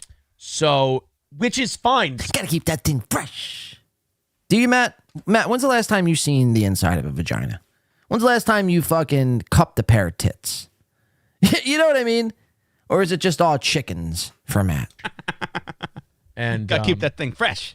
So, which is fine. Where do they make are these people AI? Like, where do they make these people? Some women use those products. They believe. Now, others say that, soap and just keeping it clean is more than fine. You'll be okay. This other stuff kills good bacteria and bad bacteria. People have their discussions about it, right? On Kiwi Farms. Hobo Chili says, I hope when Tyrone is entering you remember how fun it was. This has been a very fun show. This has been a very fun show. They just took to saying that April has a stinky pussy. And it was... and listen to that one more time before I blow a gasket.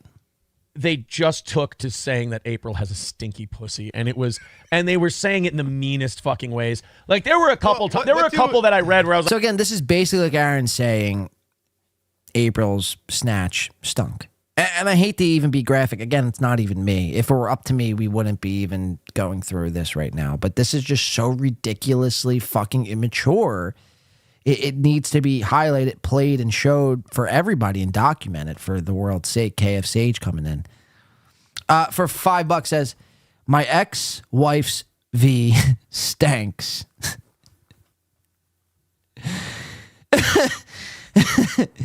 How is this a proud phrase or not come off as exactly, what a dork, says KF Sage. again, even if it did, and again, why didn't you mention this for 4 years? You were with her for 4 years. Remember how much you would lust over her? Remember you were practically jerking off. You remember this? Let us not forget. You were practically jerking off and fingering her buttocks when she hopped in a bikini for $50. And you were, oh, I'm so turned on. Oh, let's go back. Let's take a trip down memory lane. I think this is a great teaching moment right here. We take a trip down memory lane. You're gonna have to give me a second to find it. But it's fucking unbelievable. I think this guy really thinks he's still in radio because, he says things and expects us all not to be able to just pull something up in the matter of seconds. I know you don't know how to work the internet and you're incapable of fucking manning, production of any sort. But here at Win by Two, that's what we do. Production is my middle name. Blade Production DiCaprio. It's actually my official government middle name. I think this was from February. I want to say maybe not. Does anyone know the exact date on the not the hot tub stream, the bikini stream? I know it was a night show.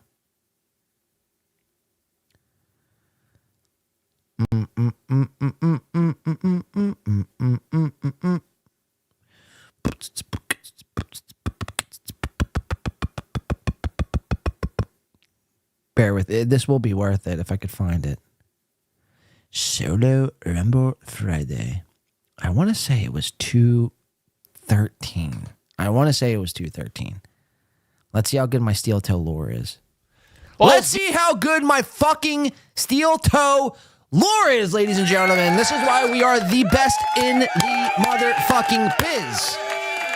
Yes, I'm clapping like a black chick right now, but that's irrelevant. All right. So, again, my steel toe lore is fucking unmatched to anyone else. I literally just pulled that out of my asshole. All right. Watch this. Watch this shit. Watch him lust. Again, February. So what? March, April, May, June, July, August. This was not even a year ago. Not even a year. This was half a year. Let's go ahead and get ready for what you boys and girls paid for, which is, oh God, my dick's already moving. Oh God, my dick's already moving. All right. Oh, it's not that good, is it? Do I have to do this? No, you don't. You don't. I mean, you were the one who said you would. Oh. Here she comes. Here she comes. My goodness. Is this okay? Oh, my Lord. Look at him. Look at him. Look at him. Her vag wasn't stinky then. You fucking loser. Oh, and she's showing the cardinal tattoo. Oh, that is. What do you mean? That is. It's just a scar. Right. He's up her buttocks right now, man. So in theory, pretty much what you just said was her vag was so stinky that you just put your hands up her butt, vag area. Sorry, I'm sorry to even get graphic. I know, like, I don't even want to be doing this. This isn't up to me. This is Aaron's fault, so blame Aaron. So what you're telling me now is your hand, in turn, smells like the most rotten piece of fucking beef that's been left out in the sun, in the August sun, for 17 days, sitting, baking, cooking, sweating, moisting, juicing.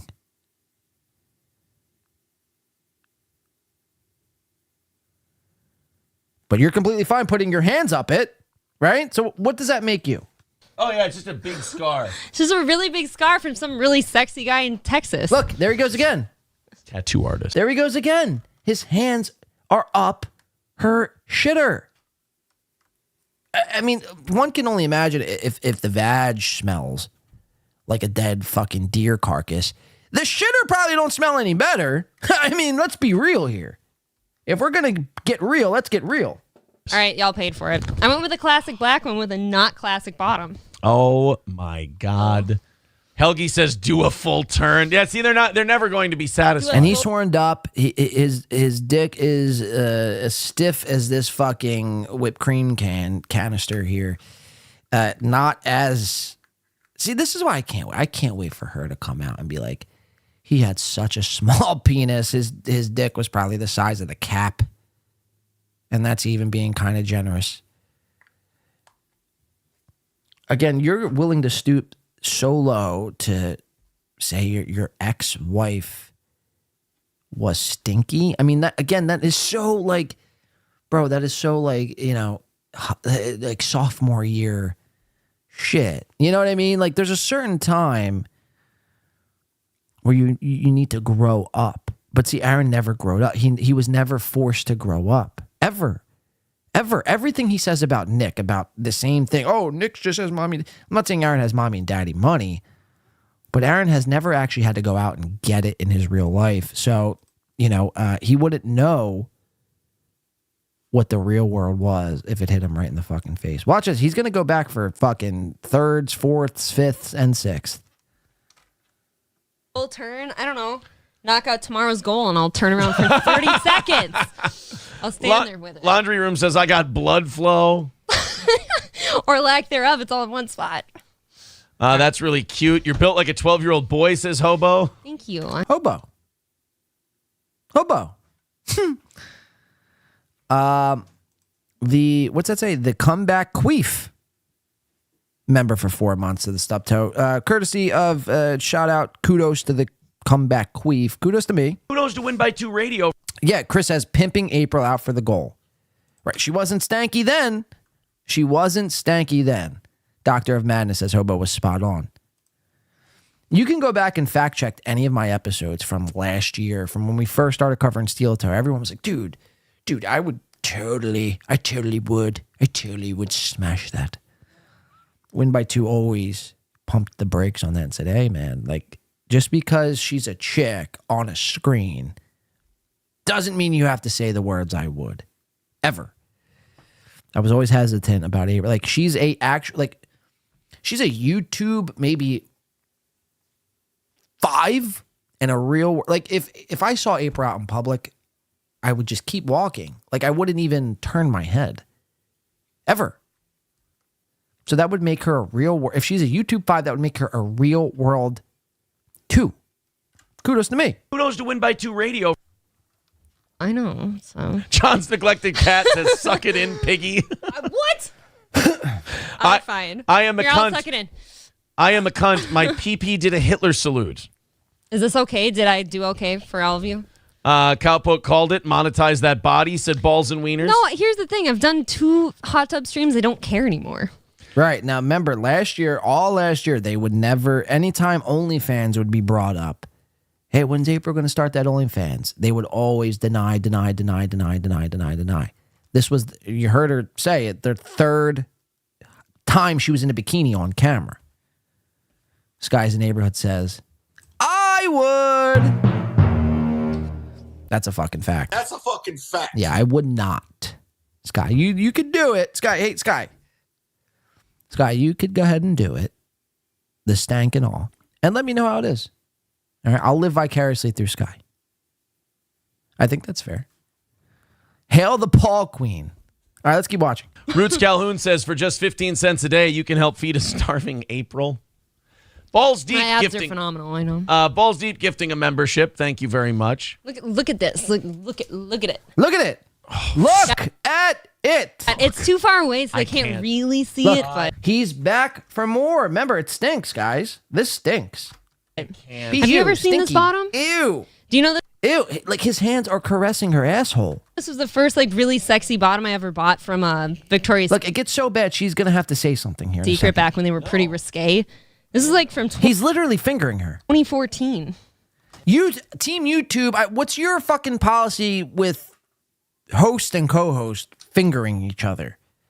Is that okay? Or, I don't know. The rules kind of get blurred sometimes. I don't know. I don't read the full terms of service. Get out of here. All right. She even had to fucking shoo him away.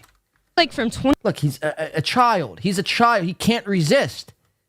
2014. And again, she left him and is blowing Nick right now. She is fully entrenched and engulfed in Nick right now. So he has to go to the complete opposite side of the spectrum. Like, oh man, she was a stinky fucking stupid bitch. Bony. I didn't even like her in the first place. I don't know what I was thinking. You loved her, dog. You're fingering her on camera. Get out of here. Fuck. You disgust me. You need to be taken out of this game we call life. You need to be taken out. No wonder why she ran to Nick's arms. You think Nick's going to finger her on camera? No, he has the decency to wait till the camera's off. Or at least put her under the table so no one can see. Shout out to Ricada. What a gangster. April said she'd do OnlyFans if she didn't have kids. I had kids to take care of. I was having fun. Yeah, April, those kids, maybe there was imaginary kids. I honestly don't know. You didn't have kids. He's got a small cock, says Ghost. He really didn't handle this well. Okay, so now let's cut to today. Again, my steel toe fucking lore is... I probably am the best steel toe A-logger there is. No, I'm just kidding. That sounds gay as hell. I'm a steel toe A-logger. Fuck out of here, man. What am I, fucking stupid? Either which way. All right, so we cut to today, or last night actually, 8:20, and listen to Aaron now. I mean, we just watched him practically rape his wife. Uh-huh. They just took to saying that April has a stinky pussy, and they were saying it in the meanest fucking ways. Like there were a couple that I read where I was like, and then there were a few where I was like, guys. Like, imagine if I did this 17 times a show.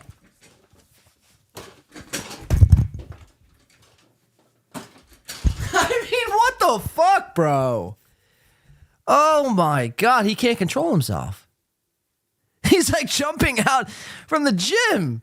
He's like jumping out of the fucking gym. There were a couple that I read. Bing. Wait, where's that? Get the soundtrack going. And they were saying it in the meanest fucking ways. Like there were a couple that I read where I was like, and then there were a few where I was like, guys, Jesus fucking. What meds is he on? Wellbutrin. He spread this around. Aaron sniffs Wellbutrin. Christ, that's enough. Well, I mean, what do alleged illegal substances do to your pH balance? Does that throw things off? There are intimate details I have that, and I will tell you right now. I'm not asking you to answer. I am proving to the world right now that there are some things I will not share with the world. Right. I'm just saying hypothetically, and that could be a thing. I will not. I mean, you've already shared everything. You might as well go all the way. Why fucking, tease us like this? Share smells with the world. But you're not denying it. So you're basically what you're saying is you're agreeing with Kiwi Farms. You're not denying this. Wondering what my limits are. Coke, fine. Swinging, fine. Uh-huh. Smells? Yep. I won't do that to people. Gotcha. I will not do that. Gotcha. No smell talk coming out of me. It's like almost like at his anniversary show where he's like, oh, I didn't encourage people to say the N's or the Jews or the fags or whatever the case was. I didn't encourage them. They just said it on their own. Yeah, but you're teetering right on the line of encouraging and not encouraging. Like you hinted towards it and then you got everyone to chant it and then you didn't stop it. It's basically what you're doing here. You're like, yeah, Kiwi Farm says she has a stank, but I can't, really confirm or deny. It's just like, okay, guys, look, we're not going to talk about this. We're not in high school. You know what I'm saying? Like, look, that was my ex-wife. We obviously went through a hard patch, and I wish her well. Like Ray DeVito. Like, why can't you be like more like Ray DeVito? I never thought I'd say that. Imagine me fucking agreeing with Ray DeVito, Pulper 80. For 5 says, is membership gifting broken for anybody else besides me? It just freezes when I click on it and I have to reload the page. I don't know. Let's try it. I don't think there's been any gifted memberships here today, so maybe it is broken. Pulper, I'm not sure. But thank you for the 5, either which way. Yeah, I haven't gotten any gifted, which is fine, but I'm just saying that is kind of weird. All right, let's keep watching. There's a little bit more of this I want to show you because, this segment, Kush King says broken. Wow, so YouTube's trying to fuck with me. Tried like 10 times. That's incredible. It's all good. I mean, you guys gift every other episode, so we could take an episode off. We'll get them back on Sunday. I don't know what's going on. It's YouTube, man. You know, they're always trying to fuck with somebody's money. Whatever. Not that big of a deal. It's not coming out of you. That's not. Yeah. But that's not. It is another win for the toe. Another win for the toe. That's not what I meant. No, it's what I said, though. It's not what you said. It's what I said. I said it, not you. A small town farm with 490. First of all, you're part of the reason I was in this situation in the first place, this court thing today. This is partially your fault. Look, back to fucking lifting himself up. It's your show. Correct. Yeah, Tracy has the right idea. Says everyone test it out. If we all do it at the same time, they can't hold us all back. But you're partially. You're not. You're not. I'm responsible. I mean, I definitely. They did ask for you in court today. They were like, we want to talk to him. Bullshit. No, they didn't. And they did not. I'm irrelevant in that case. You could have just stopped before at that case. Fine. I'm irrelevant. There you go. There. Small town farm with 499. Why do you have mods that do not support the channel? All mods should have to have a top level membership of the Steel Toe Morning Show channel. I agree, Small Town Farm. If you are a mod and you are not a member of this channel, I may have to reconsider that mod status. Fauci's Pangolin becoming a member for 27 months says still funny, as if there was a question. Raz of Chaz with $2 says, I bet your back door looks like a I'm going to try to gift myself. Donut. I wasn't in jail. Dude, I kind of wanted to be 10 minutes late to the show tonight. Yeah. Let people think that I got arrested and got put in jail or something, but I couldn't do it. 199 from Kif says, remain law-abiding, Imholt. Can you do that? I mean, so far, so good. Shane M with $10. You ain't going to get me to fucking read that shit. I know what you cunts are doing. Don't you shut your cunt mouth, Shane M. And thank you. What I meant to say was thank you for the $10. I appreciate that. That's very kind of you. You're a nice man. And I've gone off the handle. So we have $180 away from tonight's goal. And you'll see the note attached to it for the commissary. I guess, I don't know, YouTube's being finicky with some people today. But we got 99 cents coming in from Pulper. Shouts the fuck out. And I guess it is working because some people it is working. Some people it isn't working. But D7876 coming in. Thank you so much. Gifting 5 motherfucking Win by 2 radio memberships. Shout out to D7876. We do appreciate that, man. Coming in, we got Stuttering John Clips. We got Kisses, Christian Miner, Meg Ford, and Russell Crinzer. I guarantee none of those people are here today. I've never even read a chat from any of these people. So for me to ask them to say thank you would be like me talking to a ghost. So I'm just going to, on the behalf of those 5, D7876, I'm going to say thank you for that. Kudos to D7876. Kudos to myself. Kudos to Win by 2 Radio. Pulpert says, so D7 was able to do it. Yeah, I don't know. YouTube's being weird. Apparently my audio was fucked up today. I don't know. A lot of weird shit going on today. I don't know. Bizarre. Again, it's not really, if it's able to, I don't really give a shit at the end of the day. I do appreciate it, but it's not like, guys, we're not going to do 30. I'm going to take this up as close to 6 hours as I can get it. And we are actually about 48 minutes away. So let's finish up with the toe. Thank you, D78. Thank you, Pulper. Let's finish up. Wait, I can't believe it's already been 6 hours. Let's finish up with Steel Toe. And I would like to do Garrett and Steve to take us out.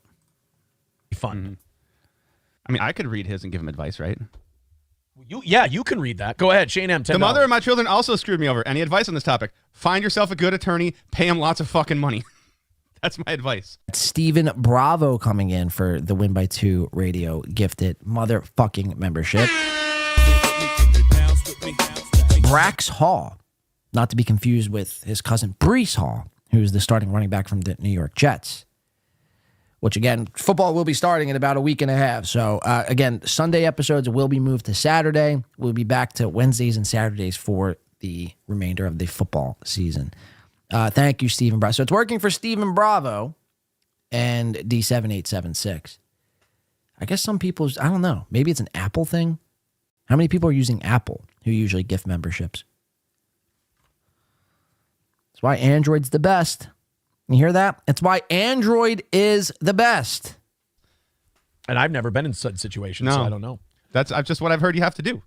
Let's go ahead and see what the audience says. Atomic Ray says you cannot shampoo out chlamydia. Nobody has chlamydia.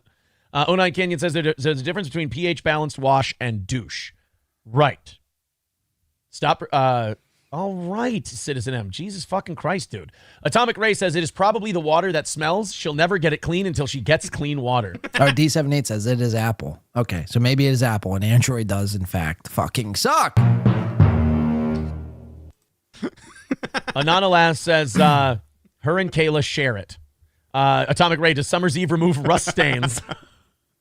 Old rusty curtains. Look, still talking about her veg, by the Oh, way. come on. See, now, Kiwi Farms is doing the stinky pussy bit. They're calling her stinky fleshlight. It's so childish. Don't laugh. No, you're doing it.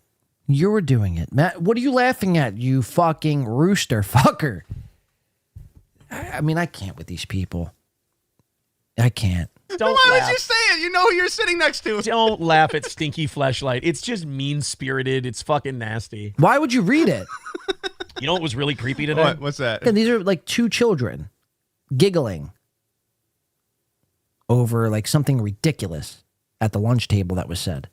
To go on Kiwi Farms and read my name and attached to it wasn't fucking retard asshole cunt face. It was, hey, nice to see this guy's taking responsibility. I wish Nick would take responsibility. There was a lot of this. Say what you want about that retard Aaron Imholt, but at least he's taking responsibility, learning from his mistakes and moving on with his Why life. does he keep doing this? That dude, and if you're a Kiwi Farms reader, I'm about to start doing dips. Every time Aaron does it, I got to do 5 dips. I think that's good. Actually, let's try to do that. Everyone at home, let's do this. Every time Aaron does this on his show, we have to all do 5 dips. All right, so I'll start it. that dude, and if you're a Kiwi Farms reader, know that that's the nicest you're ever going to get. Wait, don't did I try miss it. There was a lot of this. Say what you want about that retard Aaron Imholt, but at least he's taking responsibility, learning from his mistakes, and moving on with his life. That dude, and if you're a Kiwi Farms reader, 5 dips. know that that's the nicest you're ever going to get. Yo, by the end of fucking the summer, we're all going to be ripped. Don't try to get these people to like you. No. 2 reasons. No, 1, they won't. They'll find a way to turn. 2, if you're reading Kiwi Farms and you're a personality, you're probably unlikable. Right, yeah. I read Kiwi Farms. Guess what? Case in point. Great ability to rub people the wrong way. Case in point. I've never, Very good at getting. I don't know what you're talking about. I've never witnessed that. Do you ever. know how fucking good I am at being a heel and getting people to hate me? People line up outside of a courthouse to take pictures of. Okay, he just did it again. Oh my God, this is going to be nuts. But I am at being a heel and getting people to hate me. People line up outside of a courthouse to take pictures of me. And you know what's weird about these weirdos? 5. Is that they I'm could have 10 just come up dips to in. me and said hello and taken a picture. Right. Like they had to do it sneaky. Like I would have let you. You could have It was shaken one person. my hand and be like, hey, I'm a big Patrick Melton fan. I'd be like, all right, he's fat. That's fine. And then I would have said, would you like a picture? No, yeah, we'd like a picture. Take a little picture with him. You know? Why not? Let's try this, actually. We're going to give it a refresh. And we're going to search the word Great in ability the to rub people the wrong transcript. way.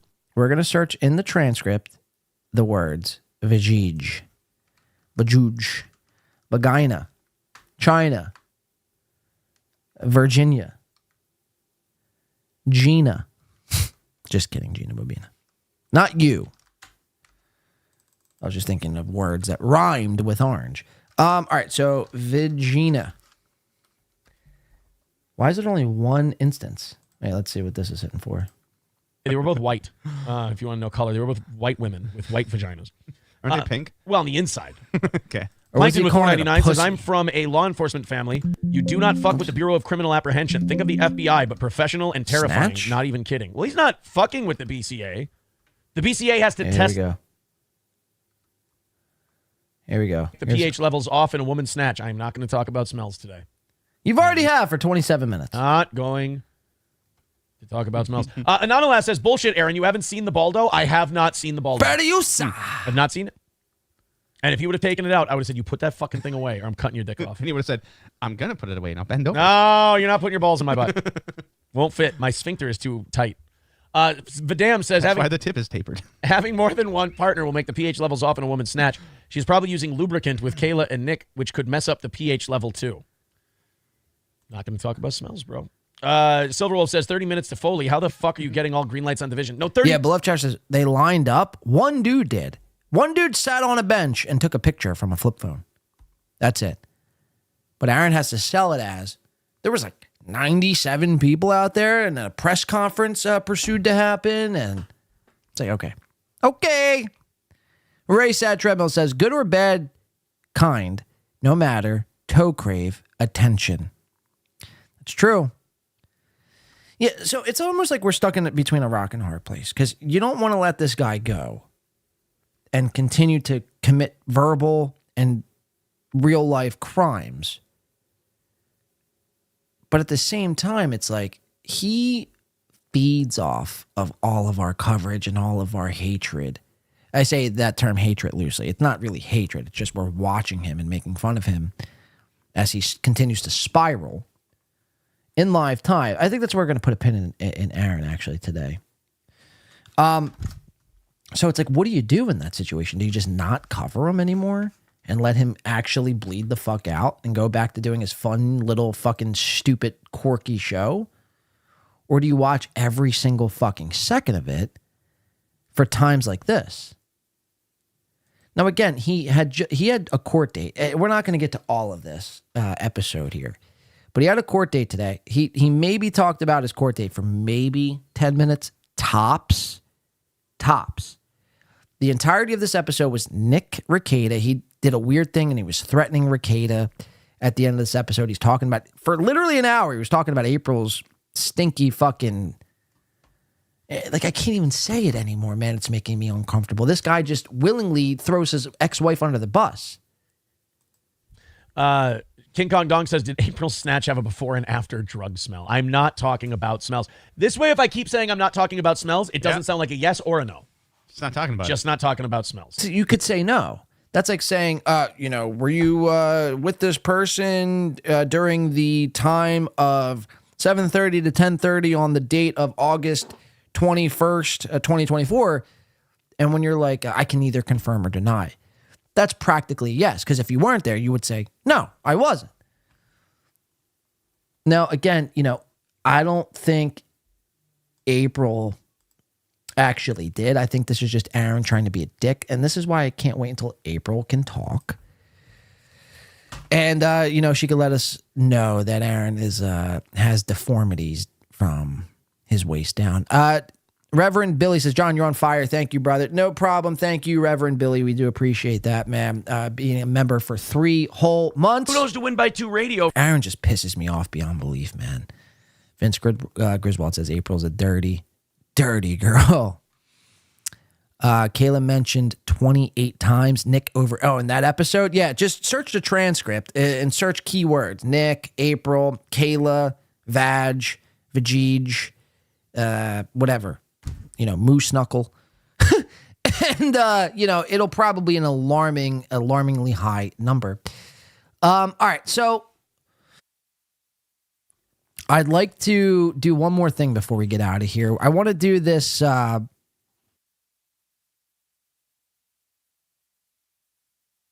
want to do this, Garrett and Steve.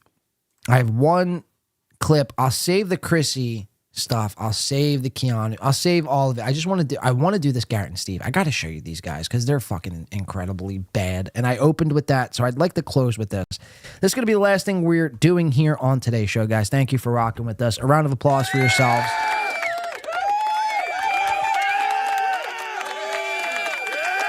Thank you, everyone, for who stuck around here today. We are going to be approaching 6 hours.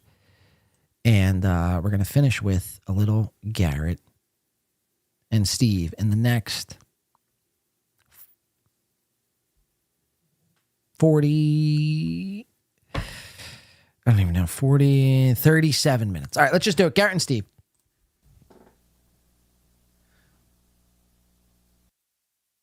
I just have my, and then I hold it.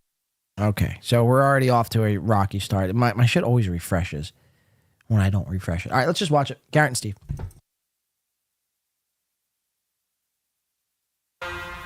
Oh, yeah.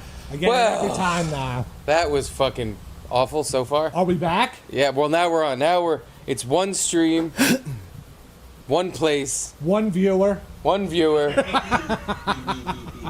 And, but we don't look all elongated and silly. I think we look pretty good.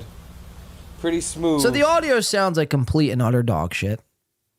Much like, now, the only reason why I critique these people for having bad audio is because these guys they were producers for Compound Media. They were audio engineers. They were video engineers? And why is it that your audio sounds like I'm driving through a fucking tunnel in Atlantic City, going 80 miles an hour in a fucking Corvette Stingray at 12 o'clock at night, drunk on fucking my 7th, whiskey sour?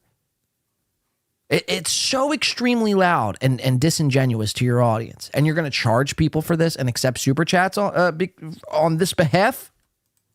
Nice. JB Smooth.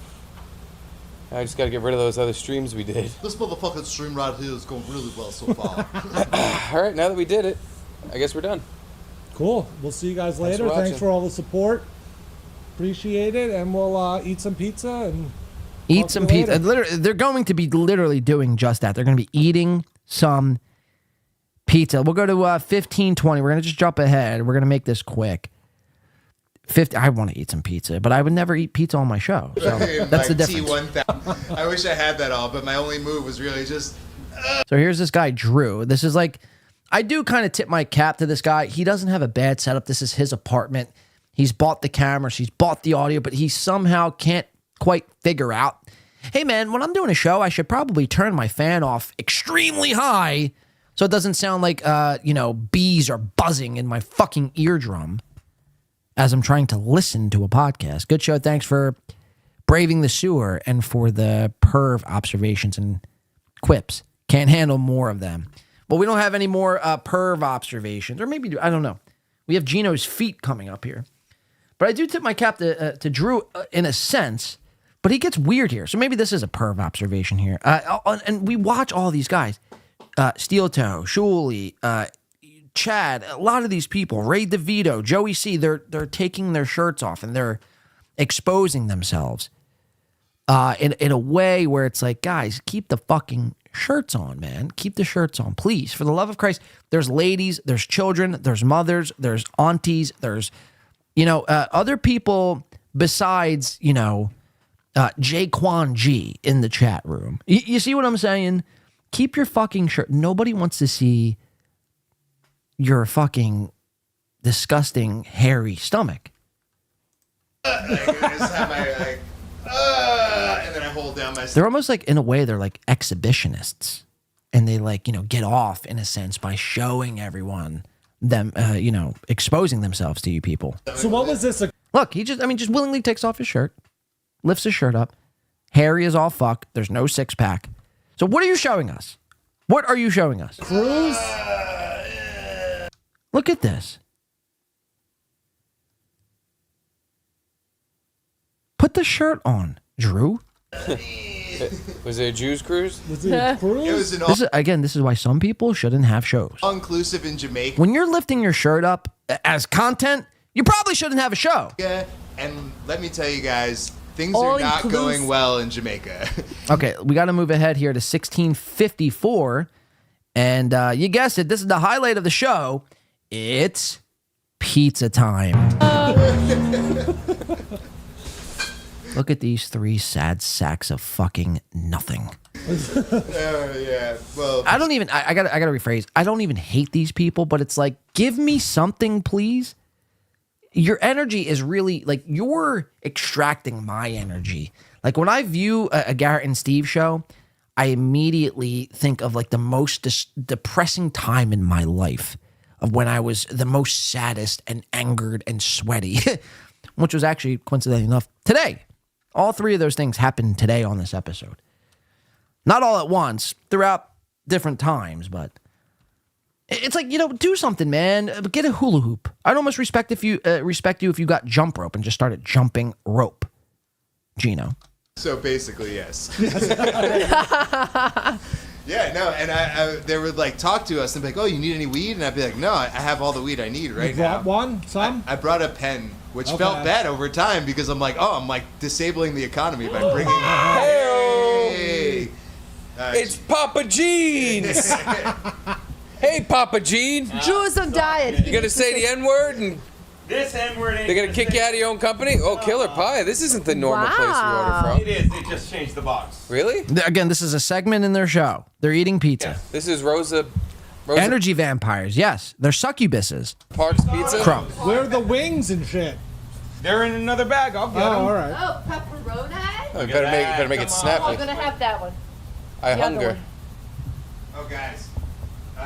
Since I'm not signed into your account, let's go through the chats quick before I lose them.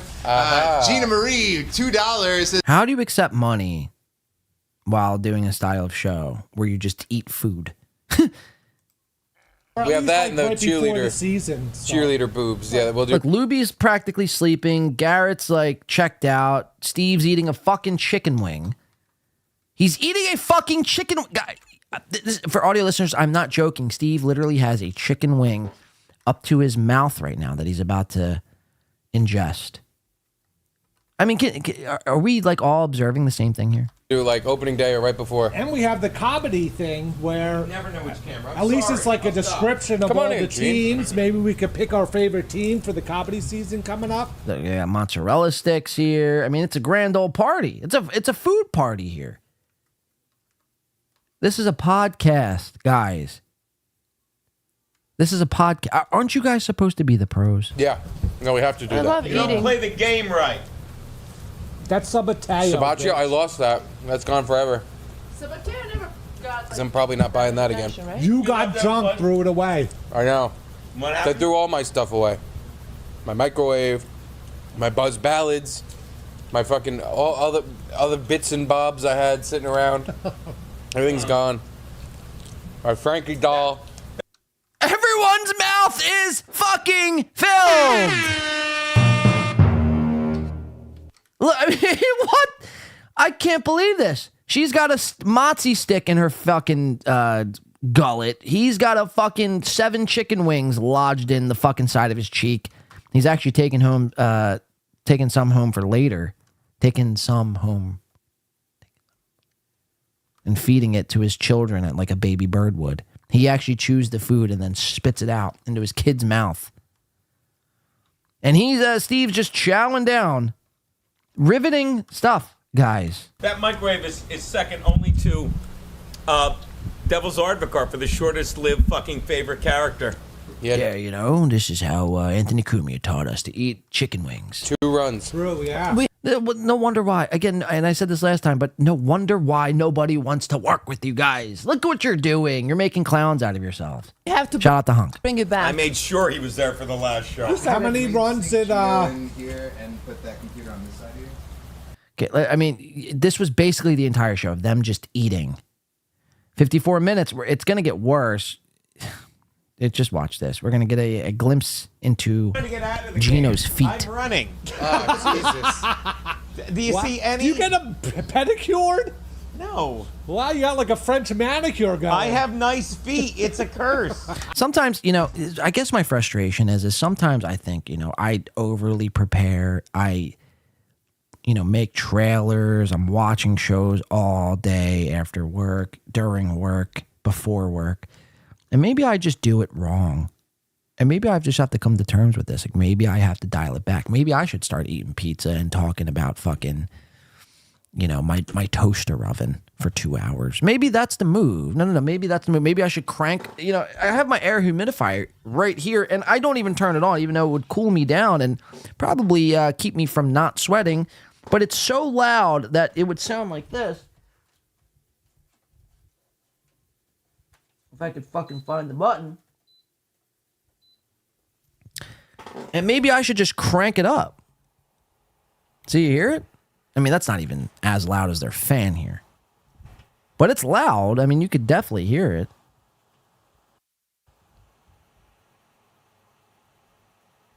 You know, maybe I should have a fan right here. Maybe I should fucking, you know, be eating. Again, you know, I just don't know. I think I'm doing it wrong.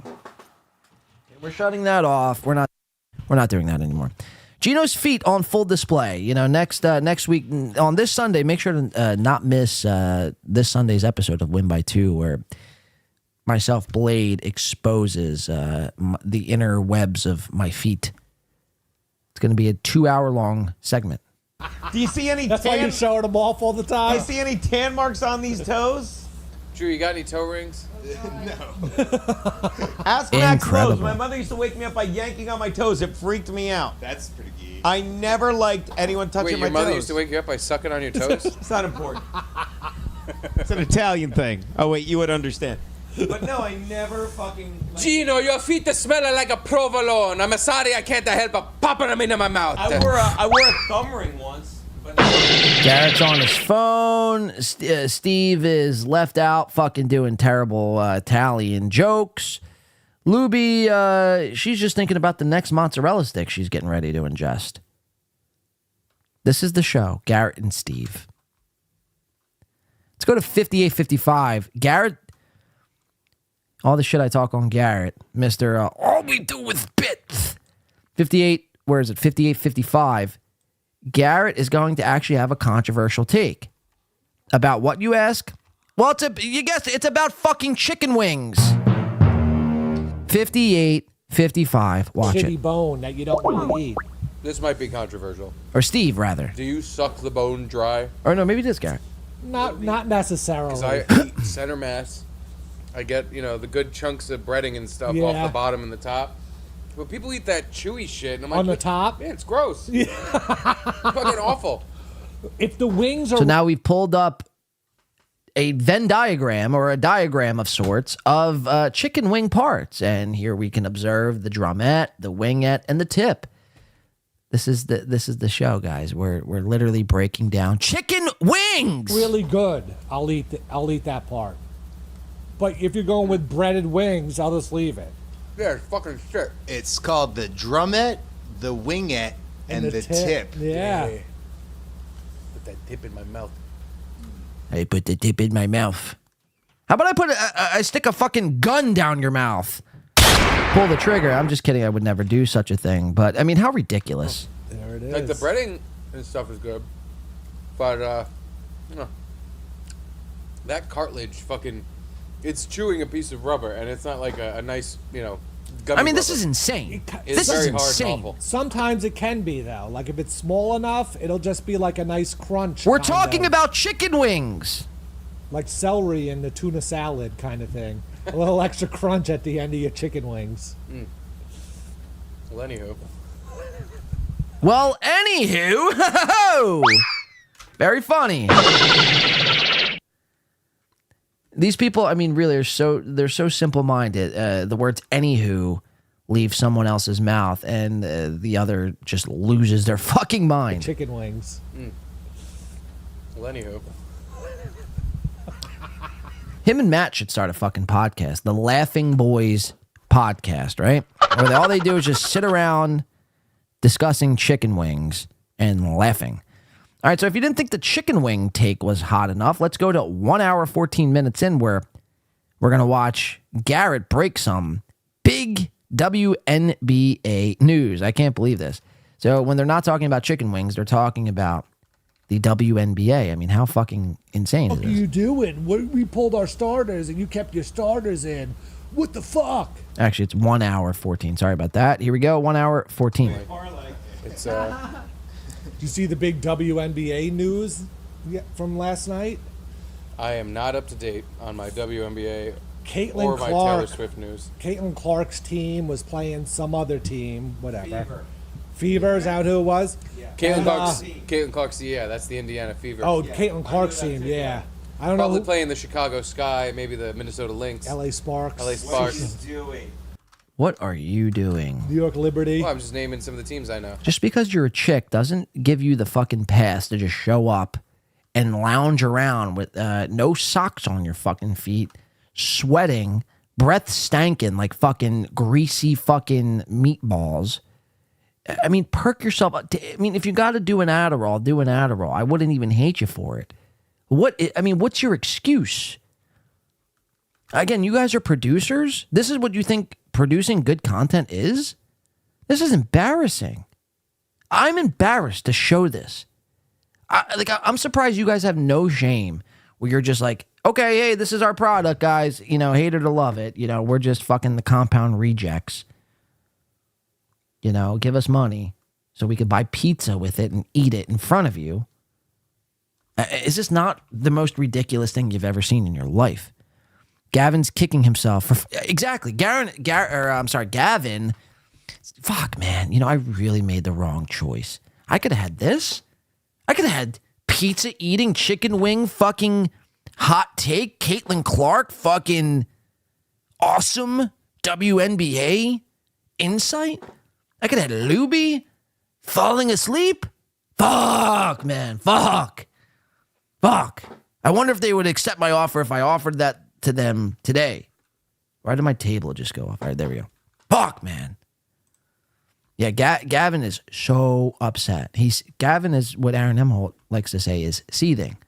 Because, I mean, he's lost 5, 6 of the most talented people in the world, actually, if we're being quite honest. We have 3 more. 104.40. Look, they're still eating wings here. I mean, this is incredible. And it's going to get so bad where now we're going to get a zoom in on Garrett. Now, you guys think I'm fucking sweaty, which I hate to break it to you. I am. I'm, perspirating every second of the day. I can't control myself. It's just leaking sweat from every fucking hole of my body. That sounded weird, but it's true. I don't hide from my sweatiness. I'm a sweaty tryhard. Oh no, sweaty tryhard's still here. You think I'm sweaty? Watch Garrett. We're going to get a close-up on Garrett eating a chicken wing. The sweat dripping from this guy's mustache is nauseating. It's almost as nauseating as Aaron Emholt making fun of or hinting toward April Emholt's sweaty, stinky fucking vajige. Bones in it? Take a huge bite of it without Shook any... the bones, you. Wrong guy.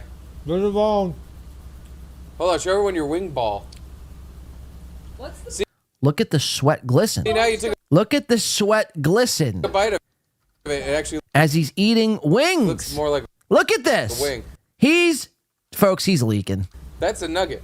He is leaking and dripping. He just can't keep the wings out of his mouth. It is enough. Yeah, this is it. His hands are greasy. His face is leaking. So there is bone in there. I guess you cracked a tooth to find out. Does it taste better? No. This is the Garrett and Steve show. This is what you get on the Garrett and Steve show. Close-up shots of a sweaty, fat chicken wing man. Because it's in ball form. Remember to eat your cartilage. This is like Patrick Mountain's show right here. Patrick, you're really missing out. Patrick, you could show up on this show and fit right in. Look at the sweat.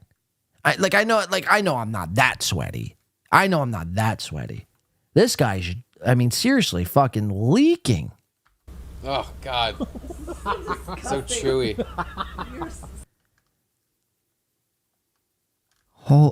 Can you even imagine? Sweaty mustache. Eating a fucking piece of rubber. Look at your sweaty. Oh no, it's so You got some sweaty. lip sweat going. Get up. Can we afford paper towels here at the Drew Studios? All right, let's see. Let's do 2 more. We got 109.44. Gino gets called out for falling asleep. So again, it's bad when Gino Bisconti can't even keep his fucking eyes open and he's falling asleep in the background because he's had one too many Jameson shots because he can't control himself. Because not only is he a bitch, Gino's a bitch. He's an alcoholic monster. Watch this. Oh, this is. Gino's falling asleep. I wish I had that fan on I me have to right take now. that picture. So Steve says Gino's falling asleep. This is epic. And Gino, in all fairness, I would be too. If I'm watching 4 people devour greasy food, yeah, that would probably put me out too. I don't even blame him. Yeah, it's epic that we have someone here falling asleep while we're talking. That means we're doing a great job. Yeah, maybe. Crazy concept, right, guys? Hear me out. This might be another hot take of mine today. I know I'm rolling in the hot takes. Maybe don't eat fucking pizza and wings and, discuss the WNBA. Maybe bring something to the show. Just because, again, and I always go back to this, just because you can go live doesn't mean you necessarily have to. This is a classic case of that. You can have nice equipment, nice cameras, a decent studio, but if you have no substance or nothing to actually say, this is what you're getting. This is like, a Wednesday evening hang with your boys. That shouldn't be recorded. Hangouts shouldn't be recorded. Your friends' hangouts shouldn't be record it, filmed, and broadcast it on the internet for everyone to see. Have some fucking respect for just not only yourselves, but for other people, man. And see, what pisses me off and why I'm so like critical on these guys is because they're supposed to be the producers. This guy worked in fucking radio. This is your idea of quality shit? I'm trying Doing not great to so far. interrupt. I keep interrupting. Please interrupt. What do you want to interrupt with? We're here to hang out. You know it's bad when they're begging Gino to interrupt. We are a show 4 days a week where you don't interrupt. There's a ton of chats that say read the chats. Read them, then. The chats Yeah, or the they all super say chats? read the chats. Oh, well, there you go. We read them. Just need a Solid take, boys. So you read the chats. Good job, boys. Good job. I think I'm going to put a pin in it there. I mean, I just can't with these people. But there's not a look. If you're tuning into this show to like try to troll, it's a hard show to troll. But there's never like a dull moment. Like they're always doing something so ridiculous. Whether they're eating pizza or cheesesteaks or fucking hoagies, cold subs, meatball parms, tuna fish. That's a big dish of theirs. That's actually one of the big segments that they're going to be implementing into their show. I mean, that should be very fucking exciting. They're going to be doing food and drink and beverage reviews on the show. Get ready, Garrett and Steve. The best show on the face of the internet, getting ready to take over the internet by storm, ladies and gentlemen. All right, I'd like to say this has been a fucking fun show. This has been a very fun show. Very fun show. Very fun week. There's a lot of shit happened. Did we ever get the final details on what the fuck is going on with ricotta cheese? I saw Ethan Ralph was live. It's like, I can't follow this guy. This guy's fucking half fucking baked. I'll try to update.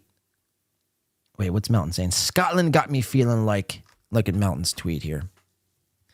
Scotland got me feeling like, I'll be with you as soon as I can. Apologies.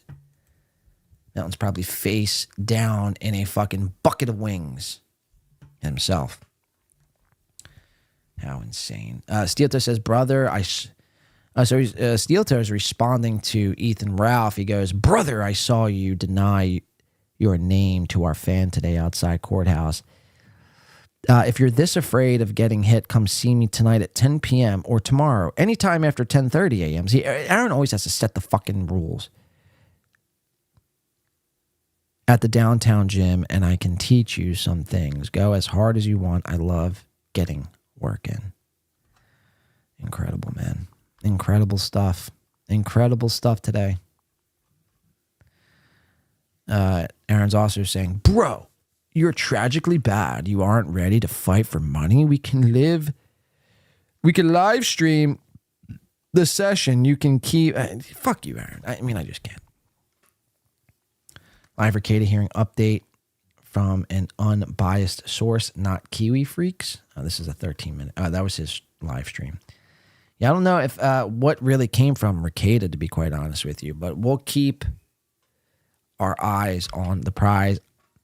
Every time he goes to a live event, he has to take time off afterwards. Who's this? Open a segment on ESO? Open up a segment on ESO. We did that in the beginning of the show. Warm subs on the cold day, says Drew. Guys, thank you so much. This has been great. This has been a fun show. Again, Aaron M. Holt will be Aaron M. Holt. He'll continue to be a liar. He'll continue to throw fucking April under the bus every fucking chance he gets. He's fucking shameless in that matter. He's a fucking child. He's an immature fucking baby. He's a man-child. We have to keep pressing him on his actual court date. Did he violate? Was that clip that Doom sent in earlier, was that enough for Aaron to violate and send him to jail? Again, Nick had court today. I'd be curious to see what happened. I'm not about to go digging through Kiwi Farms as we're about to get out of here for the rest of the day.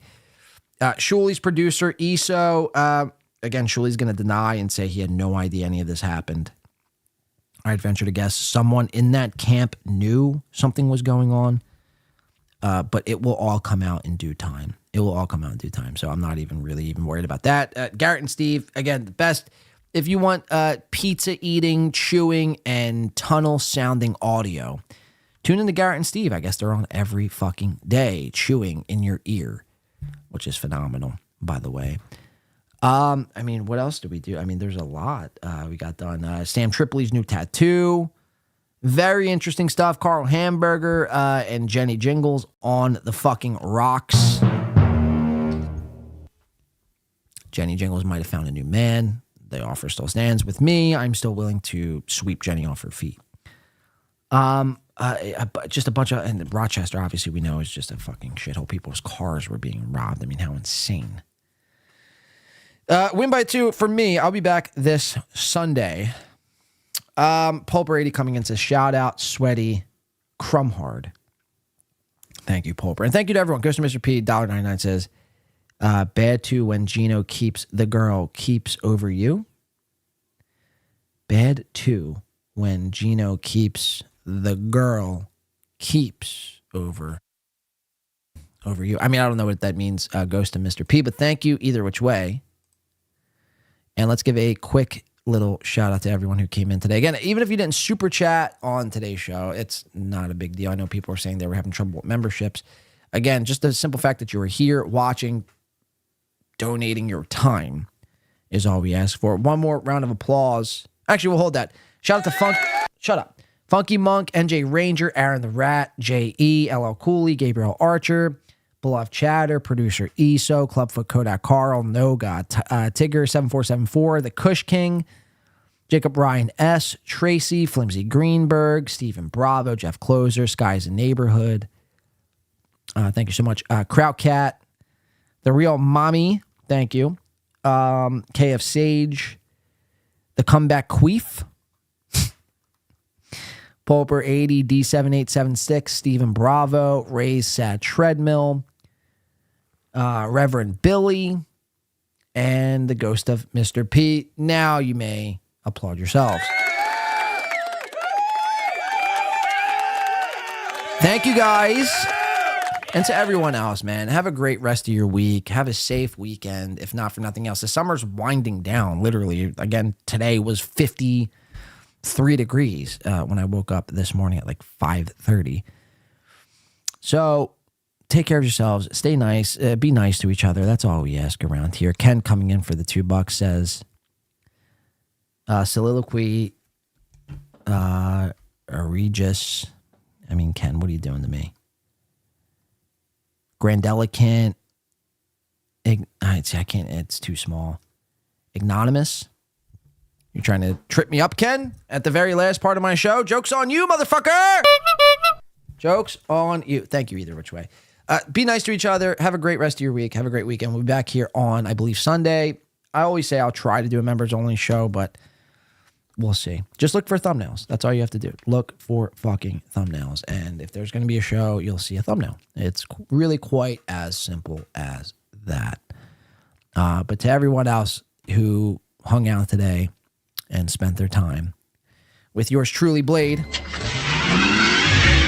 It's been a blast, guys. Tom Chilstrom has a message to take us all out on. Tom, would you like to say a few words to the fine people here at home? No, hey, everybody. Thanks for hanging out with us. Thanks for being here.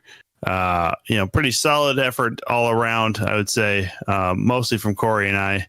Luke had some good points. But all in all, a good show. Thanks for everybody for being here. Let's call it a night. Again, one more time for all the Bladies out there. Give yourselves a round of applause, Bladies.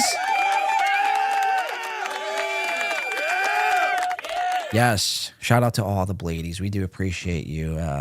We're going to have to make that some sort of designer t-shirt. Again, thank you, everyone. Have a great rest of your week. Go in peace. Stay nice to each other. Don't fight. Don't bicker. Let's take our anger out on people like Aaron and Shuli and all these other people, because it ain't worth it, really, at the end of the day. So we do appreciate that. Make sure you're not smooching anyone's head and getting coke in their fucking hair follicles. Thank God I got my fucking children away from you before you smooched their head and gave them coke. As for me, I'm going to skittle on out of here, get myself a little grub, but it has been fun, as always. Thank you so much. I've been your host, Blade.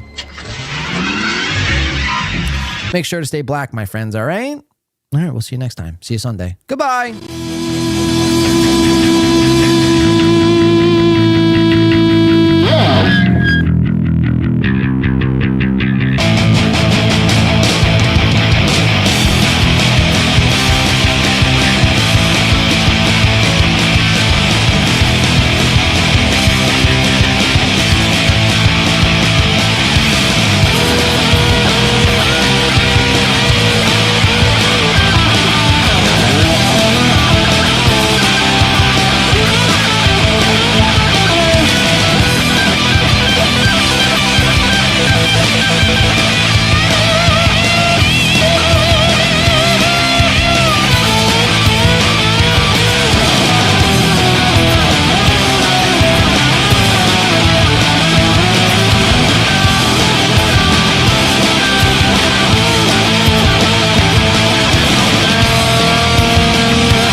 And that's all, folks.